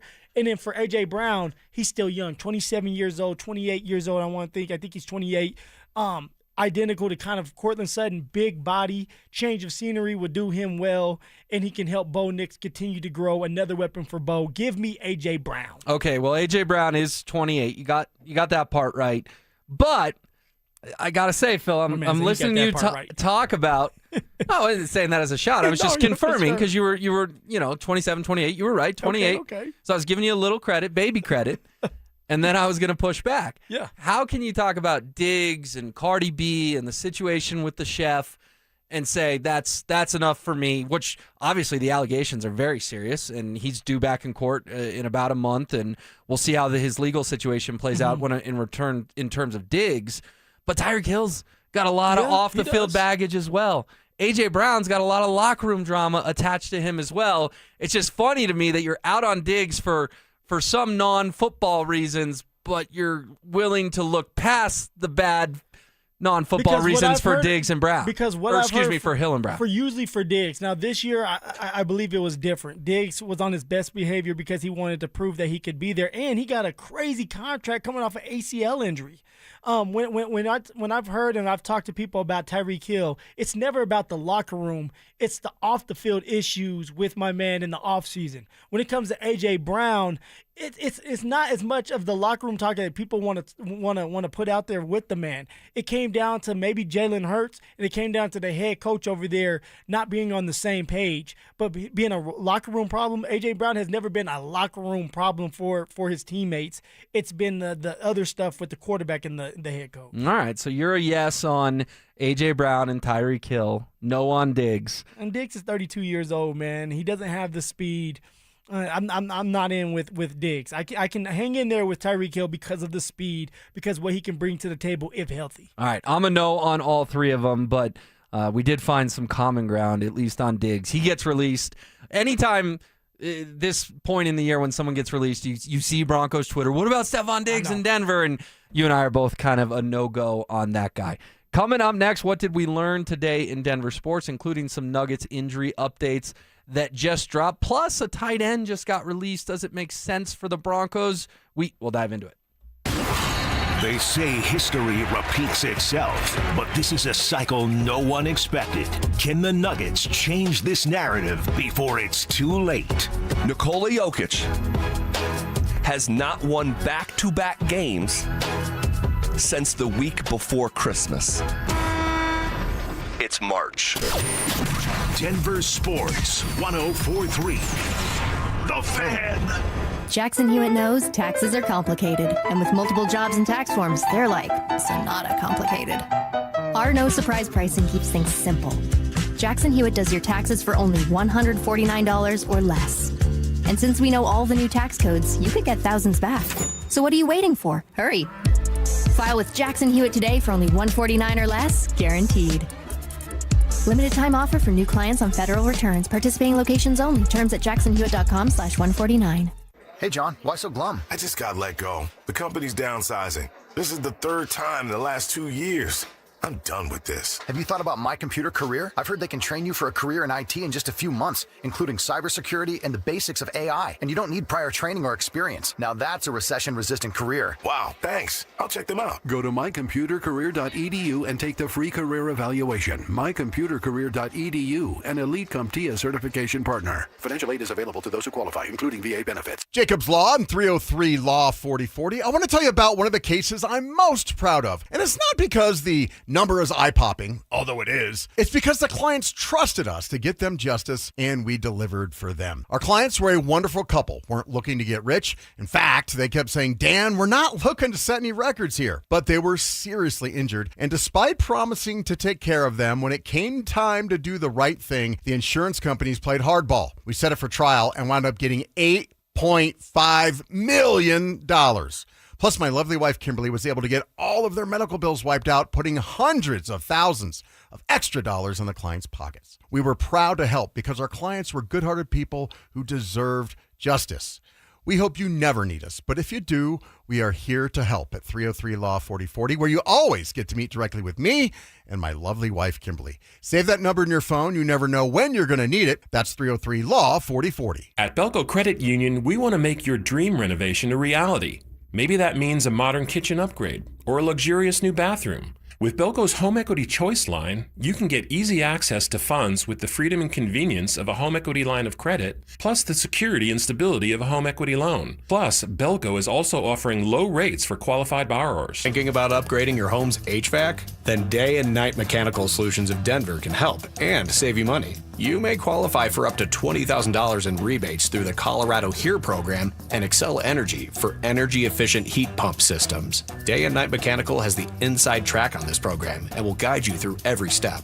Upgrade your HVAC and save big bucks. Visit dnmech.com. Act now while the offer lasts. Day and Night Mechanical Solutions. They fix it right, day and night. A family office is a team built to handle the three biggest financial responsibilities a family faces: wealth management, tax strategy, and estate planning.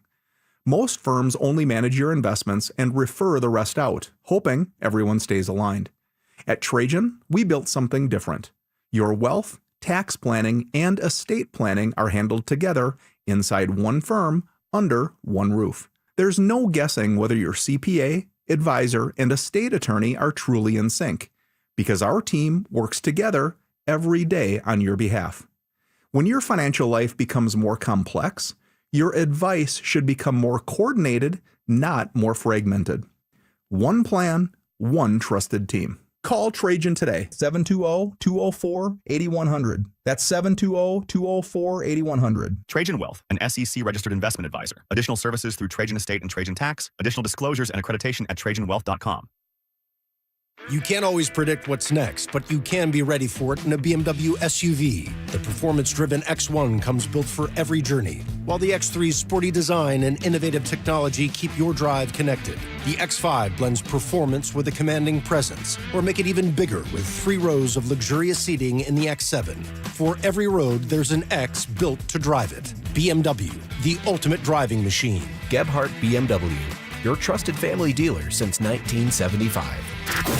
Stream Stokely and Evans with Mark Schlereth, Dover and Cecil, The Drive, and all your favorite shows on the Denver Sports 104.3 The Fan app. Powered by Advanced Tax Solutions. Denver Sports 104.3 The Fan. Denver Sports 104.3 The Fan presents The Drive with Zach By and Phillip Lindsay. All right, so a tight end has just gotten released here in the last 30 minutes. I want to tell you about that. Would he be a fit for the Broncos? But first, David Freud, you could be heading to Las Vegas for the biggest pro wrestling event in the world, thanks to 303 Law 4040. Call us back the next 10 minutes, 303-713-1043, to be entered into our drawing for the Superfan Send-Off Grand Prize, a pair of 2-night tickets to the event, round-trip airfare for 2 from Denver to Vegas, 2 nights hotel stay, and a $500 Visa gift card. David Freud, call us now, 303-713-1043. And if you haven't already signed up, there is still time. Head to denversports.com/superfan and make sure to listen weekdays every hour between 6A and 6P to hear if your name is called. Alrighty, so Jonnu Smith is going to get released by the Pittsburgh Steelers. They're going to save $7 million by doing this. We know tight end is going to be a potential avenue the Broncos pursue. Jonnu Smith, Phil, didn't do much for the Steelers last year. 38 catches, 222 yards, 2 touchdowns. But the reason I bring him up, in 2024 with the Miami Dolphins, 88 catches, 884 yards, and 8 touchdowns. That's a monster season for a tight end. Would you be interested in the Broncos getting involved with Jonnu Smith? You know what? I'm going to have to pass on this one, Will. We've heard talks that maybe Adam Trotman would be a guy coming back to be a blocking tight end. You have Evan Ingram under contract. You're going to have to pay that man a fat contract, and you're trying to get the most out of him. Supposedly, Evan Ingram was this joker, and the joke's on us right now. Now, maybe next year it's different with Davis Webb being the offensive coordinator, unlocking someone like Marvin Mims, someone like Evan Ingram. That's what I want to see. I think that and believe that we need to go to the draft for a tight end, a young tight end with fresh legs that can sit under Evan Ingram, develop that way, because we know that tight ends is usually a slow starting position anyway, and you go that route. If you decide to bring Adam Trotman back, he knows the system. He's a blocking tight end. Evan Ingram, get him more involved in this young tight end. Let him go and do some receiving. Let him kind of get in the mix when he's ready to do that. I think you go to the draft. You stay away from the free agency market if you're getting another tight end to be a receiver. You just go to the draft. Yeah, but like an Isaiah Likely doesn't interest you. I like Isaiah a David Njoku doesn't interest you. I mean, you're bringing up Troutman. I'm sorry. I think fans have seen enough of Troutman. No, look, I'm not looking at Troutman as a guy that's going to get a bunch of reps. What I'm looking at as Troutman is a guy that does the dirty work. You need guys like that. You know, I'm not looking at him to be this fabulous tight end that's catching a bunch of balls. That's supposed to be Evan Ingram. What I'm saying is, if you go out there and you get Isaiah Likely, then what are you going to do with Evan Ingram? Trade him. You cut can try. him, You move can try. on. Yeah. I mean, if that's what you want to do, but I'm thinking that they're going to keep Evan Ingram in the mix. So therefore, someone like Isaiah Likely, it's not likely he's coming here. There we go. Well, Johnny Smith, those numbers with the Dolphins really popped. I understand he didn't do much with Pittsburgh last year, but he'll certainly get a deal somewhere. See if the Broncos start to get rumored there. All right, the Nuggets have released their injury report in the last 45 minutes for tomorrow's game against the Lakers.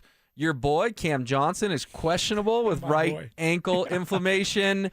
Unfortunately, the big news, suspected but now confirmed, Aaron Gordon, Peyton Watson, and Spencer Jones all out for rivalry night at Ball Arena with the Lakers. Yeah, I mean, we knew that Aaron Gordon and Peyton Watson weren't going to be available. My guess is AG is going to try to do it and try to go Friday. That's what we've been hearing. Even I think that's kind of too soon. Let him kind of sit back there, rest a little bit more. If you have an opportunity, take advantage of that opportunity. Spencer Jones, that's interesting. And, of course, Cam Johnson, sore ankle. That's something to look at because he is going to be a part of the rotation wheel, and we need him to get going. We need him to get in some type of rhythm so that we can make a run for this championship. All right. We don't have enough time to reset the Cam Johnson debate, but I like what you said about AG because we are on the same page there. Him playing Friday against the Knicks, and this was a report from Sam Amick of The Athletic earlier today. That's what he's targeting is Friday. That would be awesome. It's March 6th. Yeah. It's a month before the playoffs. But would it be awesome? Because you and I both agree that if you're playing the Thunder in a 2-2 series and in Game 5 he grabs his hamstring, you're done. Your season's over. Your title hopes are shot again. We saw that last year. He gave a valiant effort in Game 7 against OKC, but clearly wasn't himself, and the Nuggets got run out of the building. I almost would want AG to return in a month. Play 5 games before the postseason. They've got 5 kind of early to mid-April before we learn the bracket. Listen, if AG wants to get back out there, it's his right, and Nuggets fans will cheer him as they should, and I'll cheer him as I should. But I just worry if he comes back on March 6th, can he play till June 6th? Can he play till June 15th? I believe the Game 7 would be something like June 19th, June 20th. Can this guy, and I hate to say it because I love AG and he's one of my favorite Nuggets, honestly, of all time, does he have 3.5 months of healthy basketball in him? See, and that's the big question. Aaron Gordon has been dealing with a hamstring injury for multiple years. It hindered him last year. If AG has another situation where he goes out there and pulls his hamstring, he's done. He's done for the rest of the season. So I'm with you. If he has a chance to rest him a little bit more. But if he's ready to go and he's feeling good and he can stay healthy up until we get to the playoffs and he's healthy through the playoffs, then I'm excited to have him back. I'm ready to see AG, but I want a healthy version of Mr. Aaron Gordon. I agree. And they can win a title if he's healthy. It's just, unfortunately, a big if. Phil, it was a lot of fun today. Yes, I appreciate it. Zach Bye will be back tomorrow, and Denver Sports Tonight is coming up next. Calling all wrestling fans. Now's your chance to win your way into the biggest pro wrestling event in the world. Airfare, hotel tickets, and $500 in spending money all included. It's the Superfan Send-Off, presented by 303 Law 4040. First, head to DenverSports.com/Superfan to register. Then tune in every hour to see if your name is called. If you hear your name, you have 10 minutes to call us back and be entered into the grand prize drawing. It's the Superfan Send-Off, presented by 303 Law 4040. Denver Sports 104.3. The Fan. Zach here, talking to you men. How many guys out there are living with a mediocre sex life? It's fine. It's good enough. Maybe the pills work okay, but it could be better. Could intimacy feel a little bit more exciting? Guys, sex, intimacy, and love are essential to a fulfilling relationship. When erectile dysfunction gets in the way, it